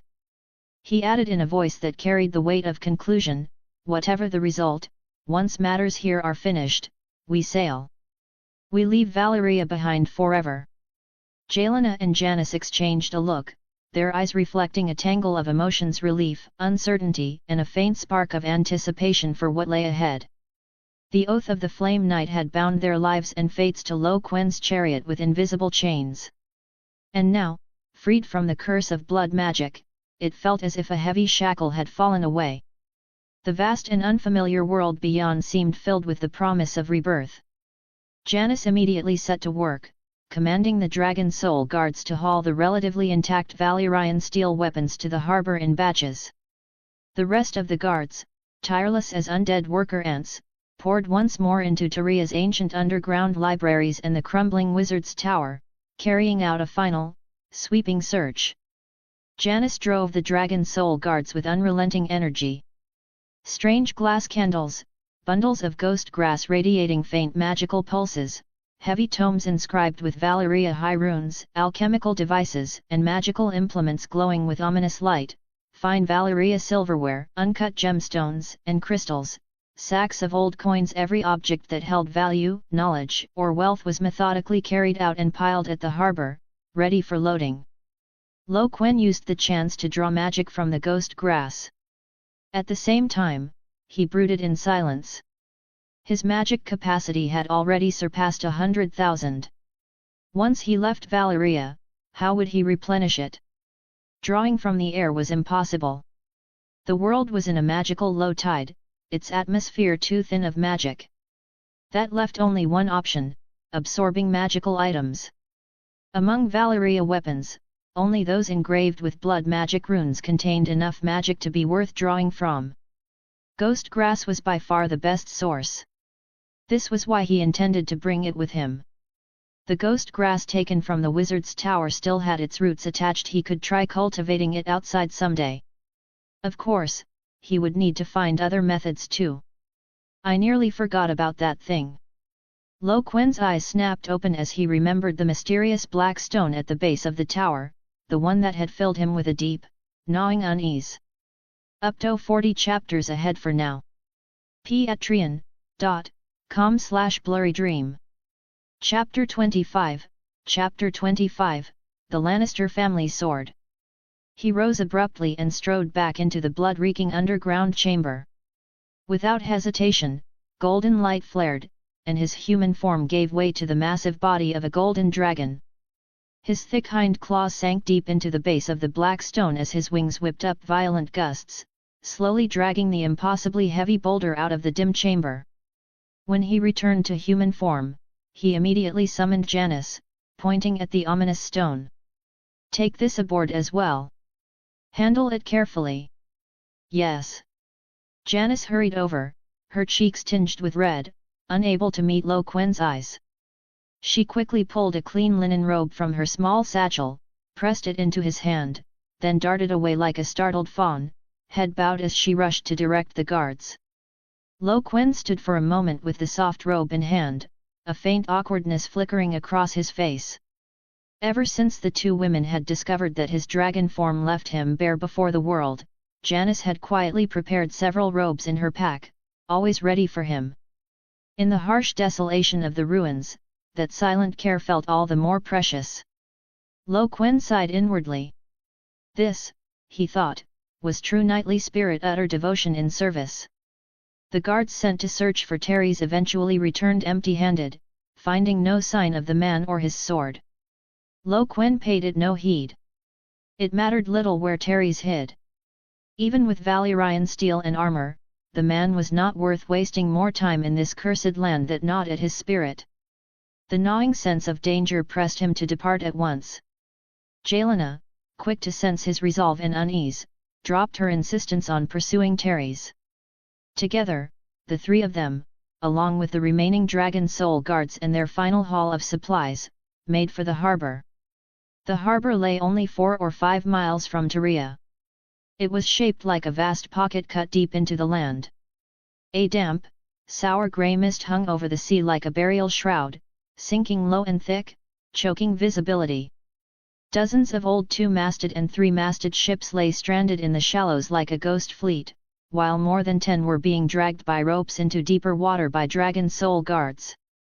Their hulls were thick with barnacles and seaweed, their timbers rotted black under years of acid mist. Masts leaned broken and askew, with ropes dangling like decayed entrails. Yet on the mainsails of several of the larger, less ruined flagships, Quen caught sight of a blurred but unmistakable sigil, a golden lion rearing and roaring, mane flying, on a crimson field. Lannister. Quen's heart gave a violent jolt. Gerion's face flashed in his mind, twisted with madness. But he shook his head. These ships were far too old, they could not possibly be the Laughing Lion. "Lord," a Dragon Soul Guard appeared at his side, his voice flat and toneless. "A sealed cabin has been found aboard one of the larger vessels. Its contents remain in fair condition. Quen's interest stirred. He followed the guard aboard the largest ship, a flagship with a lion carved into its prow. They crossed rotting decks and shadowed passageways until they reached a heavy oak door deep inside. The iron lock had already been forced open. When Quen pushed the door wide, a breath of stale wood, dust, and faint mildew greeted him. Inside, the scene was wholly unlike the decay outside, as if time itself had forgotten this cabin. Silver candlesticks, goblets, and platters lay scattered across a thick, dust-covered wool cloth. Against the wall stood a broad mahogany desk littered with parchment scrolls. But what drew the eye most was a sturdy wooden rack by the wall, upon which rested a long sword in its scabbard. Quen's gaze locked onto it at once. He stepped closer. The scabbard was forged from a metal dark as midnight, its surface set with countless gems glimmering with a faint crimson sheen.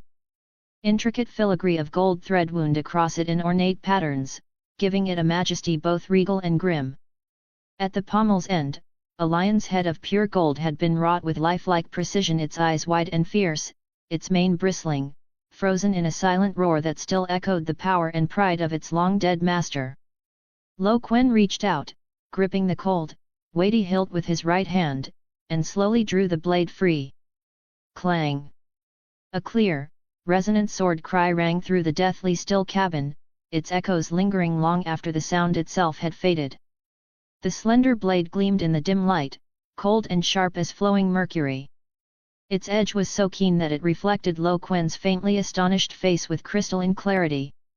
A fine Valyrian steel sword, Jelana's voice came from behind him, carrying the certainty of one who knew. As a descendant of the Dragonlords, she was deeply attuned to the essence of this metal. For her to give such praise was proof enough of the sword's extraordinary nature. Quen flicked his wrist lightly, the blade brushing across the corner of the heavy mahogany desk and a silver platter lying upon it. There was no resistance, no grating sound, only the faintest hiss. Like the sharpest razor slicing through silk, the thick desk corner and solid silver platter split cleanly in two. The cut was smooth as glass, gleaming with fresh metallic luster. A fine blade, Quen said with genuine admiration. But there was regret as well. The steel bore no trace of runes. In that instant, he knew the sword's true identity.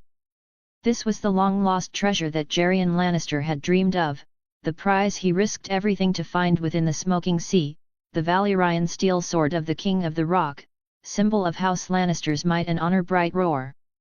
History stirred in his mind. More than a century before the conquest, Tommen Lannister II, the ambitious King of the Rock, had led a grand fleet laden with Westerland's gold and dreams of conquest into the doomed seas of Valyria. Neither he nor his men were ever seen again. A tragedy still whispered in Casterly Rock. Now it was clear. His vast fleet had perished here, at this cursed harbour of Tyria. And the proud King of the Rock, along with his thousands of seasoned warriors? Quen's eyes swept over the rotting hulls and the lifeless silence hanging in the air. Valyria's ruins had swallowed them whole. Perhaps fireworm infestation. Perhaps slaughter by scaled monstrosities. Perhaps an ancient plague that had slumbered deep in the ruins. Or perhaps the sorcerers of Tyria had a hand in their grim fate.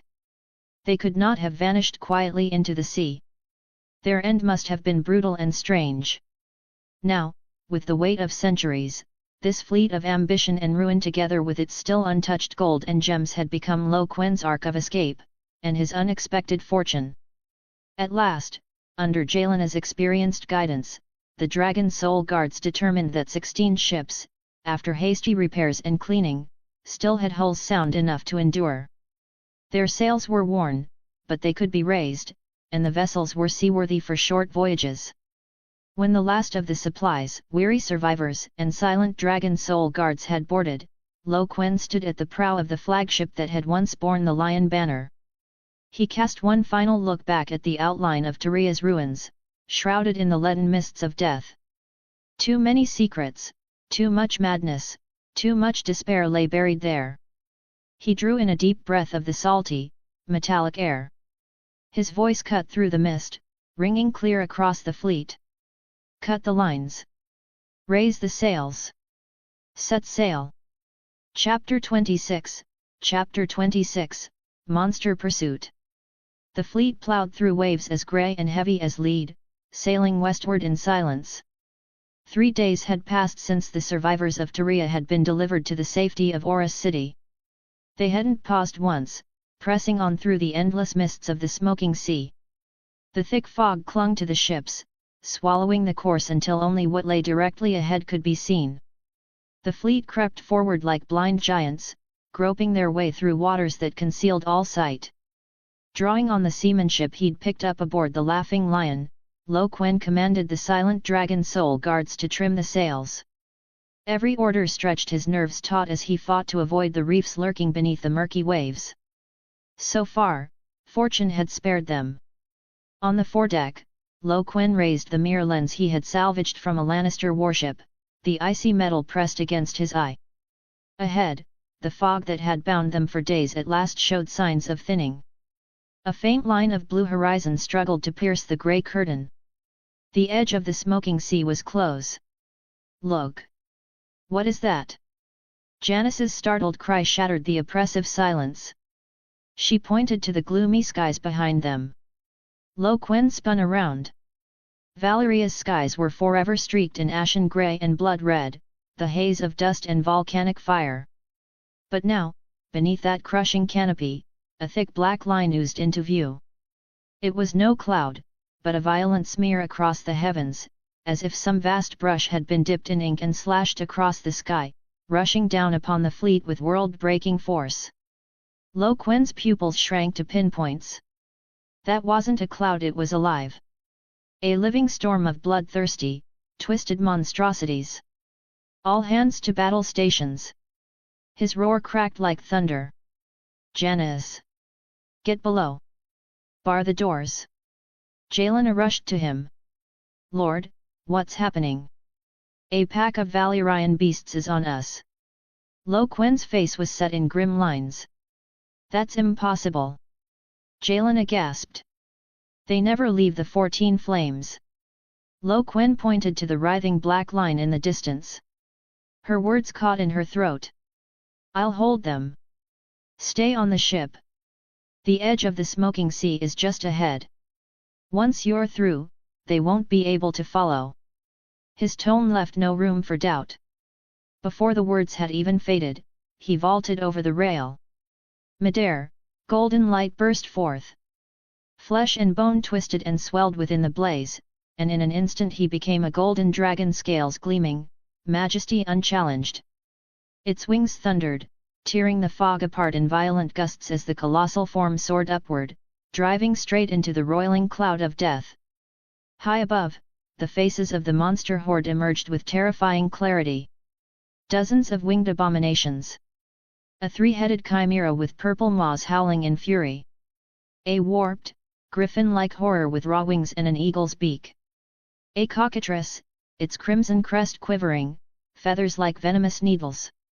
A massive serpent lizard clad in brown scales, bat wings blotting out the sun. And at their center, a vast shadow loomed. Lion's body, human face, wings spanning the sky, cold, blood-red eyes glaring down. A sphinx. The smallest of the beasts stretched 10 meters, the largest 40 or 50. But the sphinx towered 70, maybe 80 meters, a living mountain, a king of monsters, surrounded by its flock. Though Quen's golden dragon was second only to the sphinx in size, even the mightiest beast could be dragged down by the many. Against such numbers, a single mistake meant death in the smoking sea. He turned his dragon's head back. The fleet was still a long way from the edge of the mists, their only hope of escape. He had to buy them time. With a sudden tilt, the golden dragon veered aside, streaking across the sky in a blazing arc away from the ships. The horde reacted at once, like sharks to blood. They wheeled and surged after him. Out of the corner of his eye, Quen saw a purple feathered beast break from the pack. With wings spanning over 10 meters, it shrieked as it dived at him, wild with frenzy. Quen let a cold sneer curl inside. His dragon wings snapped back, halting his massive body midair. His neck coiled like a drawn bow. His molten jaws opened wide. Boom! A torrent of golden fire erupted, searing straight into the onrushing beast. Caught in the madness of the hunt, it had never imagined prey would strike back. The dragon fire consumed it in an instant. Shriek! The piercing cry twisted into a gut-wrenching wail. Its once proud purple feathers, thick and heavy, caught dragon fire like oil-soaked kindling, curling and burning furiously until they crumbled into ash. Flames raced greedily across its body, turning the ferocious bird into a giant, writhing fireball. It tumbled from the sky, trailing smoke and the stench of charred flesh as it plunged toward the boiling, ink-black sea below. Quen's dragon eyes narrowed, a fleeting glint of disappointment flashing within them. No dragon's soul appeared. It seemed that as his own strength grew, even monsters of this level yielded little chance of releasing a dragon's soul. In that instant of distraction, whoosh! The dense fog below suddenly burst apart. A violent gust surged upward like a colossal hammer, flinging salty spray into the air as a massive bat-winged serpent lizard erupted from the mist like a phantom. Its fang-filled jaws gaped wide, the stench of rot billowing out as it lunged straight for the golden dragon's belly. In the narrow cabin's rest chamber, the air hung heavy as lead. Janice clutched her sister's cold hand. "Sister, with so many monsters, can he really handle them alone?" Jelena stayed silent, her eyes locked on the battlefield outside the porthole, where golden light and monstrous roars tore through the mist. After a long pause, she finally forced out 3 words. "Maybe he can." But her wavering tone carried no conviction. The sight of that monstrous horde was burned into her mind. Quen could take the form of a golden dragon, but how long could he endure? "If only we could help." Janice sighed, releasing her sister's hand. Listless, she turned and walked out of the room. Jelena's gaze stayed fixed on the window, her heart caught in her throat. Suddenly, ah! A sharp scream split through the dull silence of the ship. "Janice!" Jelena's heart nearly burst from her chest, terror wiping away all thought. She spun around, the Valyrian steel sword at her waist rasping free with a sharp clang. She became a silver blur as she charged toward the cry. At Janice's cabin door, a figure blocked her path. He wore reeking, filthy red bronze armor. His hulking frame stank of sweat. One thick hand clenched Janice's molten silver hair, wrenching her head back until she winced in pain. In his other hand gleamed a long sword, its cold edge pressed against the side of her pale, smooth neck. The blade had already nicked her skin, leaving a bright line of blood. Though Janice had become Quen's flame knight, her strength and physique greatly enhanced, she lacked both training and battle experience. Taken off guard, she had been subdued almost instantly. The man lifted a grime-streaked face covered in patchy stubble. His mouth twisted into a grin, a mixture of madness and smug triumph. "Jelena, long time no see." Jelena's blood froze. Her hand trembled on her sword hilt, quivering with fury. Every word ground out through clenched teeth like shards of ice. "Teres, you cowardly wretch! Still clinging to life, are you?" Up to 50 chapters ahead for now. patreon.com/blurrydream. Chapter 27, Chapter 27, Confrontation in the Cabin. Teres let out a shrill, night owl laugh. "Alive, of course. How could I die before watching you two whores weep every last tear? These past days, I've been nice and comfortable down in the ship's hold. All thanks to those wooden-headed puppets who only know how to patch timbers instead of searching every dark corner." He yanked Janice hard, shaking her like a trophy. The girl whimpered in pain and fear.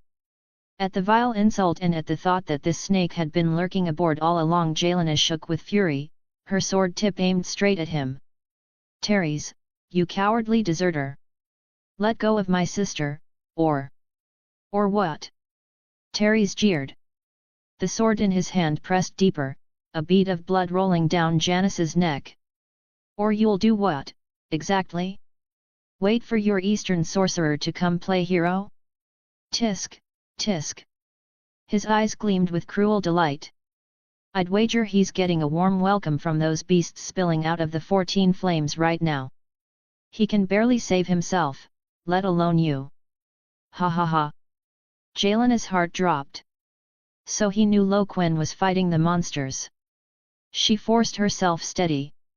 Release her, Terys. By my honor as a warrior, I swear I'll let you go. Pa. Terys spat, laughing wildly. Yelena, drop the act. I know you too well. The thing you treasure most in this life, what is it, if not this soft little sister of yours with hair so bright it blinds? He jerked Janice's hair tighter, and she screamed. Her life hangs on my blade. Want her to live? His eyes gleamed with greed. Then drop your sword. Hand over the dragon egg. Show me mercy for once, and I'll spare you both. The dragon egg. Yelena instantly grasped his true goal. Sister, no ah! Janice's cry broke off in agony as Terys pressed harder. Blood trickled down her white throat in a scarlet line. The sight pierced Yelena's heart like a dagger, pain almost choking her. She would never allow anyone to harm Janice. Do it, Yelena! Terys roared, his voice ragged with madness. Give me the egg. That damned Eastern thief stole Tyria's last treasure, and you too? Wagging your tails like bitches for him. You're traitors to Tyria, a disgrace to Valyria. Yelena didn't move, her voice cold and sharp as steel. Traitors? You, Terys? You who abandoned our home and fled alone? You dare speak of traitors? Where were you when the scaled claws tore Tyria apart? Hiding like a rat in some hole, shivering? Now that Tyria is ash and ruin, you crawl out barking like a cur. That Eastern thief you curse, he's the one who dragged us from the scaled claws. He saved hundreds of our kin. He is 10,000 times more noble than filth like you, who think only of your own skin and lie with every breath. At her words, Terys showed no shame. His expression twisted with scorn. Saved? Noble? Foolish woman! Open your eyes. Do you think the Scaled Claw Legion struck Tyria for no reason? Those beasts have haunted the Deadwood for centuries, rarely nearing cities. But soon after that damned Eastern sorcerer stepped into Tyria, they came in swarms. It was him. He brought them. He's the true cause of Tyria's fall. He killed them all. Yelena's heart jolted as if struck by a hammer. She had wondered it before, burying the thought deep inside. Now, laid bare, the doubt flickered again. But in an instant, loyalty surged up from the depths of her soul and crushed it. She was a flame knight. Her spirit already bore Quen's mark. Even if Terys spoke the truth, even if Quen truly was a star of doom, she could not betray him. That loyalty had become instinct. Yelena steadied her heart. A cold light sparked in her eyes as she seized on the flaw in his claim. The Blood Mage demanded outsiders be brought to Tyria. Even if he hadn't come willingly, I would have taken him there. The Blood Mage tormented him endlessly, yet he never blamed us. Instead, he saved us and carried the survivors to Oris for shelter. Her voice hardened. But what about you? Where did the outsiders you took vanish to? You hid behind lies of fireworm infestation, until I found the Bloodmage's bloody notes in the tower. Those poor souls were sacrificed alive. And the Tyrians who went missing? You spread the lie they were taken by the Scaled Claws. Terys, you monster in human skin, feeding your foul desires with the blood and flesh of your own people, what right do you have to speak of Tyria to me? Exposed at last, Terys's grin twisted more grotesque. You're wrong. Those sacrifices were a necessary cost. Valyria was built on blood magic. Now that it crumbles, only blood magic in its purest form can make it rise again. His eyes fixed on her. The dragon egg. Tell me how that Eastern sorcerer turned into a dragon. Dragons are the mark of the Dragonlord's blood, the highest authority. He must have stolen Valyria's lost power, stolen its forbidden magic. With his secret of dragon shifting, with these eggs hatched, we can rebuild the Dragonlord's realm. Restore Valyria's glory. You're mad, Terys. Yelena spat, fury tightening her grip on the blade. And in that moment, when Terys sank deepest into his delusion, his guard at its weakest, a wet thud rang out. The sound of steel piercing flesh, sharp and unmistakable. The manic joy froze on Terys's face, shattering like clay struck with a hammer. A white-hot pain tore through the back of his exposed thigh. He looked down in shock. Janice clutched a dagger. He had no idea where she had gotten it, and with every ounce of her strength, she had driven it deep into the bend of his knee while he raged at Yelena. Blood burst like a fountain, scalding hot, splattering over her hands and staining his leg armor crimson.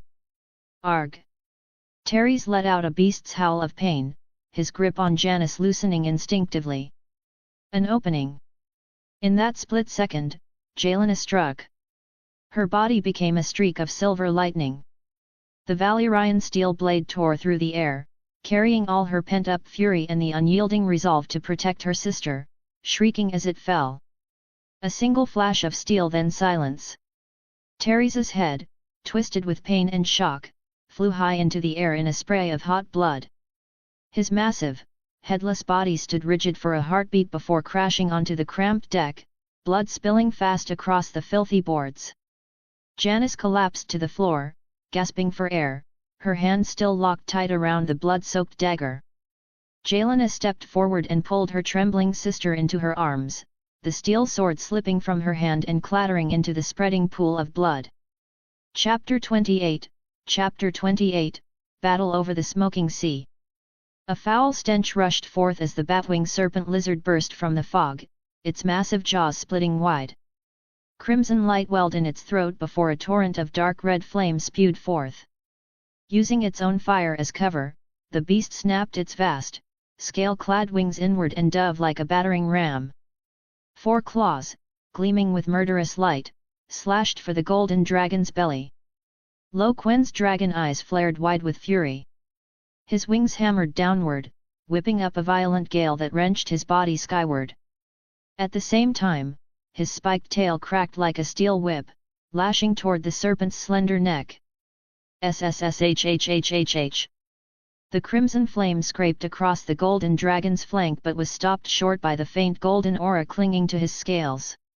A heartbeat later, Quen's tail smashed against the serpent's neck with a bone-splintering crack. Its attack died in midair. The creature's head sagged, flames still sputtering from its jaws as its body spiraled down into the sea. Quen drew in the dragon's soul from the corpse, but before he could savor it, a shrill cry split the skies above. The white-feathered serpent dove, its crimson crest blazing like a torch. It spat a searing beam of fire straight for Quen's eye. Even before the flame reached him, its hooked beak was poised to strike, ready to drive home a fatal blow once the fire blinded him. Quen's body rolled hard to the side, narrowly dodging the blazing white stream. The heat scorched his scales. His jaws opened wide, unleashing a fan of golden dragon fire, broad, violent, not aimed to kill but to cut off the beast's path of attack. At the same instant, his hind claws slashed upward like lightning, raking the feathered serpent's spread wings. Ryeb! The talons shredded through the tough wing membrane. The creature shrieked, tumbling out of balance, its fire line veering wide. Quen gave no quarter. His massive head whipped around, jaws gaping, and clamped down on the serpent's soft chest and belly. Crunch! The monster loosed a dying wail, blood and fragments of its own organs spraying from its beak as it plummeted like a kite with its string cut. A heavy gust pressed from above another attacker. A chimera, more than 10 meters long, swooped from the mist, its 3 heads, a lion, a ram, and a serpent spewing flame together. Their fire wove into a burning net as its lion's legs, thick as siege pillars, and its scaled serpent's tail readied to tear him apart at close range. Quen roared, the sound shaking the heavens, and drove forward instead of retreating. He folded his wings and plunged like a golden meteor straight into the wall of fire to his left. At the last instant, his wings snapped open to their full span. The gale they raised scattered most of the flames. Heat lashed at his wing membranes, but the golden aura around him kept the fire at bay. His jaws opened and hurled forth a torrent of golden dragon fire, colliding head-on with the stream from the ram's mouth. Boom! The blasts slammed together in a blinding surge of light and shockwaves. Quen's fire overwhelmed the ram's, blasting straight down its throat. The ram head shrieked, its mouth charred black from within as the beast convulsed in agony. He pressed the attack. His hind claws shot forward, lightning fast, and clamped onto the serpent head's jaw. Crunch! Snap! The bones shattered, and the fireball brewing inside detonated in its maw. Boom! Light, blood, and shards of flesh exploded outward. The serpent's head was obliterated. The last lion head howled purple fire, hurling itself at Quen in a frenzy. Its massive claws swiped for the base of his wings. Quen dropped sharply, the claws grazing his back and tearing away scales in a spray of blood. He surged forward, sinking his fangs into the lion head's chest. Crack! Bone split under the bite. The lion head vomited a gush of blood laced with fire as its hulking body spun out of control and crashed into the sea. In only a few exchanges, Quen had slain a three-headed purple-winged chimera, a bat-winged serpent lizard, a white-feathered serpent, and another three-headed lion-ram serpent chimera. Yet the roars of more monsters rose from every direction. Quen's eyes narrowed. Through the swirling fog, his dragon sight pierced far beyond mortal vision, locking onto the positions of countless foes: chimeras, chicken serpents, serpent lizards, griffins, and more. They were closing in to surround him. Golden light flickered in his eyes. He did not meet them head-on.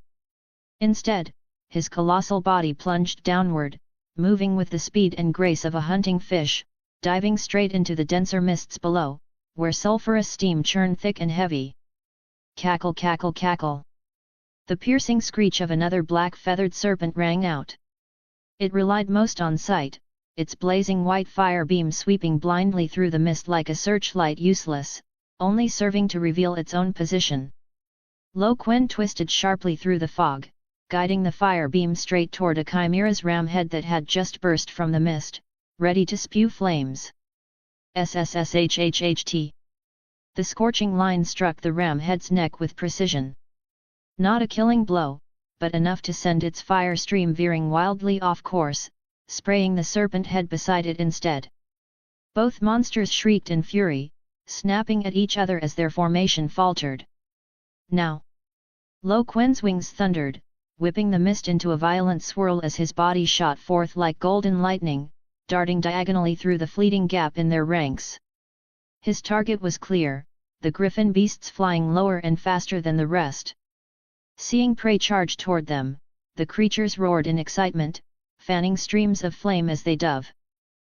Quen parted his jaws not to unleash dragon fire, but to let loose a piercing roar, heavy with provocation, splitting through the air. At the same time, his massive body twisted into a daring S-shaped maneuver through the griffin swarm. The roar drew every eye. Instinctively, the griffins followed his path, belching fire and raking claws. His S-turn carried him through by a hair's breadth, dodging most of the blasts. Even so, one griffin's talons raked across his back, leaving deep gouges along his scales. But the sudden shift in direction sent the two griffins behind him crashing into each other. Their fanned flames splashed across their own bodies and another comrade, feathers igniting as screeches of pain and fury erupted. In moments, the griffin pack descended into chaos, clawing and snapping at one another. A furious lion's roar thundered down from above. The Sphinx's bellow shook the air, its rage stoked by the prey's cunning and its allies' blundering. Its vast eagle wings beat, scattering the fog as it tried to fix Quen in its sights. The three-headed chimera regrouped and closed in again. Quen wasted no breath. Using the confusion among the griffins, he plunged downward, skimming the boiling sea. Steam and spray rose in his wake, clouding the air even further. From below, several batwing serpent lizards burst out of the mist, colliding headlong into his flight path. Instinctively, they spread claws and spewed dark crimson fire. Quen's eyes flashed. At the last instant, his body jerked upward in a sudden climb. SSSHHHT boom! The leading two serpent lizards failed to check themselves. Their claws ripped straight into the griffin beast, trailing Quen, shredding flesh and bone. At the same time, their streams of fire splashed into a comrade beside them. The griffin's dying scream mingled with the lizard's furious shrieks, the sky below erupting into chaos. Quen seized the momentum of his ascent, wings hammering as he tore through the steaming fog like a golden arrow. His target, the three-headed chimera that had just regrouped. Not to fight head-on but to drive the battle higher, toward the true master of the skies. The Sphinx. Up to 50 chapters ahead for now. patreon.com/blurrydream. Chapter 29, Chapter 29, Wounded Escape. The chimera saw Quen charging and its three heads spewed deadly flame at once. Quen's jaws snapped open in fury, a concentrated blast of golden dragon fire roaring out toward the ram head, the fastest to strike. Boom! The two streams collided in midair with explosive force, bursting into blinding light and a thunderous shockwave. The blast made the chimera flinch, its heads blinking against the glare. High above, the Sphinx, already locked onto Quen and ready to unleash its annihilating breath, was momentarily blinded as well. The eruption forced it to adjust its aim slightly, angling its molten gold torrent to bypass the blast and track that elusive golden shadow below. But this was the opening Quen had been waiting for. Using the explosion's shockwave to propel himself, he twisted his massive body in a near-vertical dive, abandoning his attack on the chimera and plunging recklessly for the fog beneath the Sphinx's belly. He wagered the Sphinx's attention would be caught by the explosion, leaving it blind to his dive. Roar! The Sphinx bellowed in rage as it realized it had been tricked. By the time its focus snapped back, Quen was already beneath its enormous frame, an angle its annihilating breath could not reach. But its killing intent did not waver. It ignored the three chimeras still staggering from the blast below.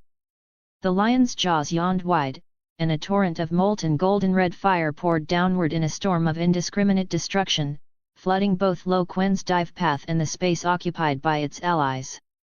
Boom! Boom! Boom! The inferno swallowed the trailing arc of Quen's descent and the chimeras beneath, who barely had time to scream. Aarg! Their cries were cut short as their bodies, along with the fire they spewed, dissolved into blackened cinders. The Sphinx's attack had slaughtered its own. And Quen did not escape unscathed. Though his speed and steep angle carried most of his body clear of the blast's core, the flame's edge and the blistering shockwave licked across his back and wingtips like molten brands. His fire affinity's golden aura was overwhelmed. Agony seared through him as scales and flesh along his spine carbonized and peeled away, black smoke billowing to reveal raw bone beneath. The sheer force of the flames hurled him into a faster plunge. And in the moment his reflexes slowed under pain, the Sphinx tore through the edge of its own inferno, heedless of the fire. With one final, frenzied strike, its massive claws raked down on Quen's tail. Crack! Bone and scales ripped free in a jagged chunk. Golden dragon blood sprayed like a fountain. Whoosh! His descent accelerated. The blinding pain nearly drove him into unconsciousness, but he clung to the last shred of clarity. The smoking sea's blue boundary lay just below. With what strength and magic remained, he forced his broken body to angle downward, dragging smoke and flame behind him like the wreckage of a burning rocket as he plunged across that invisible line toward life. Splash! The sea exploded upward in a towering spray. The golden dragon's vast body crashed into the cooler waters beyond the smoking sea. Icy brine swallowed him whole, chilling him to the marrow and dousing the flames. The salt burned his charred wounds like knives, golden blood searing into the water, raising coils of steam. Above, the monsters circled furiously at the sea's edge, their roars echoing over the waves. At their center loomed the Sphinx, colossal as a king, its gaze cold and merciless, fixed upon the waters as though it could pierce through the depths to find him. The fleet lingered anxiously just beyond the smoking sea. When they saw the apocalyptic pillar of golden red flame in the distance, saw that dragon's silhouette wreathed in fire, spine blackened struggling at the edge of the blaze before plunging into the waves, the sisters Jelena and Janice felt their hearts turn to ice. Quick! Lower the boats! All dragon soul guards, into the water! Find the Lord at any cost! Jelena's voice shook with desperation. The small boats dropped like arrows loosed from a bow, while the dragon soul guards leapt without hesitation, cutting into the sea like cold, silent sharks as they dove toward the spreading stain of blood. Time dragged in suffocating silence, every second stretching into eternity. Jelena gripped the railing so hard her nails gouged the wood, her eyes fixed on the spot where Quen had fallen. Janice pressed both hands over her mouth, tears rolling silently as her body trembled uncontrollably. They had seen it all, the hopeless battle, Quen giving everything, darting through the heavy fog of the smoking sea in a desperate fight. Yet the ruthless Sphinx had defied all expectation, striking even at the cost of slaughtering its own kind. At last, the waves split as several dragon soul guards surfaced, bearing a charred, broken body covered in wounds. Blood poured steadily from his back and legs. Quen. He had forced himself back into human form in the final instant before hitting the sea and losing consciousness. They lifted him carefully onto the deck of the flagship. Janice fell to her knees at his side. Her hands shook violently as she stared at the ghastly wound across his back, the deep, bone-bearing gash in his leg, the burns and claw marks that covered him. She dared not touch him, terrified of worsening his agony. With trembling fingers, she tore a strip from the cleanest part of her underskirt, dipped it in their precious fresh water, and avoided the worst wounds as she gently wiped his face, searching for any trace of life. Her fingertips caught the faintest flicker of a pulse. He's alive! Quick, bring fresh water! Cloths, bandages, hemostatics, everything we have, hurry! Her voice cracked with tears and frantic urgency. The sisters worked feverishly, cooling his burns with damp cloths, pressing powder and bandages against the gaping wounds to stanch the bleeding. But ordinary remedies were hopeless against such devastation. All they could do was pray he endured until they found a true healer. The fleet did not dare pause. Every sail was raised, and they sped from the smoking sea as fast as the wind would take them. On the deck, Quen lay motionless like a shattered doll, each faint, fragile breath pulling at every heart around him. His charred, split skin, exposed bone, and bleeding wounds told wordless testimony to the horror of the battle.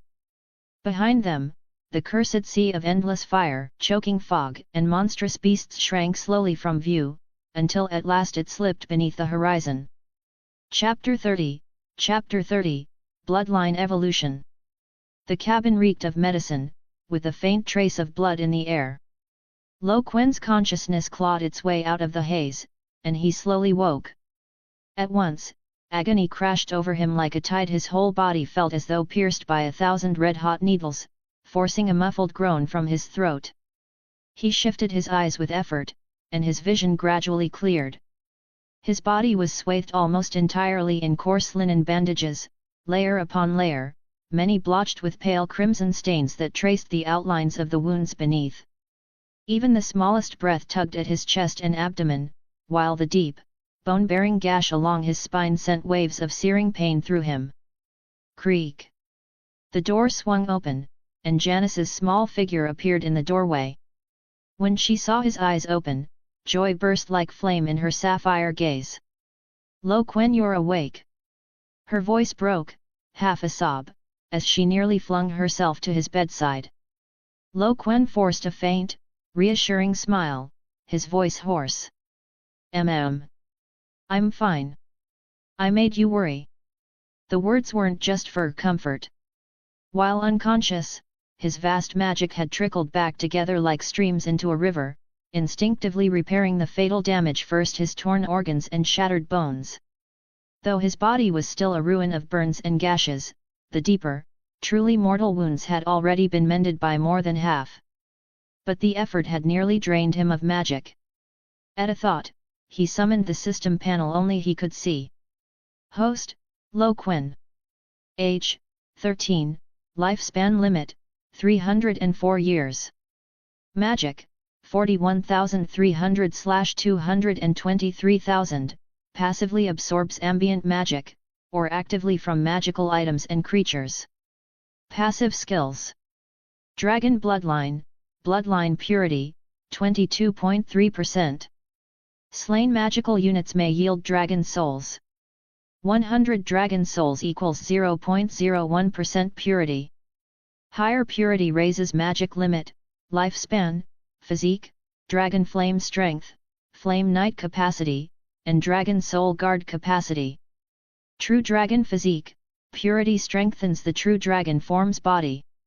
Fire affinity, purity enhances fire affinity and resistance, fire immunity consumes no magic. Active skills. Dragon Flame Breath, Human, 3m Fireball/7m range/1 magic per SEC, Dragon, 15m Fireball/9 2m range/5 magic per SEC. Blazing Inferno, Human, 3m Dragon Flame Armor/2 magic per SEC, Dragon, 15m Flame Domain/10 magic per SEC. Dragon Blood Pact, bind a human as a flame knight through absolute loyalty. Grants dragon blood and reshapes their body. Purity increases pact capacity. Flame knights may raise the dead as dragon soul guards, purity increases their number. Current flame knight cap, 3 cost, 1000 magic each. Dragon Bond Lineage, drip dragon blood into a dragon egg, infuse magic. The hatched dragon and its line bond to the host, granting dragon bond lineage to the host and descendants. Cost, 10,000 magic per egg, fossilized eggs, 70,000. Active egg cap, 4. Ultimate skill. True Dragon's Descent, transform into a 67-meter true dragon. Purity increases size. Cost, 1000 magic to activate, 1 magic per SEC to maintain. In battle, Quen had slain a purple-feathered chimera, a bat-winged lizard, and a white-feathered serpent. Using the thick fog, he lured the beasts into each other's fire, leading to the deaths of 2 griffins and 3 more mela. The lizard and feathered serpent, each around 30 meters long, yielded 10,000 dragon souls apiece. The 2 griffins, each barely 10 meters, together gave 10,000.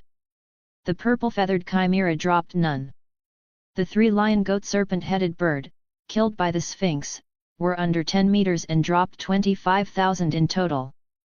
Quen remembered the chimera once kept by the blood mage, also lion-goat serpent-headed, similar in size, but its yield had been far lower. The disparity could only be explained by the evolution triggered by that black stone.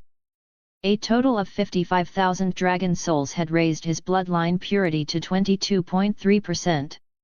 With purity surpassing 20%, the system panel showed several changes. Fire Affinity's fire immunity no longer consumed magic, greatly extending his endurance in battle. But it was the newly unlocked Dragon Bond lineage that carried far greater weight. It meant not only the possibility of resurrecting and commanding dragons, but also the chance to establish a bloodline of dragon riders, his own house of dragons, like the Valyria Dragonlords of old. The thought set his heart ablaze. At that moment, Shyvana entered, her face full of relieved concern. "Lord, you've finally awakened. While you were unconscious, we continued sailing west." Inside the cabin, she reported every matter of the voyage in detail. When Quen heard the account of Teresa's attempt to abduct Janice, his gaze shifted to the little girl pressed close to her sister's side. He reached out, his touch both approving and gentle, running a hand through Janice's silver hair. "Janice, you did well." That tender gesture and unreserved praise lit her violet eyes at once. Warmth rushed through her, and a blush bloomed across her pale cheeks. Lifting her small face, she spoke with newfound resolve. Before, whenever danger came, it was always you and sister protecting me. Back then, I swore that one day, when danger came for you, I'd stand up to face it. I've already asked sister to train me in combat. I won't be a burden hiding in the back anymore. Her earnest courage stirred Quen deeply. He too had strength, yet no true training. Turning to Jelena, poised and resolute as ever, he said, Jelena, count me in for training as well. The warrior gave a solemn nod. Then, with a serious expression, she lifted a long sword in both hands and presented it to him. The scabbard was plain, but when she slowly drew the blade, a shard of cold light seemed to flare through the cabin. The sword's metal was a deep, near black hue, its surface edged with countless twisting runes that glimmered faintly with a dark crimson sheen. It was nothing like the ornate brilliance of the Lannister sword Bright Roar, but radiated a dangerous, mysterious aura. This was Teresa's sword, Jelena said in a low voice. A fine blade of Valyrian steel. She paused, then added, I've kept his armor safe as well. It can be delivered to you whenever you wish. Quen's eyes fixed on the rune-edged Valyrian steel, thoughts stirring within him. He finally looked back at Jelena, who asked quietly, Lord, where shall we sail next? Where to? Quen's mind raced. As a transmigrator thrown straight into the hell-tier dungeon of Valyria, his first priority had been survival. With the system, he had clawed his way through the ruins and survived. But for someone like him, survival alone meant nothing. Only conquest mattered now. And to conquer, he needed power. He could transform into a dragon, he could hatch dragon eggs, but both demanded immense reserves of magic. Outside Valyria, without its constant replenishment, he carried only a few ghost grass seedlings, uncertain if they would even grow. Even if he restored his pool to its cap of 200,000 with what little ghost grass remained, it would only fuel dragon combat for a few dozen hours. The immediate priority, then, was seizing land, building a domain where he could study ways to replenish magic while raising an army. Dragons alone could not conquer the world, not unless he had so many he could station one at every castle to prevent rebellion. But where to carve out such a domain? Here in the world of ice and fire, his greatest advantage was the system and his knowledge of the story. He did not know which year it was after Aegon's conquest, but whatever the year, to use that knowledge he would have to go to Westeros. Yet in Westeros, there was no place left for a foreigner like him to claim land. He needed a foothold nearby, unguarded, uncontested, and easy to hold. The Stepstones came to mind at once. That archipelago at the meeting of the Narrow Sea and Summer Sea, riddled with pirate dens and smuggler havens, contested by Tyrosh and Lys, a chaos full of possibilities. The perfect place to begin. But not yet. Quen's eyes flicked to the Lannister lion banner fluttering outside the window. Sailing into the Stepstones beneath such a banner would only invite unnecessary trouble. Volantis first, he decided firmly. We'll change ships there, replenish supplies, and buy slaves before setting sail for the Stepstones. Volantis, the very place where his fate had begun. It was there he had been purchased by the mad Gerion, set on the road that led into the abyss of Valyria's doom. Now, with the thought of returning to that city familiar yet foreign, Quen's mind drifted. Up to 50 chapters ahead for now. patreon.com/blurrydream. Chapter 31, Chapter 31, Volantis. Ocean voyages could drive a man mad with tedium. From the smoking sea to Volantis was 200 leagues, about 960 kilometers. For more than a month, the fleet pressed on through waves and wind, day after monotonous day, until at last they reached the sprawling, boisterous delta at the mouth of the Rhoyne. There, crouched across the sandbanks, rose the vast and majestic city of Volantis. The wide Rhoyne split Volantis in two. The eastern city, home to the old noble bloodlines, was tightly encircled by an elliptical wall of black stone, 200 feet high. The western city was a boiling cauldron of life merchants, sellsword, Prostitutes, thieves, mummers, all crammed into narrow streets and bustling markets, the air heavy with the smells of spices, sweat, and cheap drink. The two halves were joined by a massive bridge, broad enough for 2 four-wheeled wagons to pass abreast. Once docked, Quen, his wounds fully healed, ordered Shyvana to purchase seaworthy ships to replace the worn-out vessel they had salvaged from the ruins of Valyria, and to resupply fresh water and food. Quen himself, together with Janice, planned to visit the slave market. With Janice her curiosity nearly spilling over and 30 dragon soul guards as silent as iron shadows, he stepped into the tumult of the western city. The great white stone street had been polished smooth by countless feet. Janice's eyes went wide as she took everything in: hawkers shouting at stalls, performers juggling and tumbling, strangers in bizarre clothes crowding the way. To a girl raised among ruins, the scene was like stepping into a strange and dazzling dream. At the market gates, a few sell swords in faded leather armor, dust-caked and weary, were shouting themselves hoarse, waving a crude wooden placard. Wind-blown company recruiting warriors. High pay. Rare chance. Quen slowed. The wind-blown company? The tattered prince's men? He gave them a longer look. Clearly, business was poor. No matter how hard they shouted, not a soul stopped at their stall. Without lingering, Quen continued on toward the slave market. The stench of sweat hit him the moment he stepped into the square. A broad-faced slaver with jowls like slabs of meat cracked a long whip over a huddle of ragged, gaunt slaves, spitting curses as he drove them forward. When he noticed Quen, his fine clothes, his strikingly youthful eastern face, the lively girl at his side, and behind them 30 armored guards exuding a cold, murderous aura, the slaver's demeanor changed at once. He plastered on a sycophantic grin and trotted forward. "Honored master, good day. How may I serve you? Looking for clever servants, or strong backs for hard labor?" Quen's eyes swept over the trembling slaves. "How many do you have?" "You've come to the right man," the slaver boasted, chest puffed out. "These 200 here are just a sample. Inside the houses, I've got another 1,300. All prime stock men, women, young, old, from every land. Satisfaction guaranteed." Seeing Quen's expression remain unreadable, the slaver spread 5 stubby fingers, his grin widening. "Just 5 golden honors each, fair and square." Quen's gaze chilled. He had once been sold from this very market. Did the man think he didn't know the prices? Volantis's golden honors were small and thin. Worth less than Westeros's golden dragons, yes, but still dearer than silver moons. 1 golden honor per slave. Otherwise, we're done. He made to turn away. "Ah, master, wait." The slaver snatched at his sleeve, his face twisting in a show of reluctance mixed with shrewd calculation. 1 golden honor, gods, that's...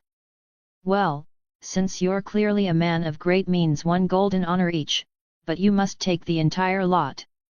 All 1,500. Agreed. 1,500? Quen considered. The stepstones were harsh and undeveloped, a large labor force would be essential at the start. He gave a slight nod and gestured behind him. Several dragon soul guards immediately heaved forward over a dozen heavy wooden chests, dropping them with a resounding thud. When the lids were thrown open, the sunlight flashed across piles of golden coins, dazzling the eyes. The slaver reached greedily for them only to have his hand smacked aside by the cold iron gauntlet of a dragon soul guard. "Count them. Money and goods settled." Quen's tone left no room for argument. "Yes. Yes. At once. At once." The slaver bowed and scraped, quickly sending men to fetch the captives. Before long, the square was packed with a dense, dark mass of people. The dragon soul guards worked with flawless efficiency, silently and precisely counting exactly 1,500 slaves. Quen's gaze swept over the numb, terrified faces of the crowd, Lhazareen, Dothraki, dark-skinned natives of the Summer Isles, Icelanders from the Basilisk Isles. Then, suddenly, his eyes fixed on several figures huddled in a corner. Black hair. Dark eyes. Eastern features. Quen strode over and spoke in pure Yiti tongue, "You are from Yiti." The slaves shuddered, their faces showing a jumble of fear and confusion. One man, perhaps in his 30s, stepped forward under the weight of the others' stares. His clothes were ragged, but they could not hide a quiet dignity. His eyes were not as lifeless as the rest, they held a cautious, measuring watchfulness. "Yes, my lord," he said, bowing slightly. His Yiddish was flawless. "We are all from Yiti." "Where in Yiti? And why are you here?" Quen pressed. The man gestured toward himself and those behind him. "I am Wen, from Yin. They are my retainers and maids, from Jinkai, Tiki, and Ling. We were merchants trading between the Jade Sea and the Summer Sea. While resupplying on Noth, we were caught in a conflict between local lords. Our guards were slain, our goods seized, and we were taken captive sold here to Volantis." He told the tale of his misfortune with a startling calmness, as if recounting something that had not happened to him at all. "Wen?" Quen silently committed the name to memory. His gaze moved to the Yiti slaves behind Wen, 2 men and 3 women. The 2 young men, about 20 years old, stood tall and straight, their muscles taut and coiled like leopards ready to spring. Of the 3 women, 2 were 17 or 18, plain in appearance, with the dull exhaustion common among slaves. The third was a girl about Quen's age, her face marred by dark red, twisted scars crisscrossing across her features, leaving only a pair of calm black eyes. Quen gave a slight nod, signaling the Dragon Soul guards to take them all back to the harbor. He and Janice then turned away from the noisy slave market. "What is it?" Janice, sharp as ever, sensed something off. "Nothing," Quen smiled, shaking his head to reassure her. But in his heart, suspicion churned. Just moments ago, when his eyes had fallen on those Yiti slaves, he had caught the faintest trace of magical fluctuation. It was subtle, hidden. Had he not just arrived in Volantis, he might have suspected assassins of the faceless men slipping among them. Quen chose not to reveal it. Even if they were unusual, they posed no threat to him now. Still, curiosity stirred. Who exactly were these Yiti people carrying traces of magic? The 2 returned to the bustling harbor. Jelena had worked with striking speed. A brand new sailing ship with towering masts was already moored nearby, its great sails swelling and snapping in the sea breeze. On the dock, Dragon Soul guards bustled like tireless ants, moving piles of supplies from the old ship to the new. Even the heavy, mysterious black stone had been tightly wrapped in thick linen and was being carefully carried into the new hold by several guards. Quen told Janice to return to the cabin and meet her sister, while he stayed on deck to oversee the slaves' boarding and the final cargo transfers. Just then, a shrill, frenzied female voice cut through the noise of the port, stabbing at the eardrums. "Gaze upon the stars. Stars blot the sun. The long night has no end. Doom is here." Quen turned toward the sound. Not far away, atop a crude platform of stacked wooden crates, stood a woman clad in black and crimson robes. Her hair hung loose, her eyes wild and vacant as she flung her bony arms about, shrieking at the bewildered or mocking crowd below. "Awaken, O Master! Break the chains! Let blood be the sea! Cleanse this world!" Quen frowned, muttering under his breath, "Raving lunatic, what nonsense is this?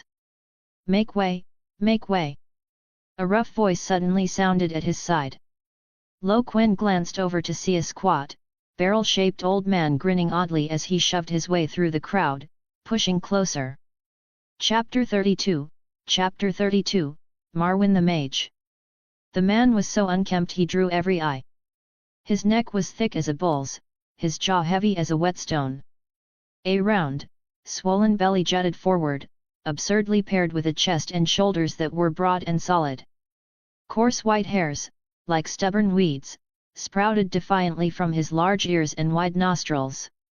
But it was his face that lingered in memory. His forehead jutted out unnaturally high, his nose broken more than once and now crooked, caved in at the bridge. When he grinned, his twisted smile revealed teeth stained a dark red, as though steeped in blood by some sour herbal juice.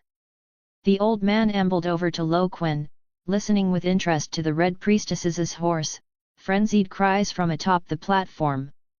After a while, his small, sly eyes shifted slowly toward Quen, his throat rasping as he spoke. "Eastern boy, I'd wager you come from Yiti." Quen gave a slight nod, keeping his manners. "Yes, sir." "Aha!" The old man let out a sharp, cryptic sound, shaking his shaggy head with a knowing air. "Then you shouldn't linger long in this cursed place. Trust me, I wandered the east for years far more comfortable than here." He dragged out the word comfortable, his tone hinting at much left unsaid. Quen didn't press him, but turned his gaze back to the Red Priestess waving her arms on the platform. "Do you know what she's saying?" The old man's face darkened at once, like the sea before a storm.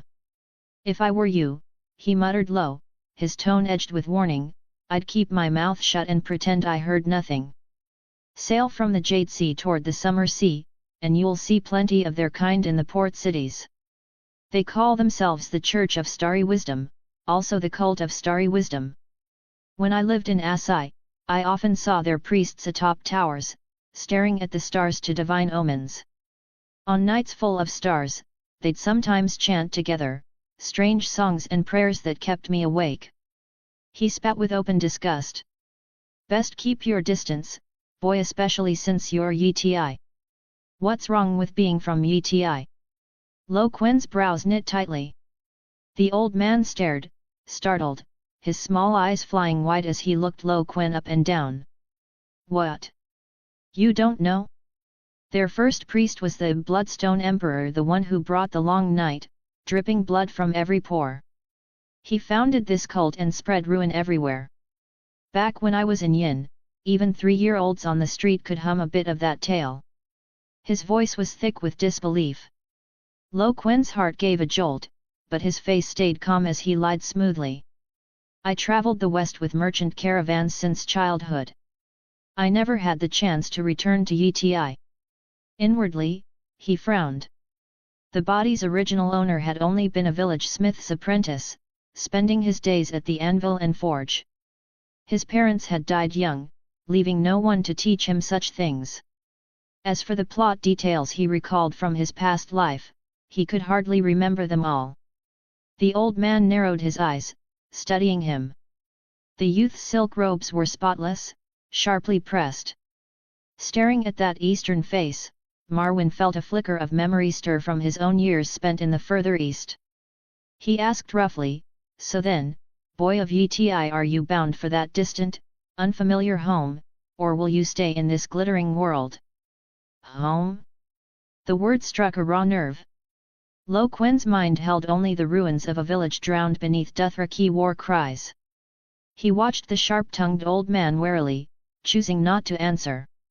His eyes instead slid to the necklace dangling from the man's greasy neck, a chain of interlinked metal rings that caught the sunlight and shone with the glint of knowledge. Quen's gaze froze for a moment. Realization dawned instantly, and he smoothly switched to fluent common. "Master, forgive my boldness. The design of the necklace around your neck, could it be a maester's chain from the citadel of Westeros? Are you from the Seven Kingdoms?"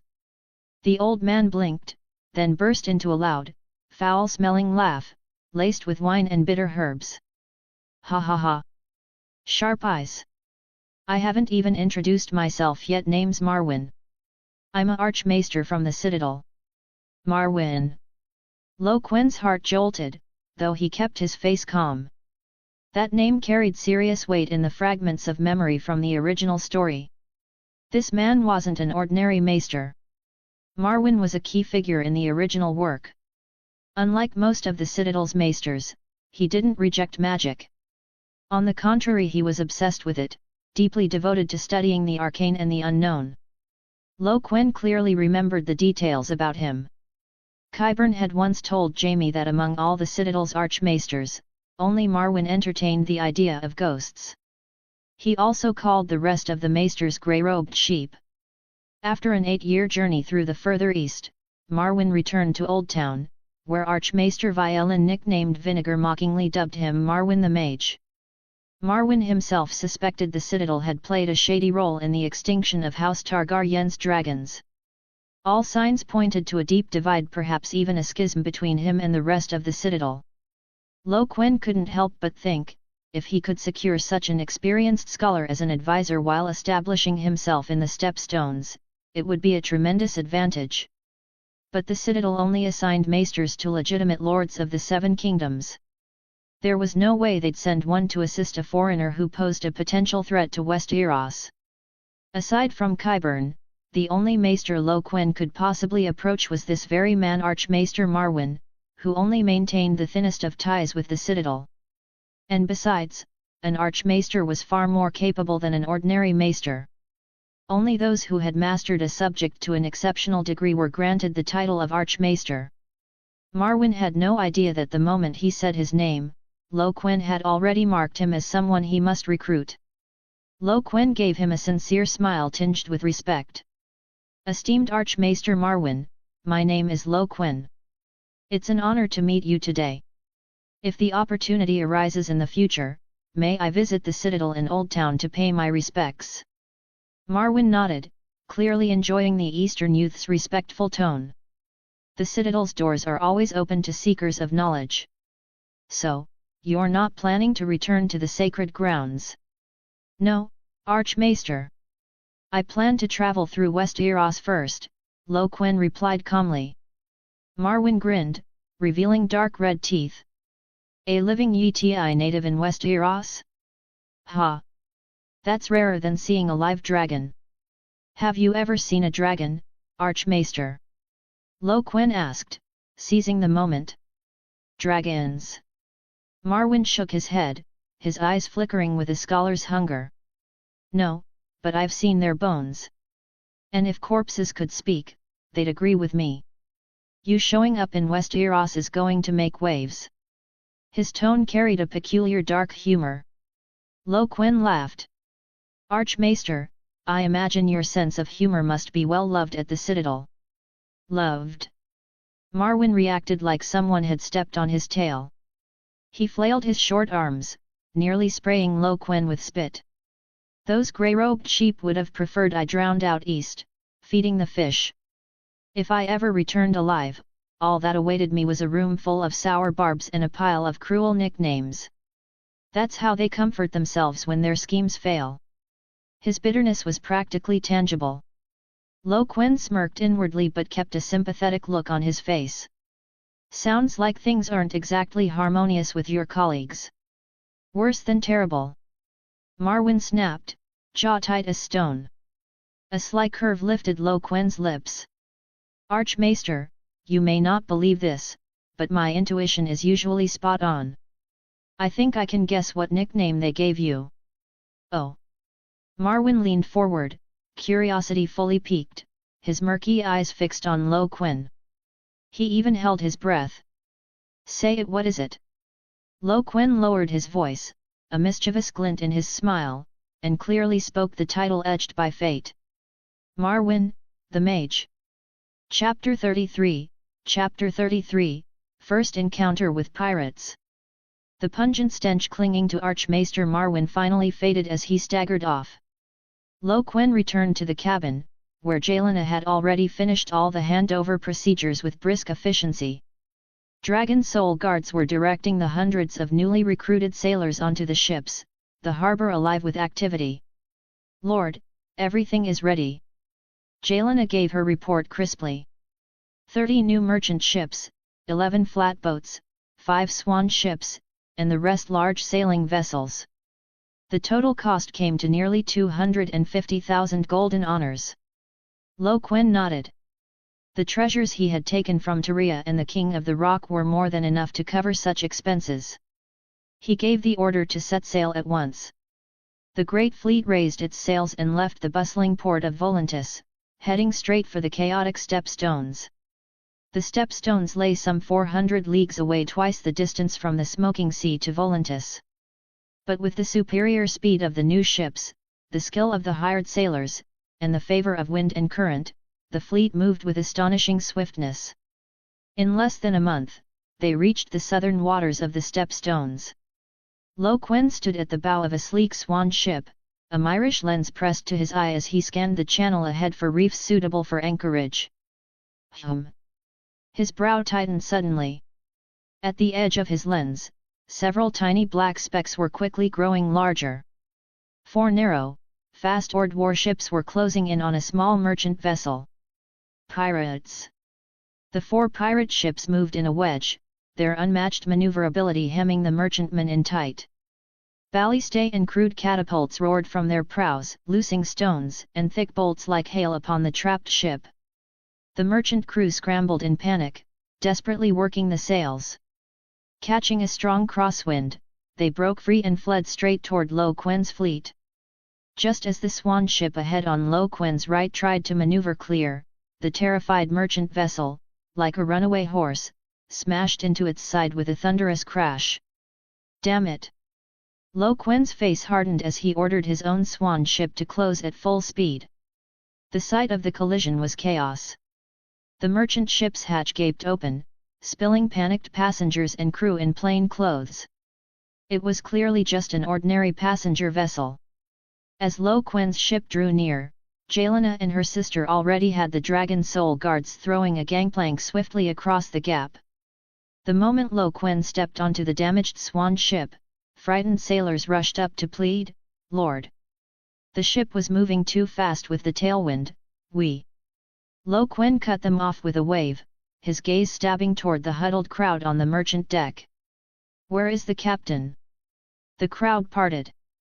A middle-aged man with a square face and neatly trimmed grey beard bearing the typical look of the free cities shuffled forward, trembling. He collapsed to his knees with a thud, tears and snot streaming. "Lord, spare me! It wasn't my fault." Quen vaulted the gunwale and landed before him, his voice like ice. "Your name? Where are you from? Where were you bound? Why were those 4 ships surrounding and attacking you?" My name is Turnasio Teres, captain of the Titan's daughter," the man stammered. "We sailed from Bravus, bound for Lys. We never expected to be ambushed by pirates so soon after passing the stepstones." Quen sneered. "And so you rammed your ship into my fleet?" "Not me. I swear it wasn't me." Turnasio flailed his hands in terror. "It was my order." A deep, resonant voice rolled out from the shadows of the cabin. Quen turned toward the sound. A burly, middle-aged man stepped slowly into the light. A burly, dark-skinned man with thick hair stepped out, gripping a sword still streaked with fresh blood. He wore only a breastplate, no helmet, his slightly thinning brown hair exposed. His eyes burned with wariness, fixed on Quen. From the depths of his pupils flashed a predatory light, like a beast coiled to strike. The passengers shrank back in awe, clearing a path for him. Quen's gaze hardened as he slowly drew the Valyrian steel sword he had taken from Teres. The blade was edged with dense, swirling runes that clung to its mirror-cold steel, glinting with a pale, ghastly light. He leveled the sword's point at the man. "State your name." "I've no wish to kill a nameless wretch." The man's eyes flicked to the weapon, a trace of shock flickering deep within them. He scowled, sizing up the young black-haired challenger before him, and sneered. "Boy, if your swordplay proves worthy of the blade you hold, then I'll tell you my name." He raised his sword across his chest, settling into a steady stance. At that instant, whoosh crack! A siege bolt as thick as a child's arm tore through the air with a deathly scream and slammed into the merchant ship's hull. Splinters exploded like a storm, the vessel shuddered violently, and panicked screams ripped through the air once more.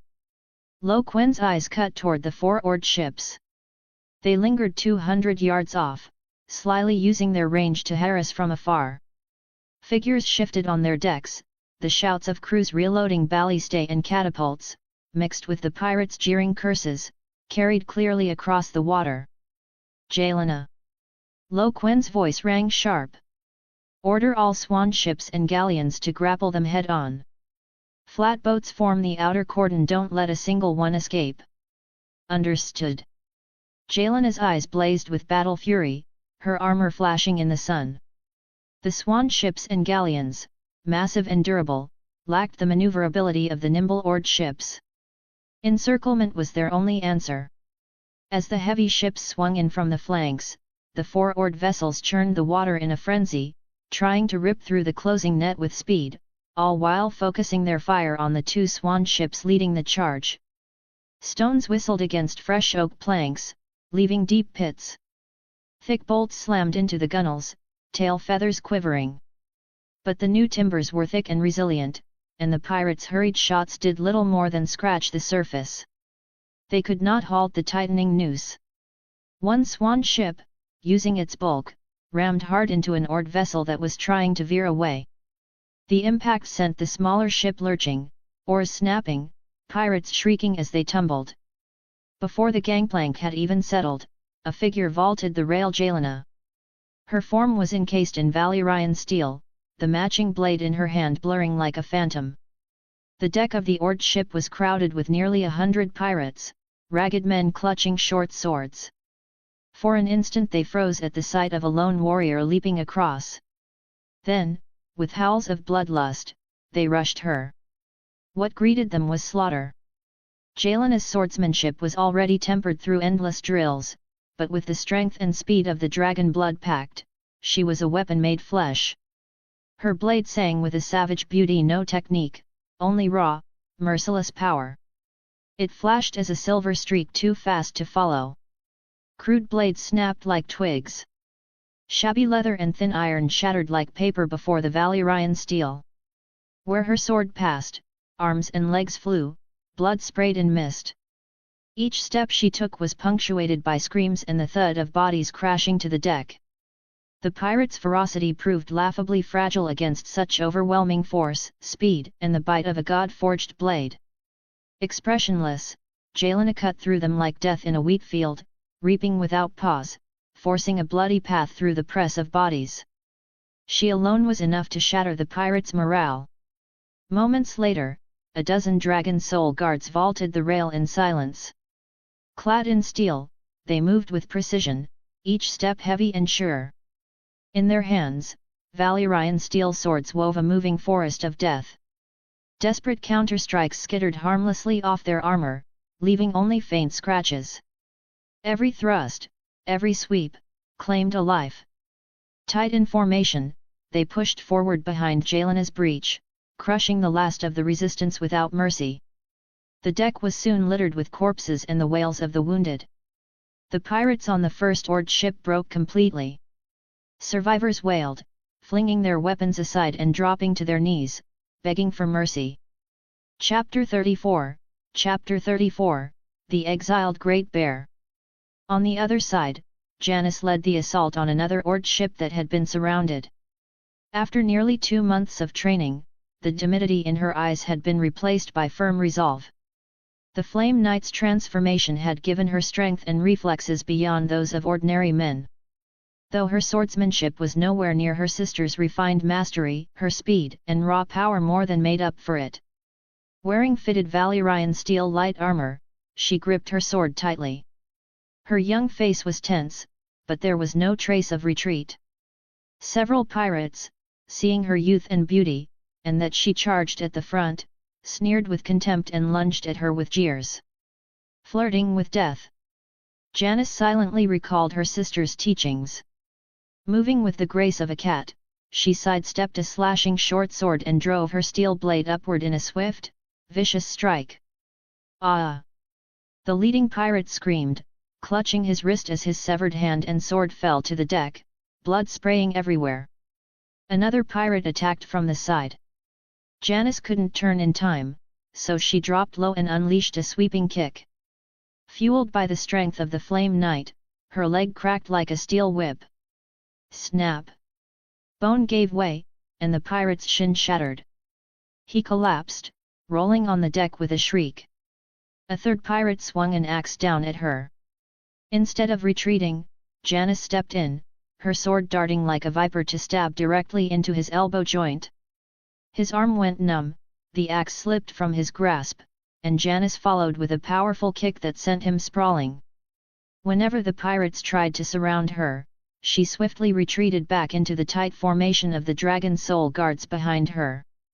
With their silent protection and ruthless finishing strikes, Janice fought like a young dragon testing its claws for the first time, still green, but already sharp enough to draw blood.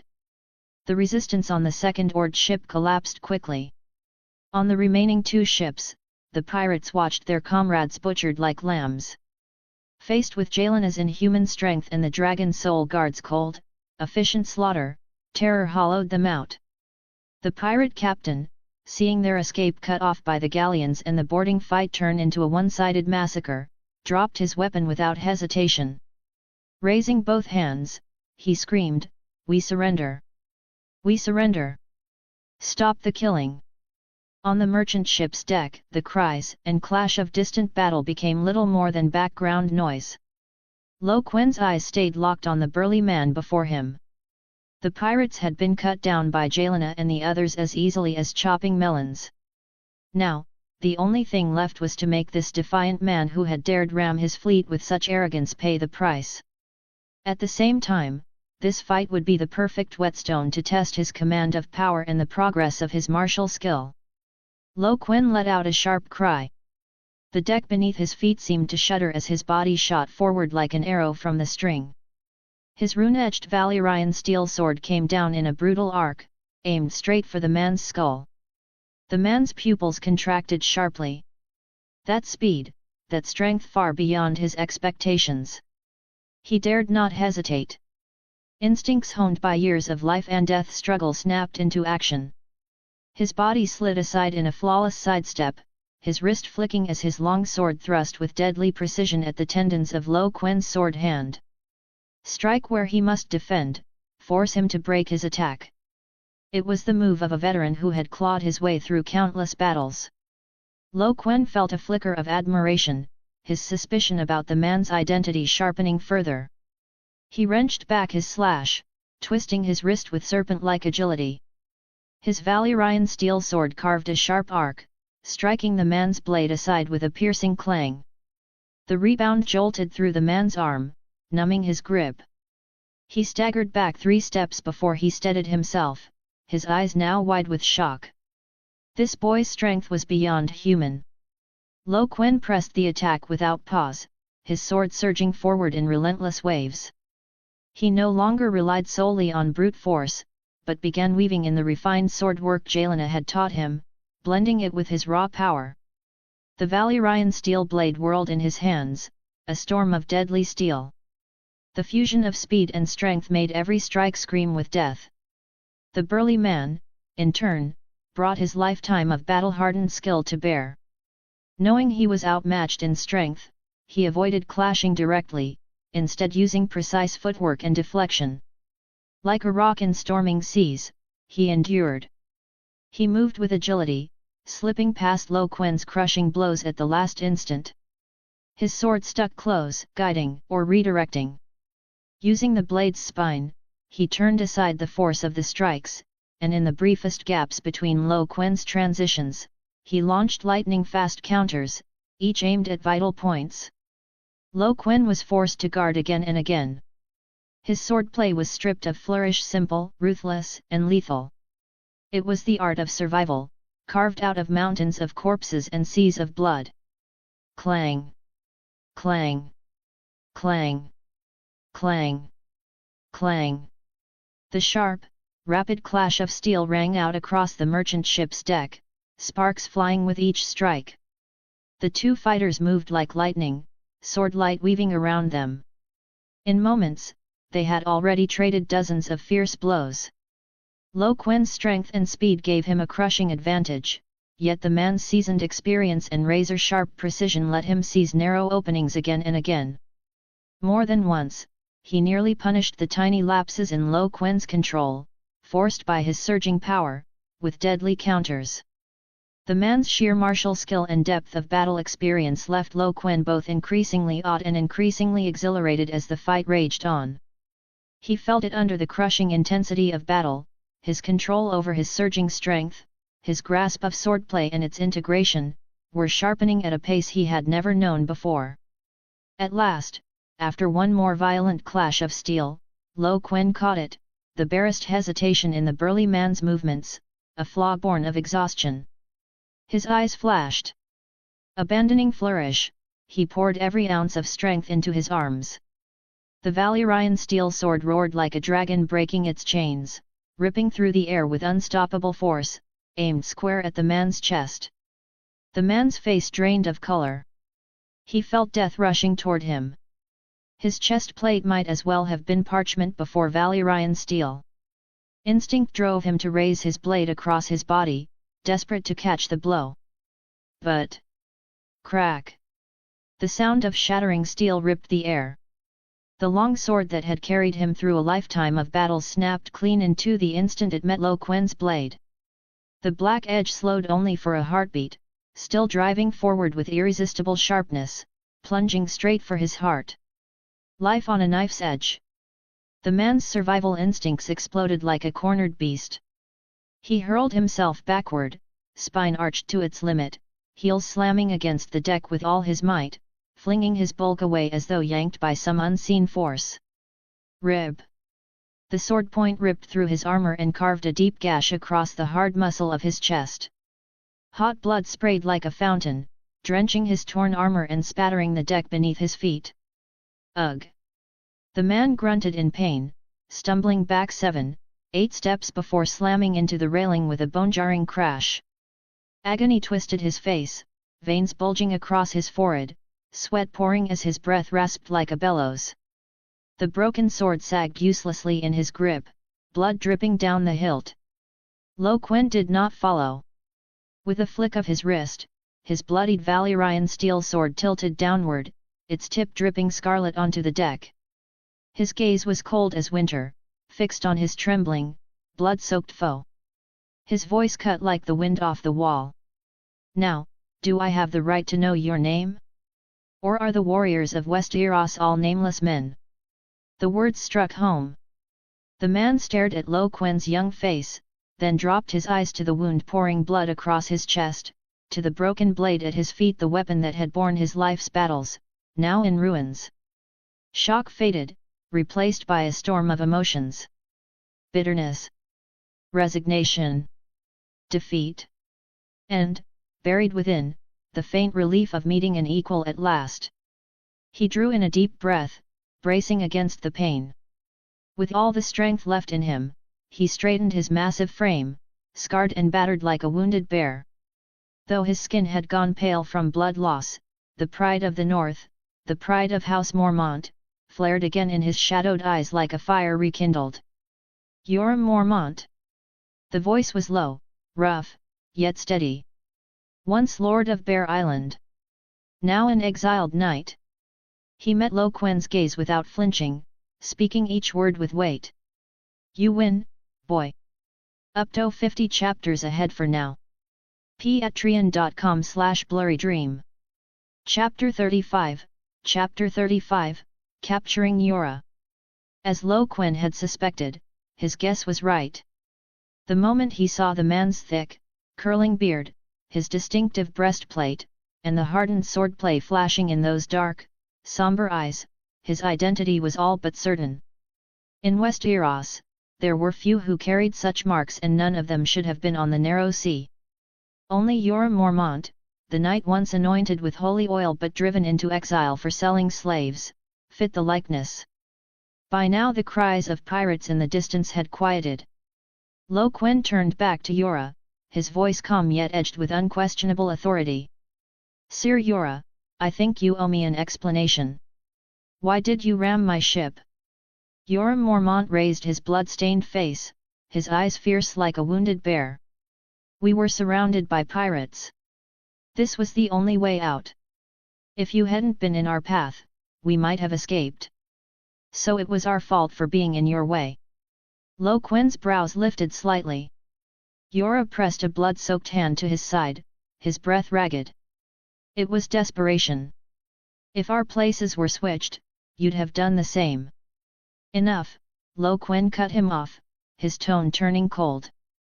You are my prisoner now, Ser remember your place. Prisoner. Yora's frown deepened, the stubbornness of the north etched in his face. Better give me a clean death. Before he could finish, a striking figure rushed from the cabin. She wore a pale yellow silk gown of obvious luxury, her voluminous golden hair bound by a sapphire-studded net.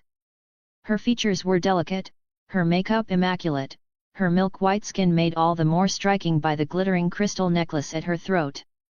When she saw Yora slumped on the deck, his chest stained with blood, her face went pale as she hurried to him. Yora! Are you hurt? At the sight of her, Yora's hard expression softened instantly. Linus, I'm fine. Go back inside, the deck is no place for you.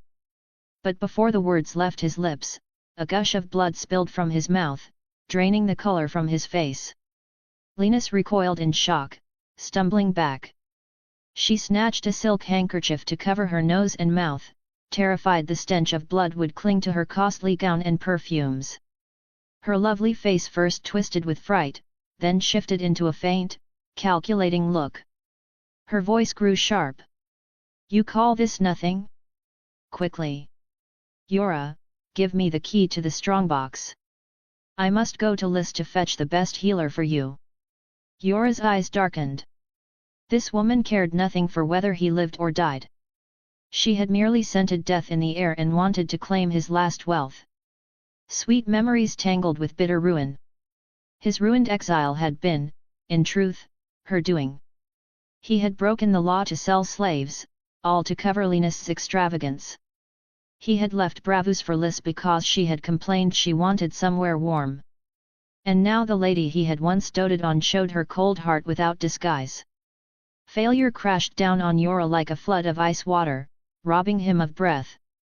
This must be Lady Mormont, Quen spoke at last.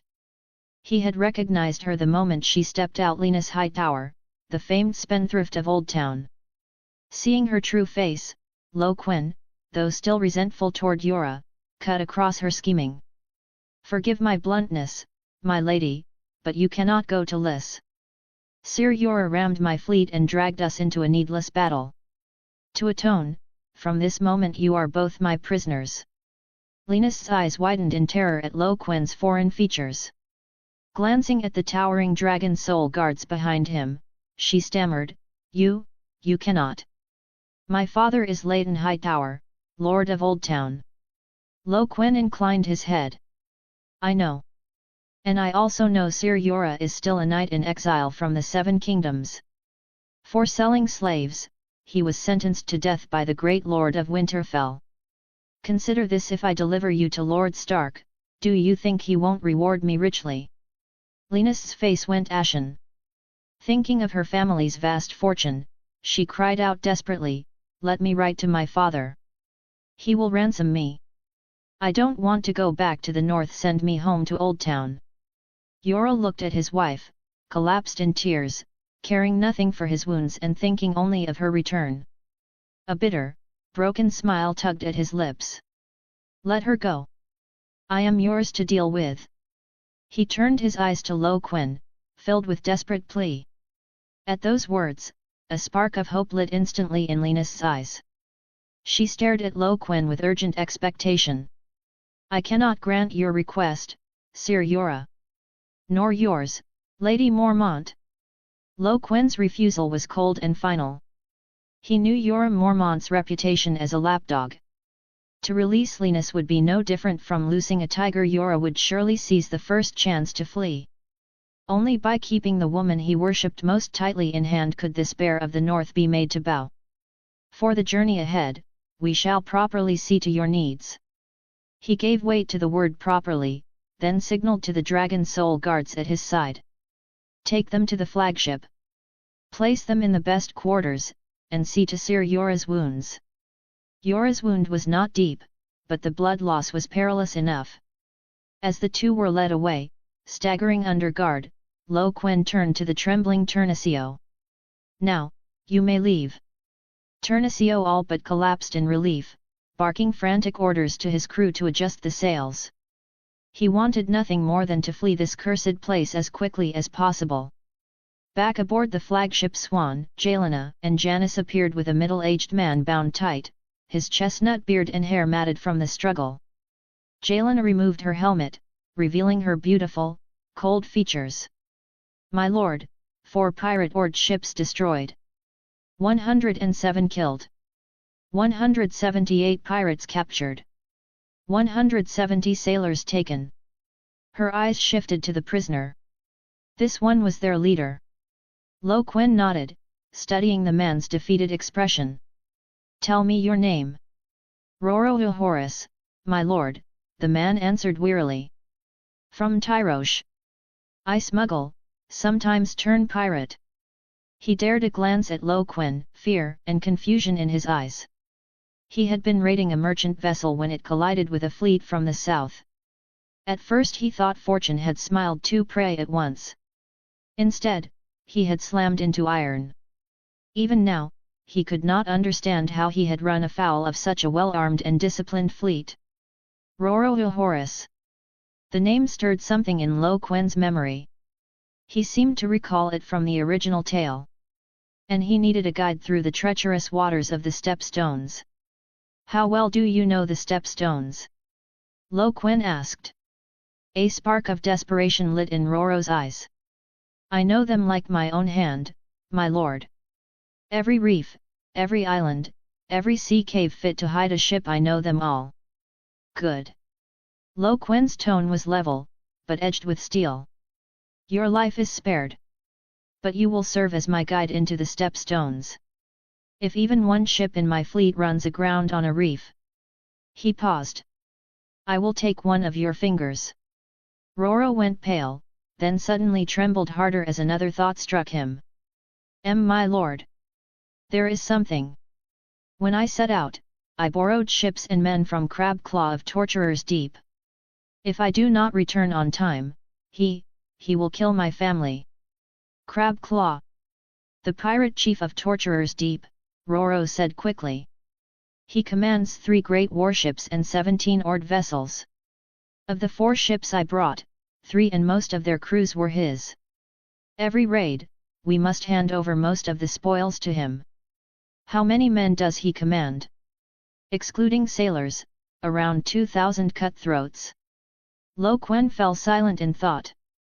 2,000 pirates sounded daunting, but without armor or discipline, they were nothing more than sheep before his well-equipped, battle-trained dragon soul guards. How far to Torturer's Deep? Catching the dangerous gleam in Quen's eyes, Roro knew no good would come of it, yet dared not lie. "North, 200 to 300 li. Just beyond the bird dung pillar." Quen's gaze flicked to the sisters. "It seems we've another battle ahead." Jelena said nothing, her hand resting quietly on her sword hilt. Janice gave a faint nod. Fresh from her first true battle, she felt no pity for these murderous thieves of the sea. Chapter 36, Night Raid on Torturer's Deep. Guided by Roro Horus, the fleet pressed northward. 4 captured rowboats were handed over to the Dragon Soul Guards, trailing close behind the flagship. The vessels had taken a severe beating in the earlier clash, their planks split, gunwales crushed, like old sharks stripped of their teeth. Roro winced at the sight of his own worst damaged rowboat. "Lord, these ships, especially my Cobblecat. After this voyage, it'll need a full overhaul. Otherwise, it won't survive another run." He pointed to the gaping hole torn into the vessel's side. "Don't be fooled by its size. She's still faster than the other 3 when she runs." "Cobblecat."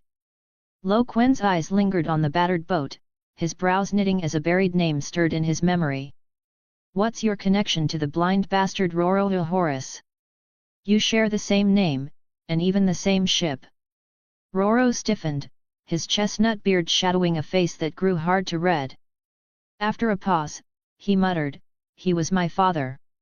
Over 10 years ago, the Night's Watch hanged him at Eastwatch by the sea.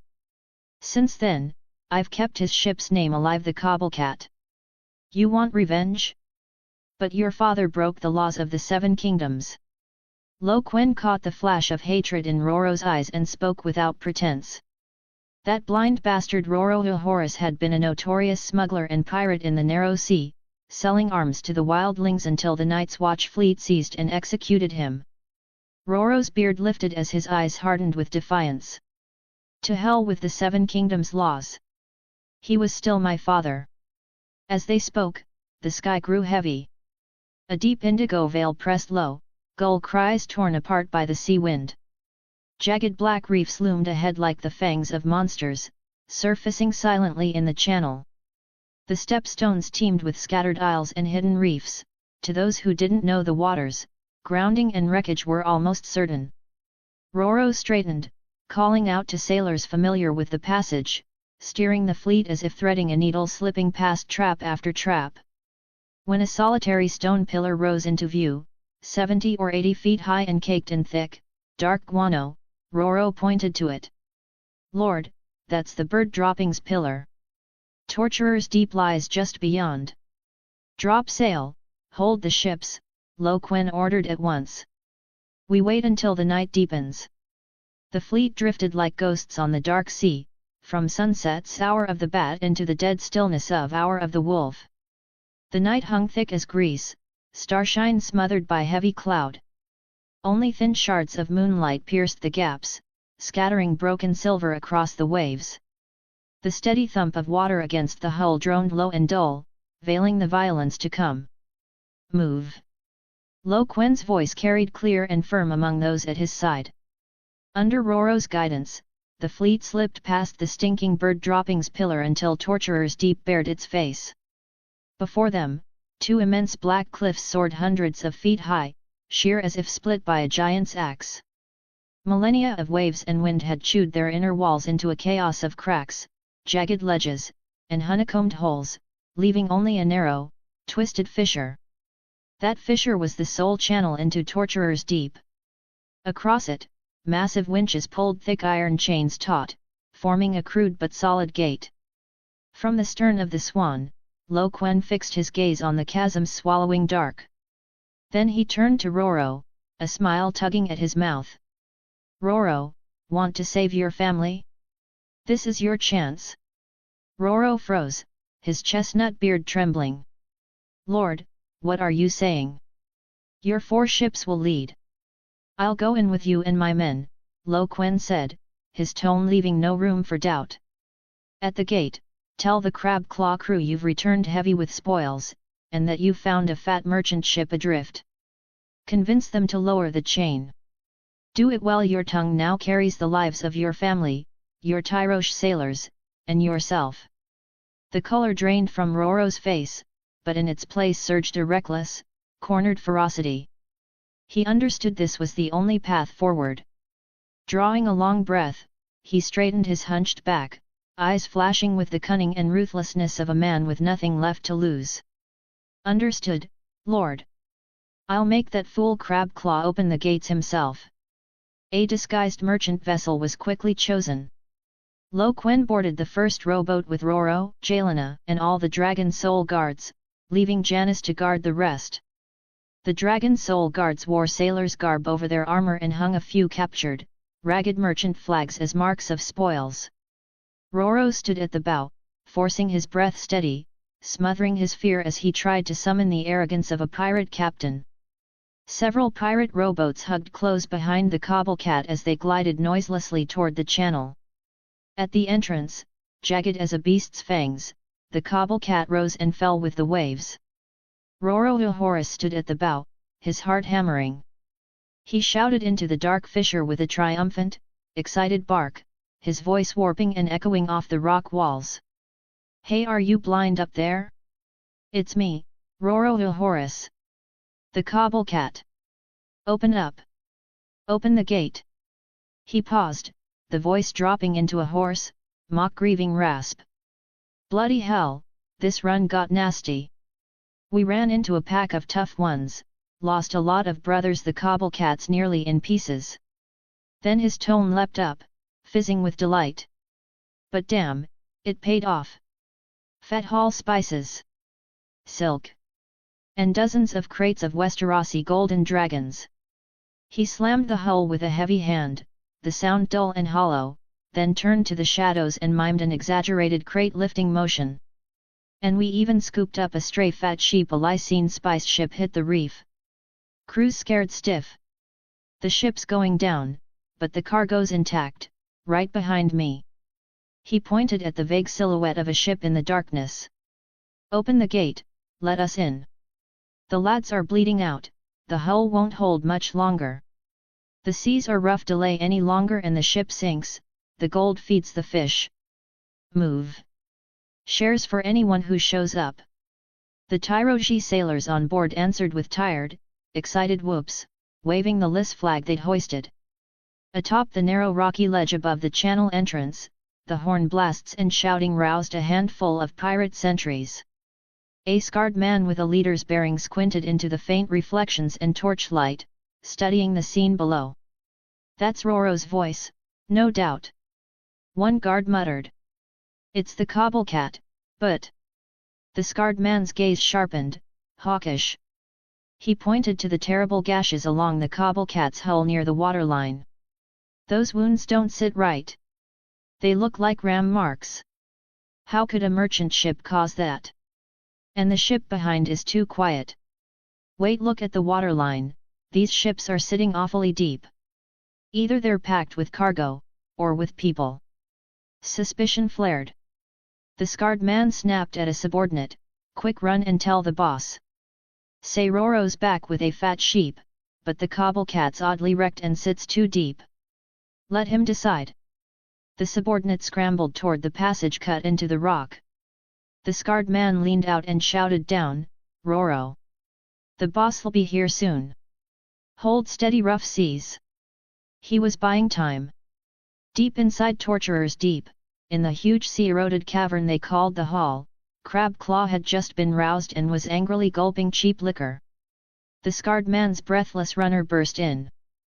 Boss! Roro's back with a fat sheep, but, the Cobblecat's badly damaged, like she's been rammed. And there could be a lot of people hidden inside, it might be a trap. Crabclaw's drunken haze vanished, a savage light ignited in his eyes. He sprang up, the tattoos on his shaved head seeming to pulse. That brat Roro, thinking to double-cross me. A cruel grin split his face. Fine. Let's see what tricks he's got. Order the chains lowered, let them in.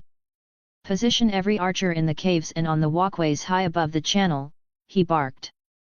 When they're all inside, wait for my signal, then shoot them to pieces. Not a one left alive. I want to see which fool dares scheme against Torturer's Deep. Up to 50 chapters ahead for now. Patreon.com/blurrydream. Chapter 37, Caught in a Trap. The heavy winch groaned as the iron chain slowly lifted. The gate opened, but what yawned before them was a death maw lined with jagged fangs. Under Roro's near-panicked, suffocating commands, the Cobblecat and the other rowboats were the first to push into the narrow, stifling black fissure. The disguised merchant ships pressed in behind them. The towering, pitch-dark cliffs on either side seemed ready to close at any moment and crush them flat. Light all but vanished, leaving only the faint flicker of torches at the bows, their glow dancing across jagged, slick stone walls and the black waters below. The current surged with treacherous force, making it nearly impossible to steer in the confined channel. As the Cobblecat struggled past the narrowest point of the passage, nearly a right-angled turn. Loose! Crabclaw's shrill, owl-like scream split the darkness from a cavern high above. The cry ricocheted wildly through the gorge. In the next heartbeat. Whoosh! Whoosh! Whoosh! A storm of arrows rained down like a swarm of venomous locusts, pouring from cracks, holes, and hanging wooden walkways carved into the cliffs. They fell in sheets upon the fleet packed tightly in the waterway. Quen's heart sank. A trap! Shields up, he roared. But before the words had left his mouth, the downpour struck. Arrows slammed into decks with rapid, heavy thuds, mingling with the startled cries and choking screams of dragon soul guards caught unprepared. The narrow waterway filled with the sound of chaos. In that desperate instant, a cold light flashed in Quen's eyes. A piercing, dragon-like cry of steel split the air as the Valyrian steel sword at his waist leapt free of its scabbard. Magic surged through the blade. The intricate Valyrian runes etched across its surface blazed to life, and crimson fire burst forth as if alive. The searing wave of heat drove back the darkness and chill in a breath. With a flick of his wrist, the flaming sword carved a blazing red arc. Clang! Clang! Clang! Arrows shattered on contact with the fiery edge, their heads melting away in the heat, shafts blackening and snapping to ash before falling uselessly to the deck. The sudden flare of fire and the rolling heat warped the storm of arrows, sending their aim wildly astray. Dragon Soul Guards, form up! Shields and counterattack! Quen's roar cracked through the din like thunder. The flaming longsword in his grasp blazed like a beacon in the suffocating dark. He swung in a wide arc, unleashing searing fire like a roaring dragon, hurling it toward the rock wall where the arrows came thickest. Boom! The flaming arc struck, detonating in a blinding cloud of fire. Pirate archers hidden behind the wall were blasted into the air, set ablaze and flung screaming into the black waters below like burning meteors. Dry moss and kindling clinging to the cliff face ignited instantly, spilling light across more of the concealed ambushers. Cutting down pirates as he moved, Quen's eyes searched the shadowed gorge for the figure giving the orders. Frustration gnawed at him. Since leaving the ruins of Valyria, his magic had crawled forward like a snail, barely a trickle of power gained with each passing day. The pressure of dwindling magic weighed heavily on him, each use leaving less in reserve. Whether the ghost grass he had brought from the ruins of Valyria could even be cultivated was still uncertain. He suspected that before the Red Comet appeared, the world's magic had been at a low ebb, and the dense magic within the Valyria ruins was nothing more than the lingering aftermath of blood sorcery gone out of control. Unless he returned to those perilous ruins, he had no choice but to ration his magic carefully. That was why, for this raid, he had resolved not to use the ultimate skill of dragon transformation. Instead, he meant to rely on the Dragon Soul Guards to win a clean, decisive victory. Yet to his humiliation, the ambush he had so carefully laid had been uncovered by these pirates he hadn't even deemed worth considering. Almost at the same moment Quen unleashed his fiery sword aura, a silver figure on the deck below let out a clear, ringing cry of steel. It was Shyvana. The slender, rippling Valyrian steel blade in her hand burst from its sheath, blazing with silent crimson fire. Dragon Soul Guards, follow me ashore and wipe out the ambushers. Her voice cut through the chaos. Ignoring the arrows flying toward her, she spun the flaming sword before her, weaving an unbroken wall of light. Clang, clang, clang. Seizing the opening, Shyvana led the Dragon Soul Guards in a leap onto the fjord's wooden walkways. The plank road was crowded with pirates feverishly loosing arrows, only to freeze in shock at the sight of this female reaper springing from the darkness below. Die! Shyvana didn't waste motion on sweeping strikes. Her blade flashed with pinpoint thrusts and cuts, each precise and deadly. Whether it struck rough leather armor, flesh and bone, or wooden bow arms, everything her sword touched was either sliced clean apart by its sharpness or scorched black by fire. Each step left behind silver flame after images and corpses collapsing in her wake. In an instant, she had carved a swath of death through the walkway. Her ferocity became a signal. More Dragon Soul Guards began climbing upward, using grappling hooks and the rock's natural ledges. Arrow fire had thinned, and they pressed the assault without hesitation, following the breach Shyvana had opened. Screams and splashes echoed without pause, impossible to tell whether they belonged to pirate or guard. Found you! Quen's eyes, sharp as a hawk's, swept the cliffs until they locked onto a towering, bald figure standing out on a rocky ledge, torch in hand, bellowing orders crab claw. The red crab tattoo gleamed clearly across his scalp in the firelight. Quen didn't hesitate. He reversed his grip and slid the flaming sword back into its scabbard. The fire winked out at once.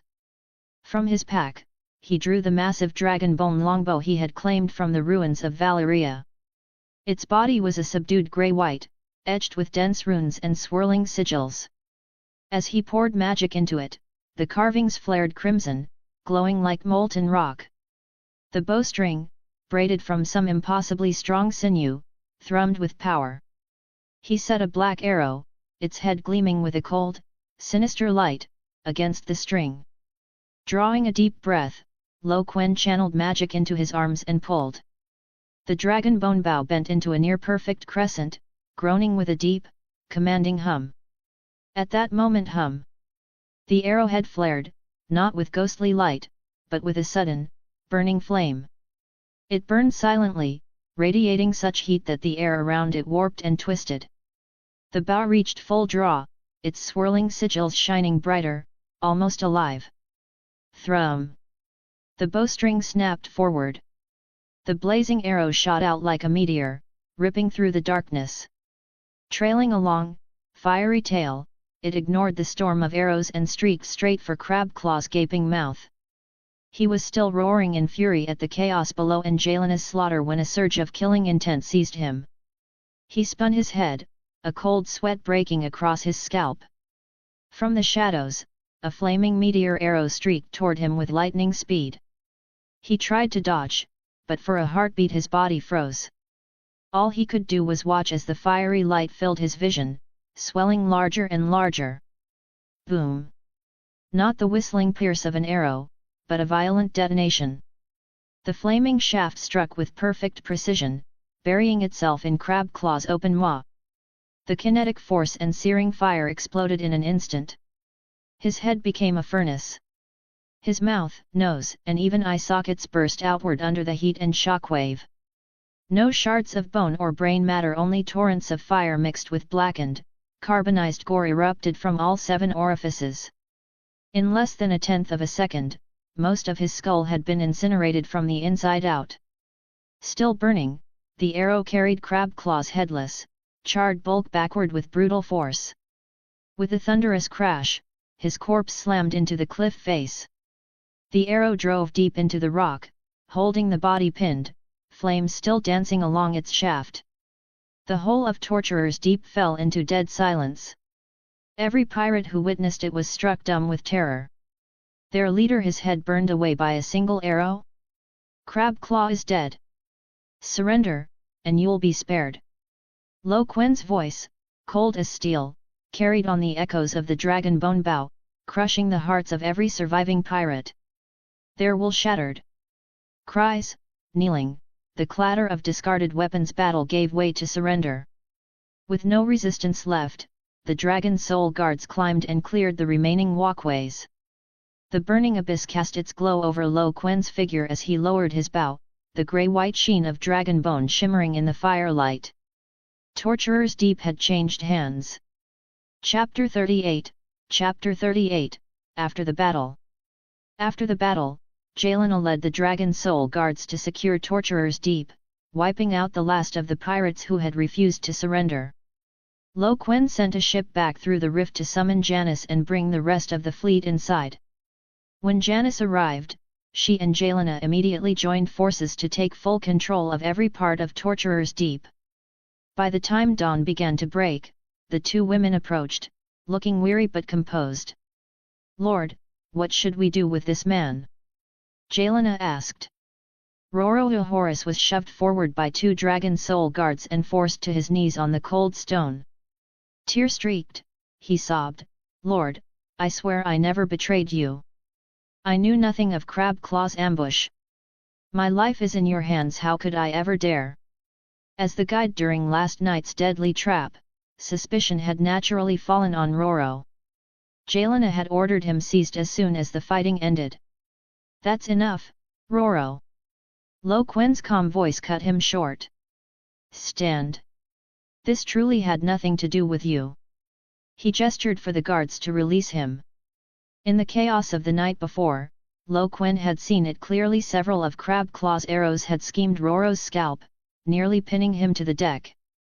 As the restraints fell away, Roro nearly collapsed, then scrambled upright again. He bowed over and over, tears running freely. "The gods will praise your mercy, Lord." Quen turned to Yelena. "Our casualties?" A shadow crossed her cold features as she answered gravely, 156 dragon soul guards fell. Most were caught in the first volley of arrows from both sides as we entered the channel, killed outright or wounded and swept into the sea. Fortunately, Janice and I have already resurrected them. Each time a dragon soul guard died, they had to be raised anew with magic, which consumed no small amount of strength. Though Yelena and Janice were now flame knights and wielded magic of their own, their power was still limited. Quen took their hands in his. A warm, steady surge of magic flowed into them through his touch, restoring some of what they had spent. "Thank you, Lord," Yelena murmured softly. She glanced back at the line of ghostly pirates standing behind her. "We also used the corpses of 100 pirates each to replenish the dragon soul guards." With Quen's dragon blood purity now at 22%, his soul bond with the two flame knights had deepened, allowing him to sustain and convert even more dragon soul guards. Yelena's limit had risen to 400, while Janice's had reached 600. Quen looked past her at the blood-stained corpses of pirates that now stood in perfect formation, lifeless eyes staring forward. He nodded. "Have them armed with the weapons and armor we brought back from Valyria." They had hauled back vast stores from the ruins. Beyond the 800 dragon soul guards already equipped, over 1,000 more sets of weapons and armor remained. Nearby, Roro gaped in shock at the sight of dead pirates walking again. His gaze drifted to Quen's foreign features, recalling the blazing swords he and Yelena had wielded the night before and that single flaming arrow. The thought struck him like a hammer. Quen could only be a sorcerer from far beyond the seas. Awe surged within him. At that moment, a weary-looking woman with long brown hair came rushing from a wide sea-carved cave below, clutching a baby swaddled in rough cloth. Her eyes went wide with relief as she spotted Roro freed. "Willa, my Willa!" Roro cried, hurrying to her. He wrapped her and the child in a desperate embrace, his voice breaking. Thank the gods, you're safe." He carefully took the bundle from her arms, staring at the wrinkled little face within. A foolish, blissful smile spread across his face, the smile of a man who had survived disaster. "My sweet one! Daddy's back!" Willa clung to his arm, still trembling. "Roro, what happened out there?" The ground shook, there were screams and fire everywhere. "We hid in the deepest cave, too terrified to sleep a moment all night." Roro quickly whispered an explanation. When she heard that Crabclaw had been slain, joy broke across her face in a rush of relief. They had lived as hostages in Torturer's Deep, forever in fear, while Roro was forced to plunder in Crabclaw's name. That nightmare was finally over. "Is this your wife?" Quen's gaze fell on Willa. Only then did Willa notice the imposing figure beside her. She hurriedly bent her knees, holding the child close as she offered a respectful curtsy. Quen gave a slight nod, his eyes shifting to the infant in her arms, busy sucking on its tiny fingers. "What is the child's name?" Roro scratched his chestnut hair with a sheepish grin. "Lord Roro Horace." Quen couldn't help but laugh, 3 generations all bearing the same name. Startled by that soft chuckle, little Roro screwed up his face and suddenly let out a loud wail. His piercing cry shattered the solemn stillness of the cliffside platform. Roro and Willa panicked, fumbling to rock and pat the child in a clumsy attempt to soothe him, the scene descending briefly into chaos. Once the cries finally died down, Quen turned to Roro, who let out a long breath of relief. "Roro! Lord!" Roro straightened at once, his face solemn. He now regarded Quen as a mighty sorcerer, not someone he would ever again dare to take lightly. "Will you swear loyalty to me, Quen, and serve under my command?" Quen asked. Roro froze. He could not forget how, Just the night before, this man had burned Crabclaw's head to ash with a single arrow. He could not forget the dragon soul guards, silent as iron and fearless in death. Nor could he forget Jelena, her flaming sword cutting through the rock face like a goddess of war. Most of all, he could not forget that they could raise dead pirates into tireless soldiers. To follow such strength was a chance Roroahorus had never dared dream of. He drew a deep breath and dropped to one knee. I, Roroahorus of Tyrosh, swear by the gods themselves that from this day forth, I pledge my loyalty to Lo Quen. Though Tyroshi culture knew no knightly vows, they had simple words for oaths of fealty. When he rose again, Lo Quen turned to Jelena. How many pirates have surrendered? In total, more than 1,800, she replied. Lo Quen looked back to Roro. You once commanded more than 100 men. From those who surrendered at Torturer's Deep, choose another 300. That will give you 500, and from now on, they will be under your direct command. Under my direct command. Roro's head snapped up, his eyes blazing with disbelief, his voice trembling with excitement. Truly, Lord. Of course. Lo Quen's tone was firm. You know the waters, the reefs, and the islands of the stepstones better than anyone. If we are to take root in these seas, we will need your knowledge. These 500 will be your men. He paused, his gaze sweeping over Roro. Do your duty well. Lord, Roro will keep his oath. Roro was so moved he nearly dropped to his knees again, but Lo Quen raised a hand to stop him. With these urgent matters settled, Lo Quen ordered the sisters to move the supplies from the ships into Torturer's Deep storehouses. Only then did he take Roro with him to properly survey the pirate stronghold he had just claimed. Chapter 39, Chapter 39, The Situation in the Stepstones. They climbed the oak walkways clinging to the cliffs and reached the summit of Torturer's Deep. From the height, Lo Quen looked down over the natural marvel below. The entrance was a narrow, twisting fissure, hundreds of feet tall, just wide enough for a single ship to squeeze through. On either side rose steep, slick black cliffs, riddled with cracks and holes. To the left lay a near right-angled, treacherous bend in the fjord. Once past it, the view opened suddenly wide. Beneath the sheer cliffs stretched a vast, fan-shaped natural harbour, as though a giant hammer had smashed out a hollow in the rock. The water was broad and calm. Ships were tied with ropes to crude wooden docks or simply anchored in the bay. Among them were 3 of Crabclaw's larger warships and more than a dozen rowboats. Yet even with nearly 20 vessels inside, the harbour's surface seemed scarcely touched. At a glance, it could hold 100 ships with ease. This is a natural haven, Lo Quen remarked in awe. You're right, Lord, Roro said proudly, pointing out across the bay. Not only is the harbour natural, but the cliffs around it are honeycombed with sea caves. People live in them, and they're used to store grain and weapons. The two walked along the cliff above the caves, then followed another walkway back down toward the base. The shoreline wasn't sandy beach but a vast platform carved by the sea at the cliff's base, lined with sea caves of all sizes. These were the pirates' dense dwellings, warehouses, prisons, even crude forges. At their mouths lay piles of clutter, nets, and ship repair tools. The stone walls were blackened with soot. Last night's battle had spared the cliffside walkways and some of the wooden sheds. The main cavern halls cut into the rock remained largely intact. Outside, shadows moved busily. Pirates who had surrendered worked under the cold stares of dragon soul guards, clearing away the wreckage of battle. The roar of waves striking the cliffs reverberated through the abyss, magnified by the cavernous walls until it became a constant thunder. Lo Quen and Roro entered Crabclaw's core stronghold, the great sea-carved cavern that served as his hall. At once, the sharp tang of brine filled their nostrils.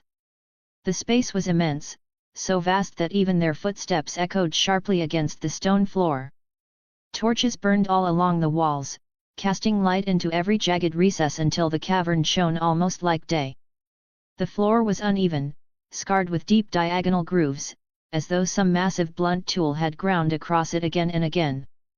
Above, stalactites of every shape hung from the towering dome, cold droplets gathering and falling with a steady drip that echoed through the cavern.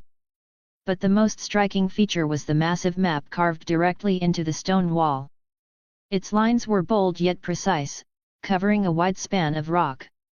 Scattered across it were countless shapes, large and small. Rorohoris bowed slightly.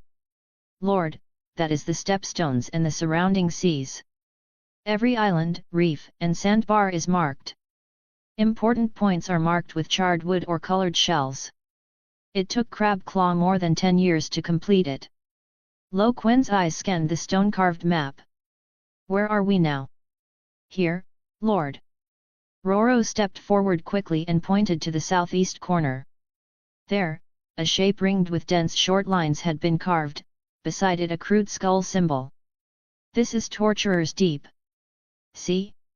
It's ringed by natural reefs like a moat, nearly impossible for large warships to approach." Roro traced a circle around it, then pointed toward several larger shapes. "The surrounding major islands are quite far from us. But here."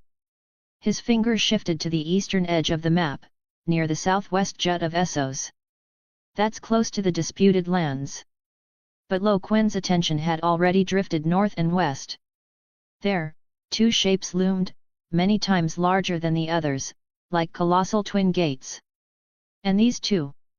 Those are Bloodstone Isle and Grey Gallows Isle," Roro said, his voice carrying a trace of awe.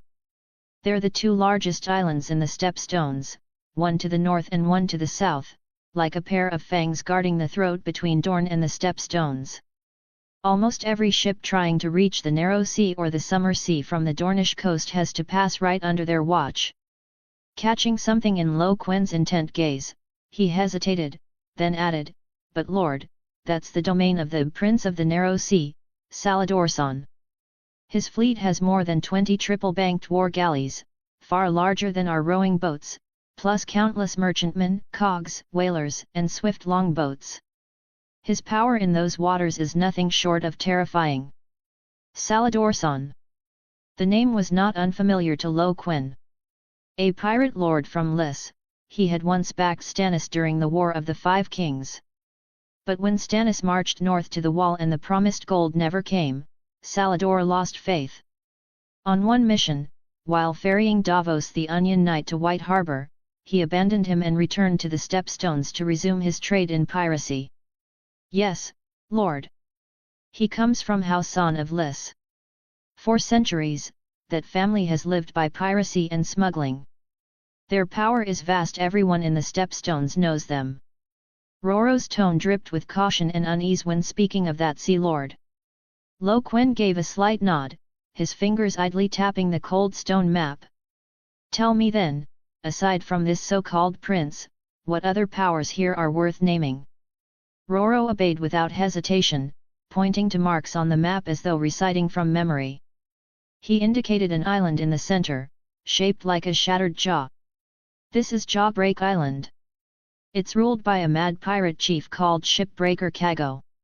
He's a lunatic, followed only by outlaws. His favorite tactic is to ram merchant ships with his iron prow, sink them, then scavenge the wrecks, hence his name. His base is Jawbreak Island Cave, a natural sea cavern. Easy to defend, hard to storm."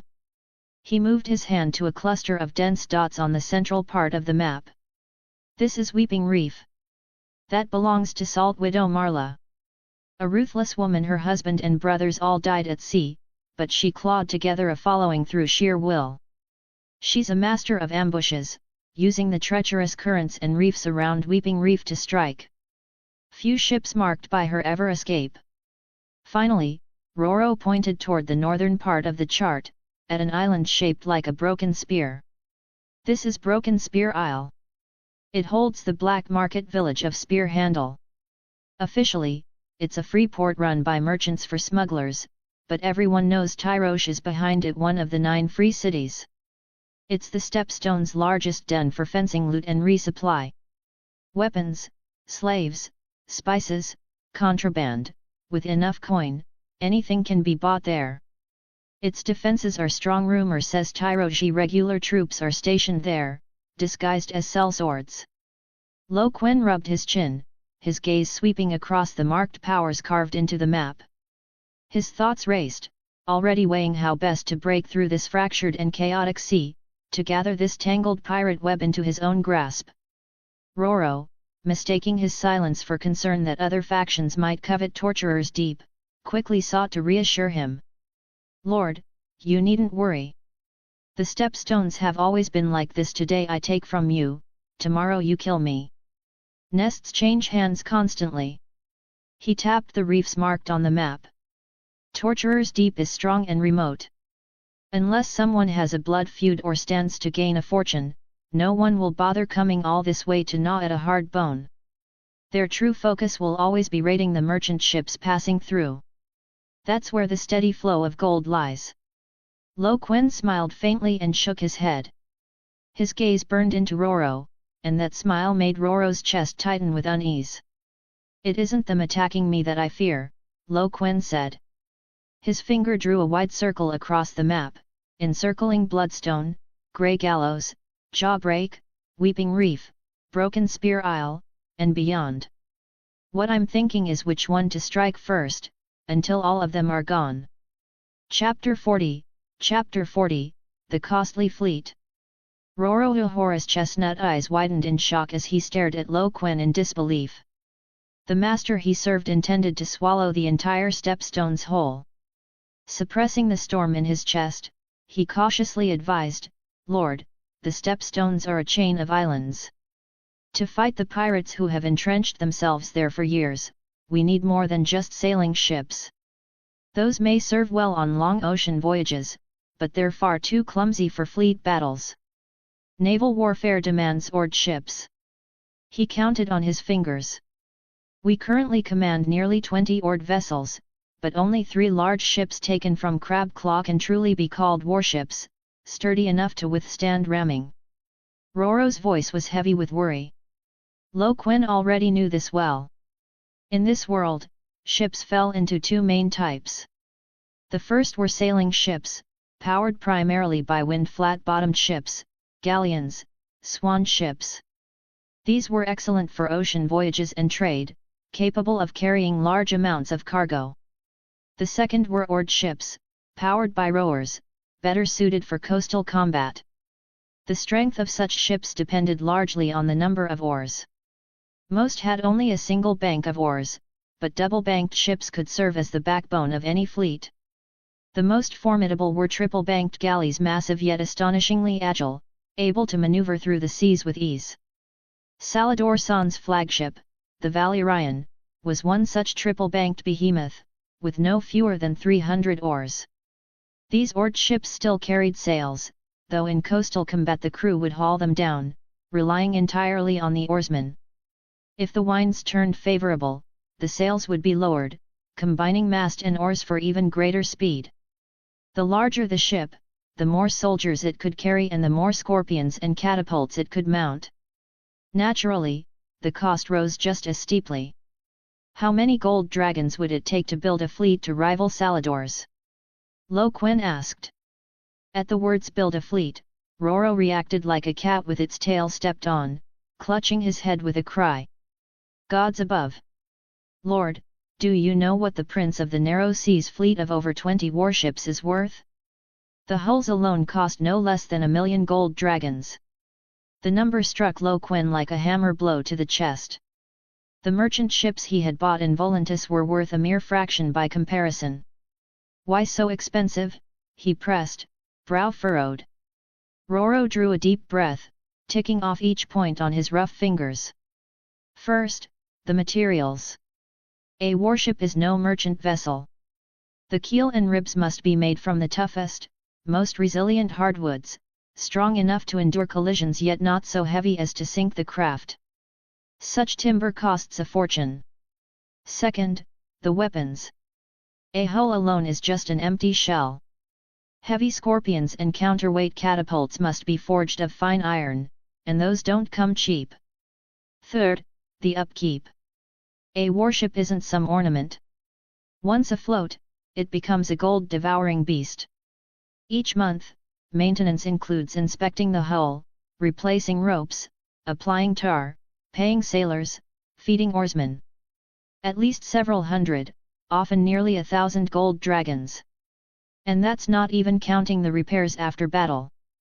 Quen did the sums in his head and drew in a sharp breath. So you're saying Salador's fleet consumes more than 20,000 gold dragons every month? At least. Roro swore. And those massive triple-banked giants cost even more. Only then did Quen truly grasp what a bottomless pit of coin it took to keep a fleet strong. His thoughts turned to the Iron Throne's royal fleet of 200 ships, and to Lord Redwine's equally vast fleet from the Arbor. Without the taxes of the Seven Kingdoms, or a monopoly on the wine trade along the golden routes, who else could afford such a thing? Wealth was the foundation of rule at sea. He considered his own fortune. The treasure he had carried from the ruins of Valyria, even after deducting what he had spent in Volantis, came to a little over 400,000 gold dragons. Enough to raise a strong medium castle in Westeros and command respect in its region. But for building a fleet, it was a paltry sum. The pitiful hoard plundered from torturers deep amounted to less than 100,000, no more than a drop in the ocean. No money? Seizing is better than toiling. The old ways of the Ironborn flashed through Quen's mind. Roro, Quen quickly gathered his thoughts and gave a decisive order. Withdraw funds from the treasury and repair every ship that can still sail. Make sure they're ready for battle at any time. Also, though our Swan is only a sailing vessel, arm her as well. Mount heavy scorpion crossbows and catapults along her sides. You know where to buy the materials. Spearhandle Village, Roro replied at once. It's the largest black market in the Stepstones. With enough gold dragons, there's no weapon or timber you can't find there. After Roro departed, Quen summoned the sisters, Jelena and Janice. The damp, sea-carved cave was crude and primitive, yet it had finally become their first foothold in the Stepstones. Compared to drifting endlessly at sea, this was far more secure. Ever since Quen had taken the sisters as flame knights, he had revealed the secrets of magic and ghost grass to them. Now he had called them to discuss the matter further. Janice, do the Valyrian texts record any methods for cultivating ghost grass? Janice shook her head slightly, her fine brows knitting.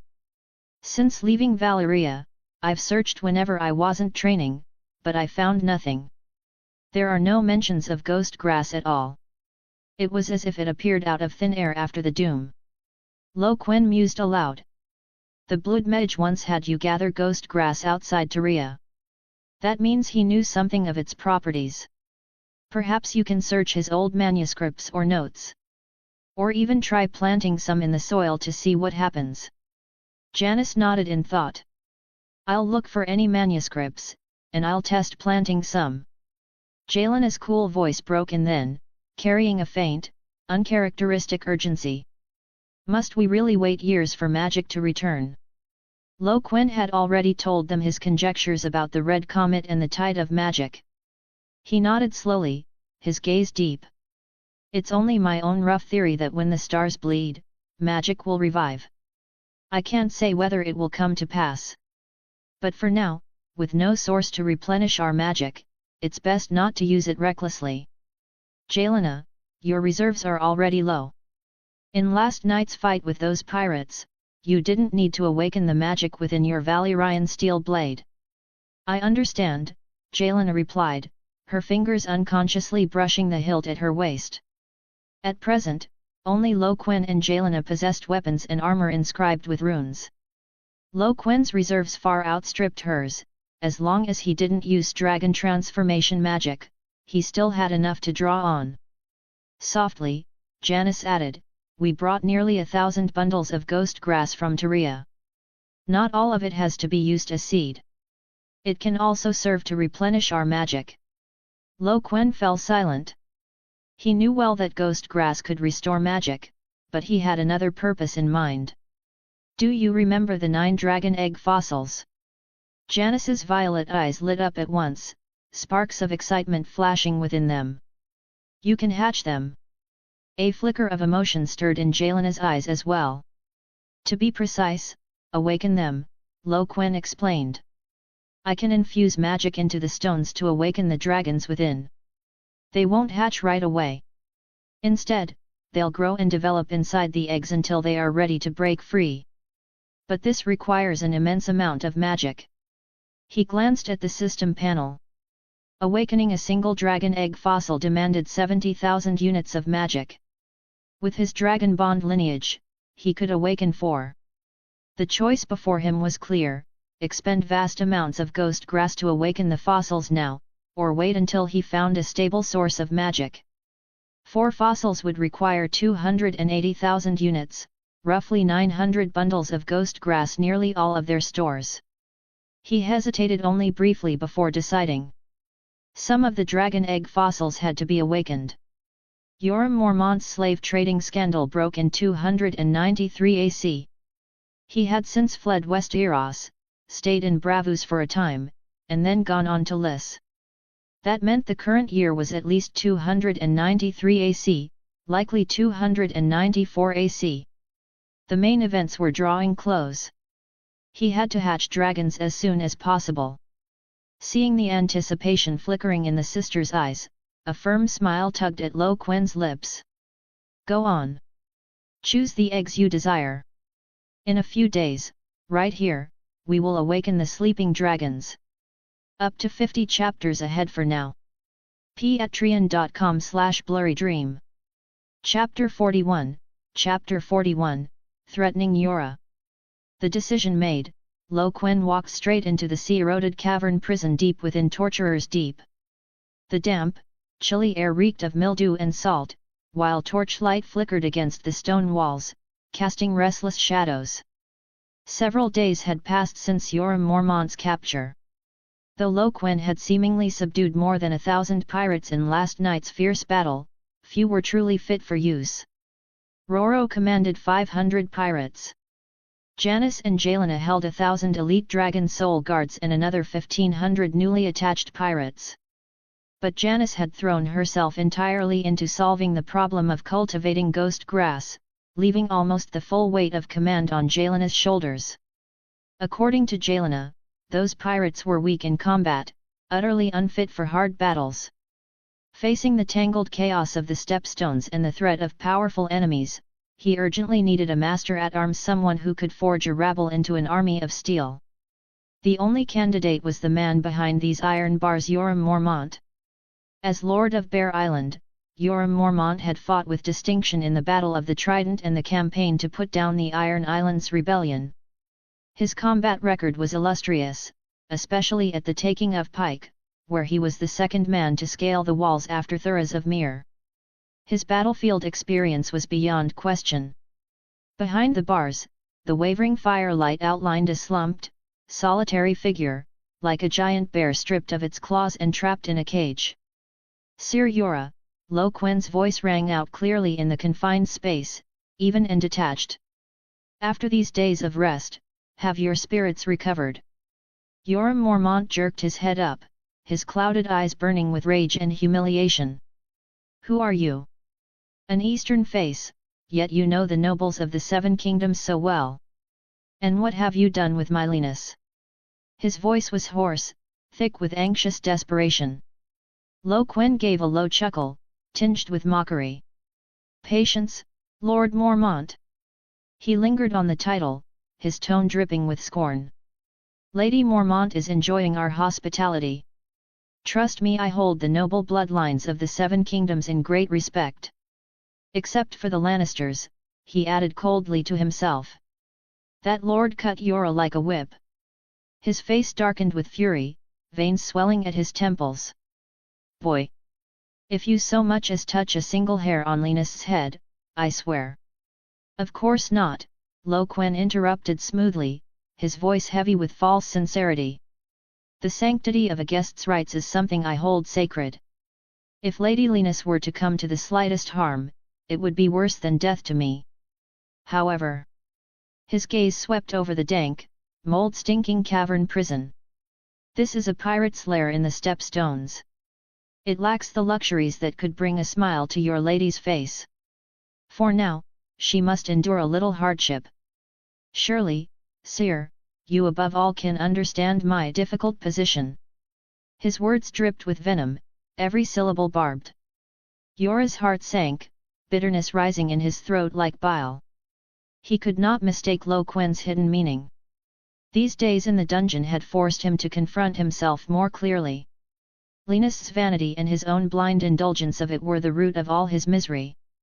To give her old town's luxuries on the harsh, barren Bear Island, he had drained its meager coffers, bled his people dry, and in the end turned to the desperate shame of slave trading. He shut his eyes in anguish, forcing his turmoil down before meeting Lo Quen's gaze once more. Only then did he fully notice how young his captor was and the depth in him that seemed far older than his years. The sword at your waist. Yora's eyes fixed on Lo Quen's weapon, his warrior's instinct sharpening. Is that Valyrian steel? Clang! The blade rang out like a dragon's cry as it slid free of the sheath.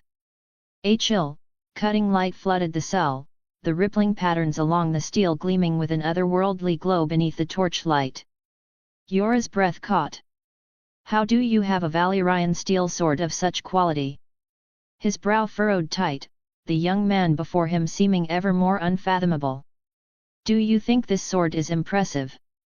Lo Quen's lips curved in a faint, unreadable smile. What if I told you the soldiers who fought the pirates that day, their red copper armor and the blades in their hands, were all forged from Valyrian steel? Yora's pupil shrank. He remembered the sea battle vividly, those silent warriors, clad in armor of uncanny sheen and strength, wielding blades sharper than any steel he had known. Instinctively, he rejected the notion. Impossible. There cannot be so much Valyrian steel in the world unless you plundered the ruins of Valyria itself.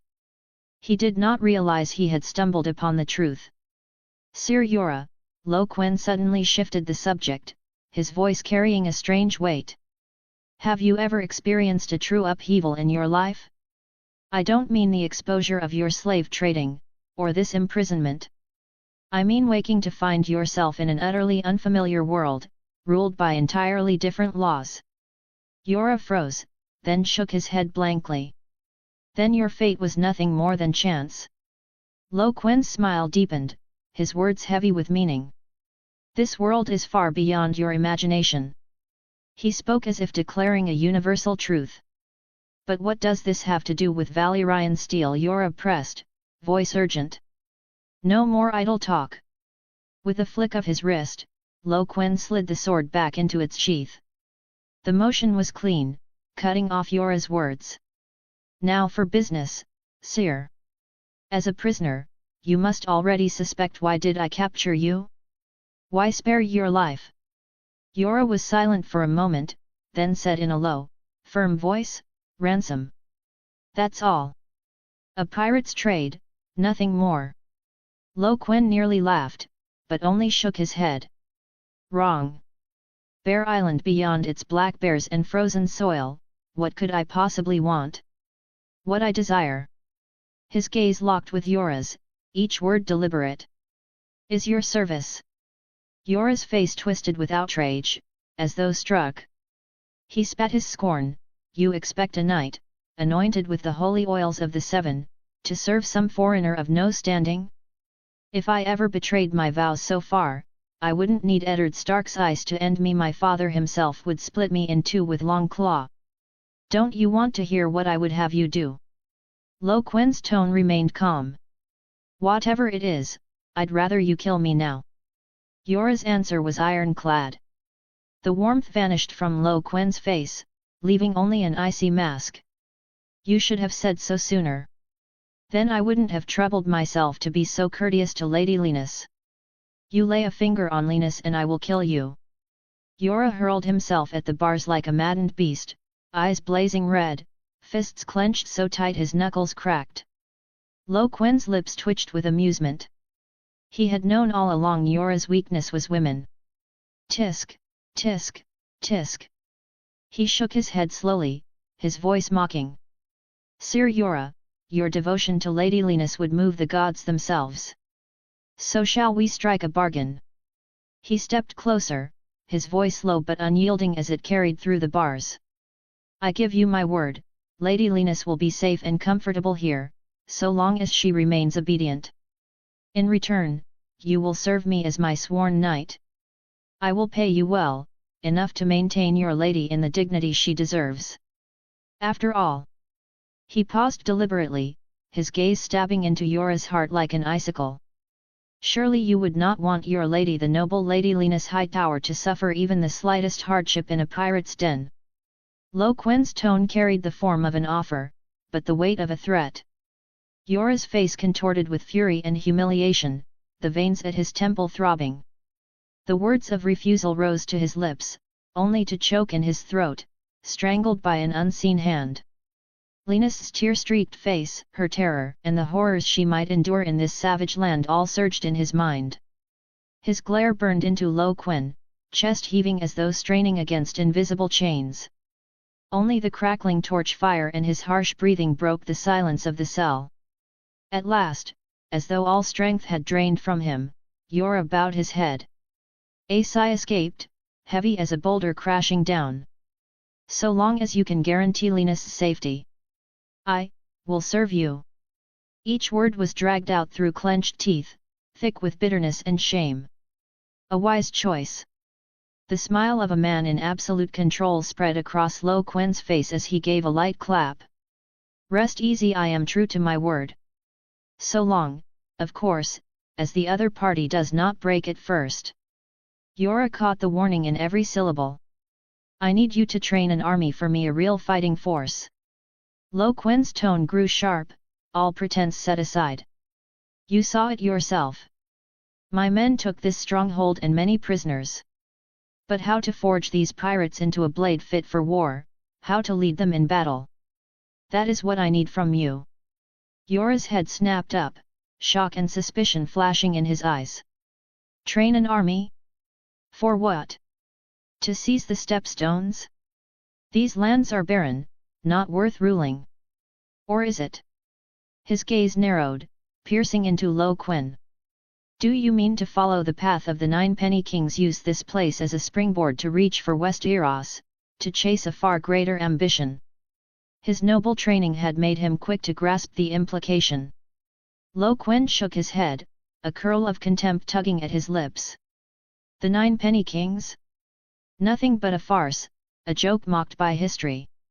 He said nothing more, turning toward the cell door.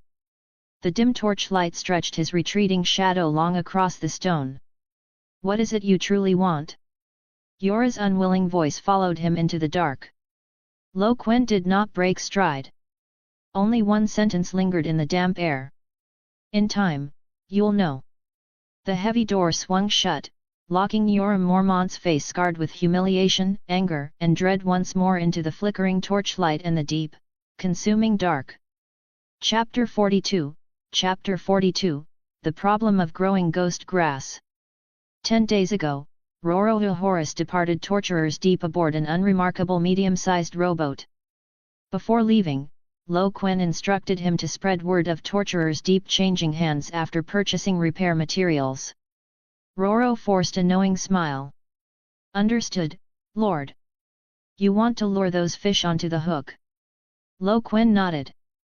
With Torturer's Deep newly seized, if any bold pirates dared to stir up trouble, it would play right into his hands.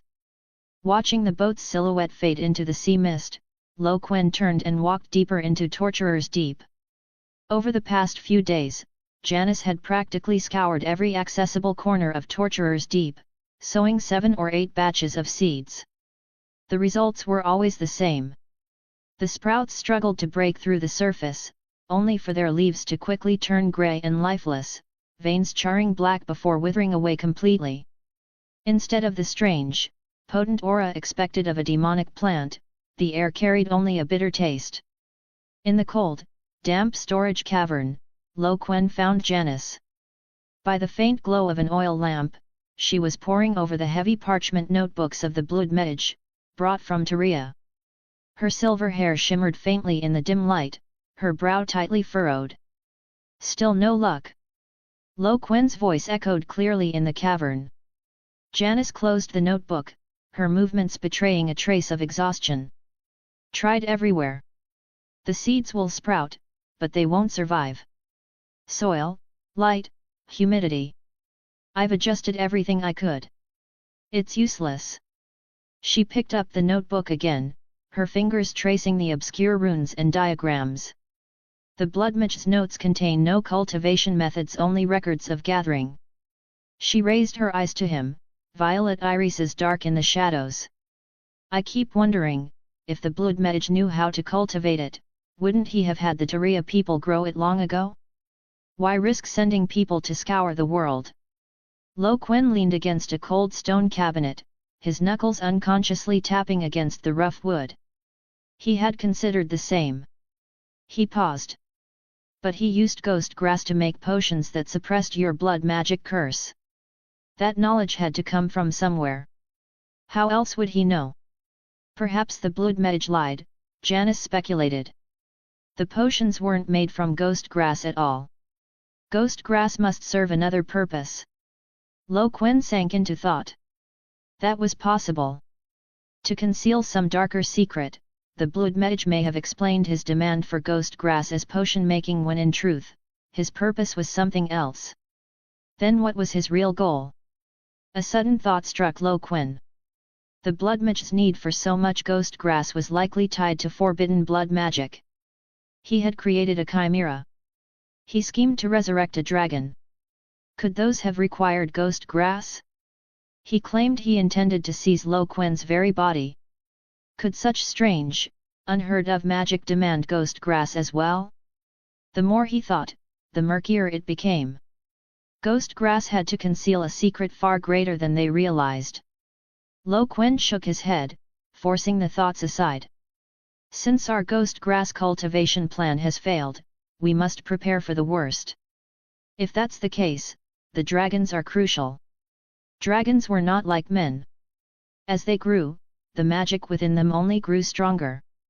Quen had speculated before, but Janice had found the answer in the books from Tyria. Dragons grew by feeding. Through this feeding, they accelerated their absorption of external magic, causing their bodies to expand. If they managed to hatch a dragon, even in this low tide of magic, it would not suffer the sluggish growth that plagued Quen, whose magic crawled within him like a snail's pace. More importantly, with the dragon blood pact binding the Flame Knights and Quen, they could ride the dragon once it hatched from his magic. When the dragon matured, both Shyvana and Janice could become dragon riders. He led them to his bedroom deep within the sea-eroded caves. For safety, he kept the 9 fossilized dragon eggs in an ironwood box at his bedside. Lifting the heavy lid, he revealed in the dim light 9 massive stone eggs, each with its own distinct color and pattern. They lay quietly upon soft velvet, radiating an ancient and mysterious aura. Choose, Quen said. Which one do you wish to awaken? Janice's gaze wandered over the dragon eggs before finally resting on a pale purple one. Its shell bore delicate, nebula-like violet patterns. She reached out, her fingertips brushing lightly across the cold surface. I choose this one. A flicker of doubt crossed Quen's mind. A purple dragon? The vast genealogies of House Targaryen seemed to record no such color. Still, the dragon born of this egg would no doubt be beautiful. Shyvana barely hesitated. Her eyes swept the eggs before fixing on a silvery white one. Its shell was smooth, its sheen cold as moonlit steel, carrying a sharp, cutting beauty. She lifted it with steady, deliberate hands. 2 more remained to be awakened. Quen's gaze was immediately drawn to the blood-red dragon egg. Unlike the others, it did not lie still. In the dim light, a crimson glow seemed to flow deep within its shell, radiating a primal and dangerous allure. Without pause, he reached for it. The egg felt icy cold to the touch, yet he could almost sense the violent power seething within. His gaze shifted to the remaining eggs in the box. At first, he meant to choose something unlike the blood-red egg, perhaps the bronze one, or the speckled sea blue. But after a moment's hesitation, his fingers closed instead around a darker, heavier egg, deep crimson shading into black. This egg was black as midnight, its shell not smooth but edged with swirling, dark red patterns. A heavy, oppressive force seemed to emanate from it, as though it could devour all light. Quen lifted it, thinking its color not unlike Drogon's. The 4 eggs were chosen and placed upon the table, pale purple, silver white, blood red, and black crimson. They lay quietly, waiting for the moment of awakening. Quen nodded. He was ready. Before this day, he had already moved all 900 bundles of precious ghost grass to a hidden cavern deep outside his chamber. Now he stepped out and began drawing on their immense magic. The ghost grass released its energy in a torrent, invisible yet irresistible, rushing into his body under the pull of his will. 40,000, 80,000, 120,000, 160,000, 200,000, 220,000. Magic filled every limb and bone until he reached his current limit 220,000. Beyond his original 40,000, he had absorbed 180,000 in a single breath. But that limit allowed him to awaken only 3 dragon eggs. At once, Quen fixed upon Janice's and Jelena's eggs, along with the blood-red one he had chosen first. Dragon Bond lineage. Quen's eyes snapped open, molten gold flickering deep within his pupils. An invisible, ancient pressure surged outward, the weight of bloodline authority thickening the very air. At his brow, beneath the skin, a brilliant golden point flared like the core of a furnace. Then 3 drops of dragon blood condensed to perfection, glowing with searing heat and primordial majesty emerged from his brow. They hovered in the air like living stars. Each drop stretched into a fine golden stream, silent yet irresistible, and sank into the 3 fossilized eggs. The vast magic was drained in an instant, the fullness in his body ebbing away like the tide. Quen's face turned pale, the strain of overexertion flickering across his brow. But his eyes did not waver. He plunged once more into meditation, drawing out another torrent of ghost grass magic. This time he drew 100,000 70,000 to awaken the egg, the rest to replenish his 40,000 reserve, filling the nearly dry wellspring within him. Finally, his gaze fell on the last of the 4, the black crimson egg, dark as a midnight wave frozen in time. Up to 50 chapters ahead for now. Patreon.com/blurrydream